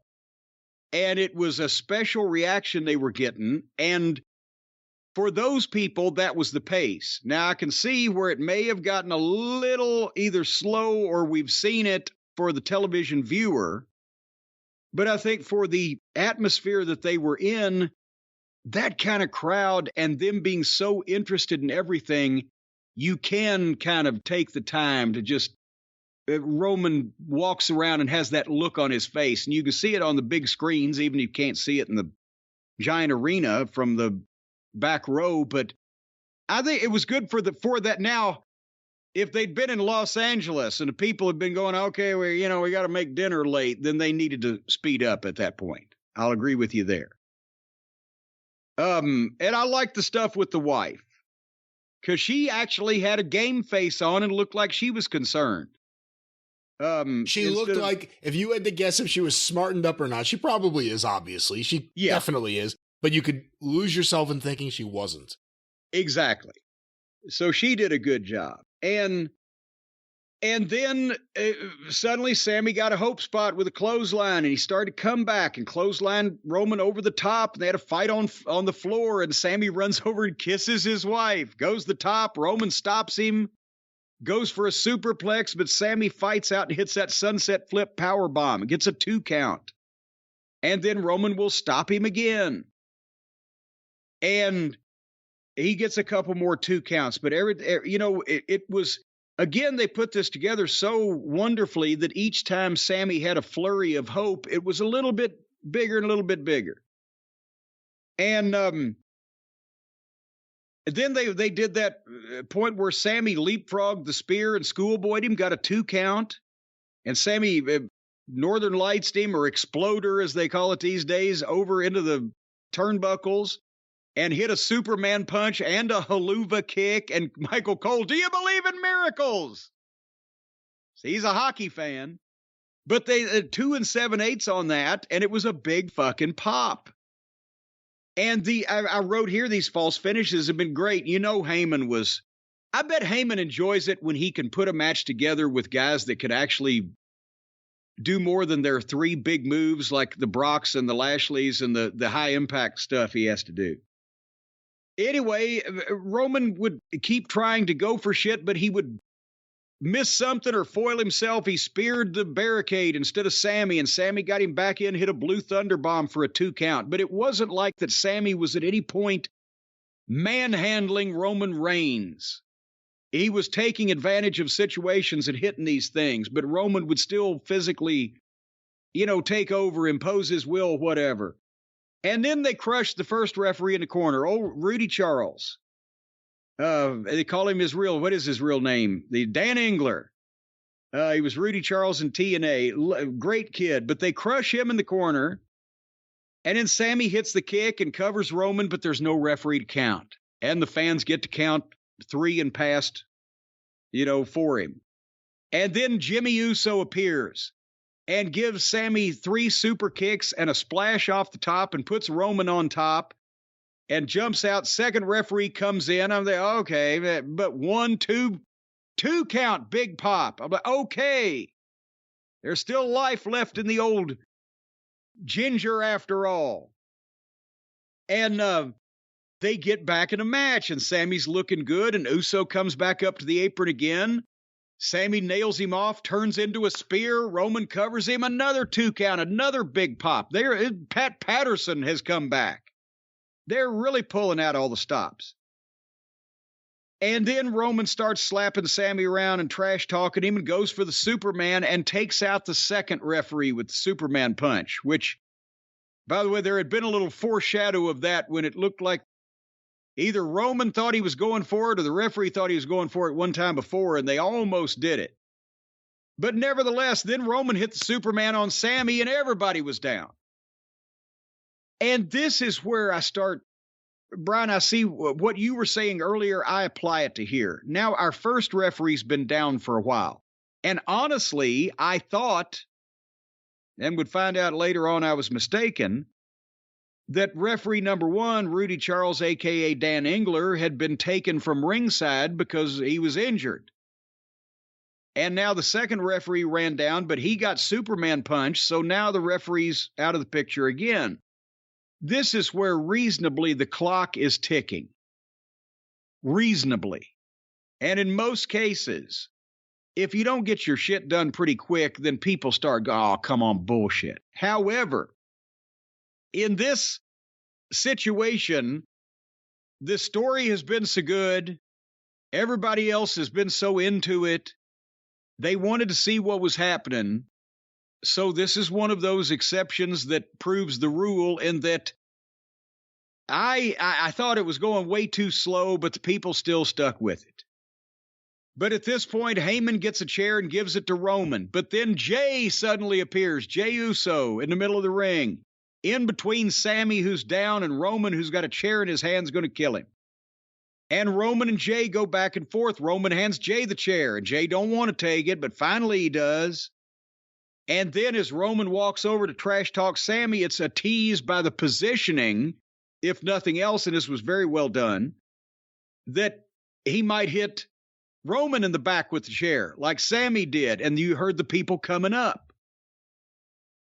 And I wrote at that time, of course, one of these referees would be up by now, or another one in, but people are at least interested in this. So Roman finally takes the chair back and pie faces Jey Uso a couple times, like, what the fuck's the matter with you? You don't want to do what I tell you to do. And Roman, at the same time as he turns around to go back to Sami, and Jey Uso is coming behind Roman from being pie-faced because he's going to bow up, Sami runs, Roman ducks, and Sami spears Jey Uso. And at that point, Roman grabs the chair, or has the chair, and hits Sami like 6 fucking times across the back with the chair, and then hits a spear. And that's where I was. The first referee, Rudy Charles, a.k.a. Dan Engler, he comes back in. He's had to have been down at ringside for 10 minutes. People been in car wrecks. They've had heart attacks and got back to their feet in quicker time. That, again, nobody cared because this was so good and everybody was into it, and it's Montreal, and for all the reasons we've talked about. But goddamn, they've already run another. Couldn't they have run another one at least down where it didn't call attention to the fact that this guy regained consciousness after 10 minutes at the exact wrong moment? Just the little things. I'll tell you what, on that topic, keep this in mind as you finish your review. Where did Jey Uso go? Well, that's another thing. We didn't see a lot of Jay after that, did we? He just vanished. He just vanished. Where did he go?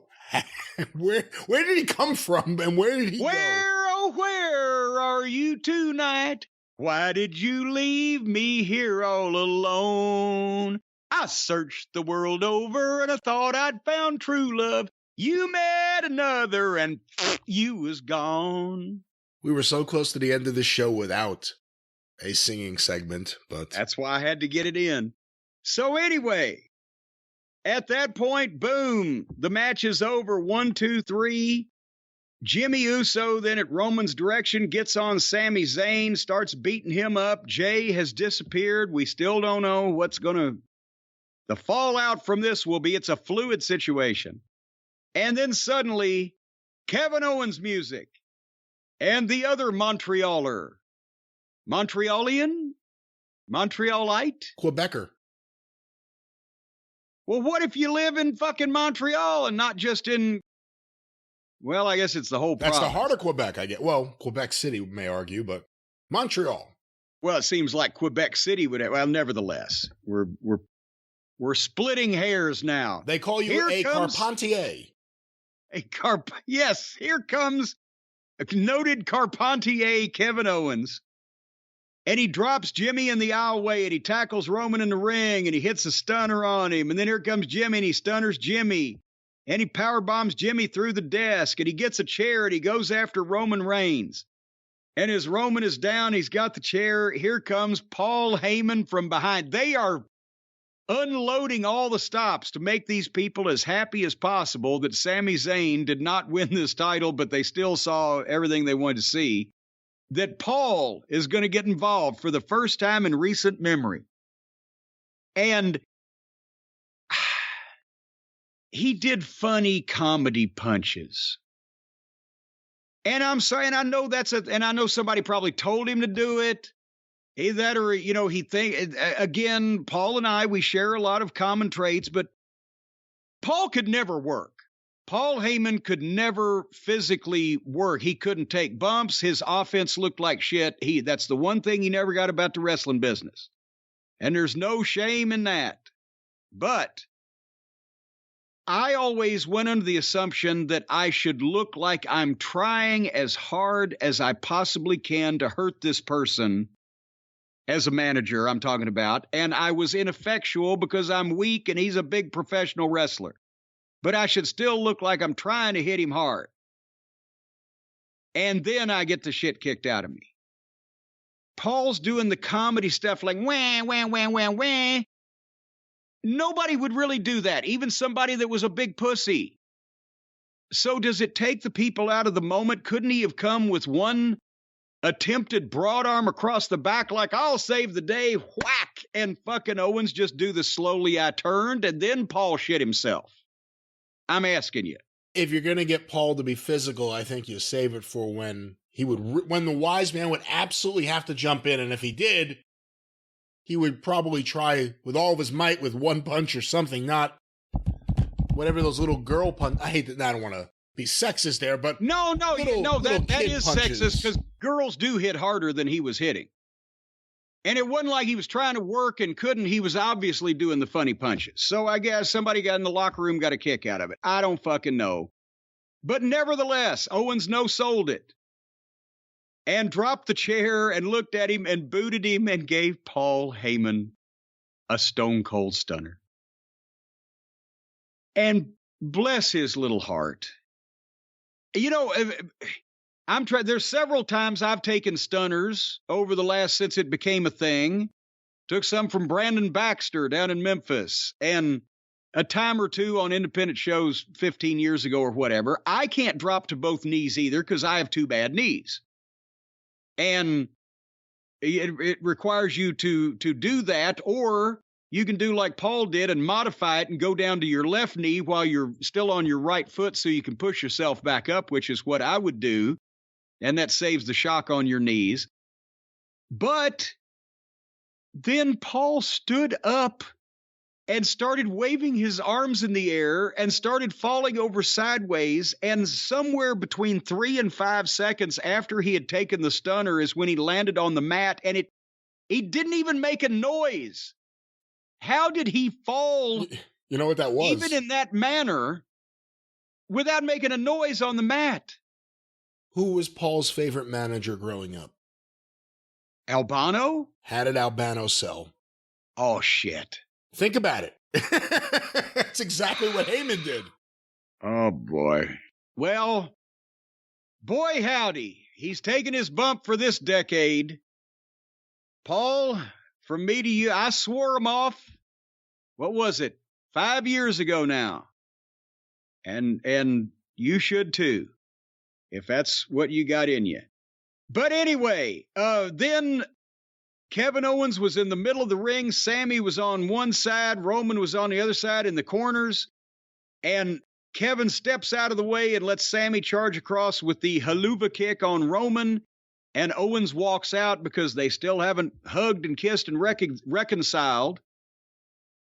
And I'm being a picky prick about as a wrestling finish, it would have gotten panned years ago because people would have seen through the referee being down too long and et cetera, et cetera. But as a sports entertainment finish, and people accept these things now, this was fucking great. They saw everything they needed to see. Sami was in every way protected, while Roman still did not lose. But they got a good match out of it and a really good finish with a bunch of twists and turns before they did it, not like when they just cheated people out of everything with Brock and Lashley. So I again,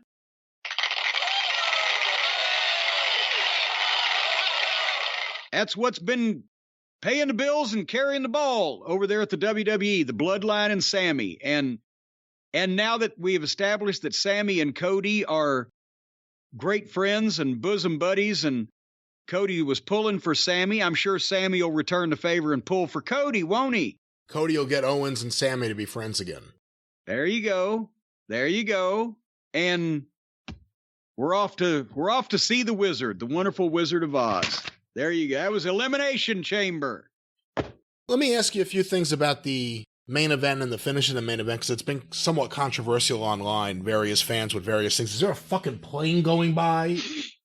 I guess so, or a spy balloon, I'm not sure. But did you piss off the Chinese again? Quite about that. Any issue at all, any issue with Sami not going over in Montreal, considering that crowd and everything? Oh, good God, no. Because a lot of people, I mean, again, it's online and it's wrestling fans, but we're talking about reactions to things. A lot of people lost their shit over the fact that Sami has not won this, didn't win the title and didn't win in Montreal. If they ever thought he was going to, then they don't know how the business works and they're insane to begin with. They weren't going to, no. In some other situation, I'm not saying they wouldn't have, they put the belt on Kofi Kingston for fuck's sake at one point. But no, not when they had the most dominant heel of modern times champion that it has been a champion for the past 3 years or whatever the fuck it's been, and is heading toward a showdown with the guy that they have handpicked to be the big star of the entire company, not just the shows in Montreal, Cody Rhodes. Roman Reigns was not going to do it. He wasn't going to have dinner before dinner. He wasn't going to do a job before he does job. And again, if this was the territory days, if this had been Lawler in Memphis or Dusty in Tampa or Vern in Minneapolis or whatever the case, and Montreal was the biggest city or one of the biggest cities in the territory, and you had a guy that got over like that and got that reaction, then you make the moment. And then you put the belt on the guy in his hometown in the big crowd, when that's one of the 4 or 5 cities you run. But they're talking about the entire world. And as much as everybody does like Sami, fans, he's over with all the fans everywhere from Maine to Spain on a choo-choo train. But he doesn't get the same reaction in every other town he gets in Montreal, obviously. And they weren't going to screw up well over a year of planning and preparation to install the guy they want to be the top babyface for the entire world, because Sami got over in this way and has an especially hot crowd in his hometown. So that would have been a great moment in Montreal and a great memory in Montreal. And it would have screwed up the plans they have going forward for months for the entire rest of the fucking world. Does that make any sense now? There are people who think that WWE should have changed plans, called an audible, whatever it is, in recognition, I guess, for how over and how special a moment it is right now for Sami in Montreal. Well, those people would be idiots, and I don't want them in charge of my fucking investment accounts. Did you think they were going to do a Dusty finish when the first referee went down and the second one came in? No, by the Dusty finish, you mean somehow Sami wins and then it's nullified. Correct. The people get the big pop and the big celebration, and then a few minutes later, they get deflated with the news. No, because that would still have required Sami Zayn to pin Roman Reigns for any type of referee, one on duty, off duty, part-time, whatever the case, to count 3, and that wasn't ever going to happen. That can't happen. Sami can lay on top of him all day long with no referee counting, which is what they did and what they got. But nobody will count Roman Reigns' shoulders to the mat before WrestleMania. I don't know how many different ways I can say this to people. That's what they want to do for the benefit of the entire company and in front of the entire world going forward with the plans they have. And they're correct in those plans. And yes, they would have loved it if Sami'd won the belt in Montreal, and the people watching at home would have got a kick out of it too. But then, where do you go from there? If you beat him right back, then the people just go, eh. And then Roman drops it to Sami. He's already dropped it, or drops it to Cody. He's already dropped it to Sami. So either Cody would have to beat Sami, or Sami would have to hold it for a fucking year. And does anybody think that Sami Zayn needs to be the WWF champion for a fucking year? No. So, do you think the idea of Sami and Kevin Owens versus the Usos at WrestleMania, do you think they can get there with an intriguing story as they continue things? And what do you think about the idea that all members of the Bloodline could lose their belts on the same night? Or part of the same 2 nights, I guess. Well, in the same weekend, or part of the same group of festivities. That does sound like, but at the same time, I don't know whether I wouldn't even be happy with and Cody reuniting the former friends and getting them to shake hands. That's a great idea that you just mentioned. Could it be Jimmy and Solo against Kevin and Sami? Because we might still not know what Jay is going to do or not do, and it doesn't have to be for the title because it's goddamn personal issue. Any disappointment at all in the way they use Jey Uso here? And the way things are still up in the air with him? Well, him disappearing after... Why did he jump in the ring if he wasn't going to do anything to anybody? What was his intent? And why did he get his mind changed? I mean, he got speared, but then he's gone forever. So I don't know. I like the involvement in that we didn't know what he was going to do, but then when he didn't actually do anything, I'm not sure that, and then you never saw him again. That's kind of a lazy way out. Now that you put a spotlight on it. Well, that was WWE Elimination Chamber. And Jim, before we go, we have some sad news to report from the world of entertainment. Richard Belzer has passed away at the age of 78. 78? Yeah. Good Lord. He was part of that original group. I mean, Chevy Chase, how old's Chevy now? He's got to be 80. No. Let me look this up. Come on. Hold on, I'll look it up right now. Why, Chevy just seems like yesterday. But it was 48 years ago that Saturday Night Live debuted. But Richard Belzer, I would have never thought be almost 80 years old. How old was he when Hogan brain damaged him? Is the estate going to sue Hogan for causing his death? Chevy is 79 years old. Chevy Chase is 79 years old. That's right. Fucking hell. So he was over 30 by the time he got on Saturday Night Live. Yeah, he had already been performing and... No wonder he became an old fuddy-duddy stick in the mud. One of my favorite things was they did a WWF TNT taping at the NAPTY convention in Las Vegas. I think it was that. So the audience just filled up with people they're trying to impress. This is like their booth, except it's a live show. Yeah. And I'm not exactly sure what they were going for, but Heenan's on stage with Big John Studd, and they sent Ventura and Johnny Valiant into the crowd to either interview people or get them to ask Bobby Heenan a question. It goes off the rails. And Johnny V's one of those guys, I know a lot of people find him really funny. I can't even understand what he's saying half the time. I have no idea what he's saying. I saw that WrestleMania 3 promo we did when I was a kid. That was like one of those things. I was like, man, one day I will be an adult and understand what this man is saying. Yeah, there. yeah. I have no idea what the fuck he's saying there. You're still not old enough. But it's him and Ventura. Ventura goes up to some guy and he goes, whatever, who's your favorite wrestler? And the guy goes, Richard Belzer! And they immediately go to the next person because it's right after the lawsuit and everything. I guess, does everybody know what we're talking about? You know what? Is this? We should talk about it briefly just because I actually think in the lead up to WrestleMania, when people talk about all the things that came together for Vince McMahon to make it work, That ends up being one of the big things that people forget, that even though it was a negative financially on Vince and Hogan, I guess, or specifically on Vince, it was part of the publicity for WrestleMania, not intentionally. Yeah, and in real time, for those of you who weren't old enough to experience it, this made every newspaper, every television news program, whatever, there was a lot of talk about it.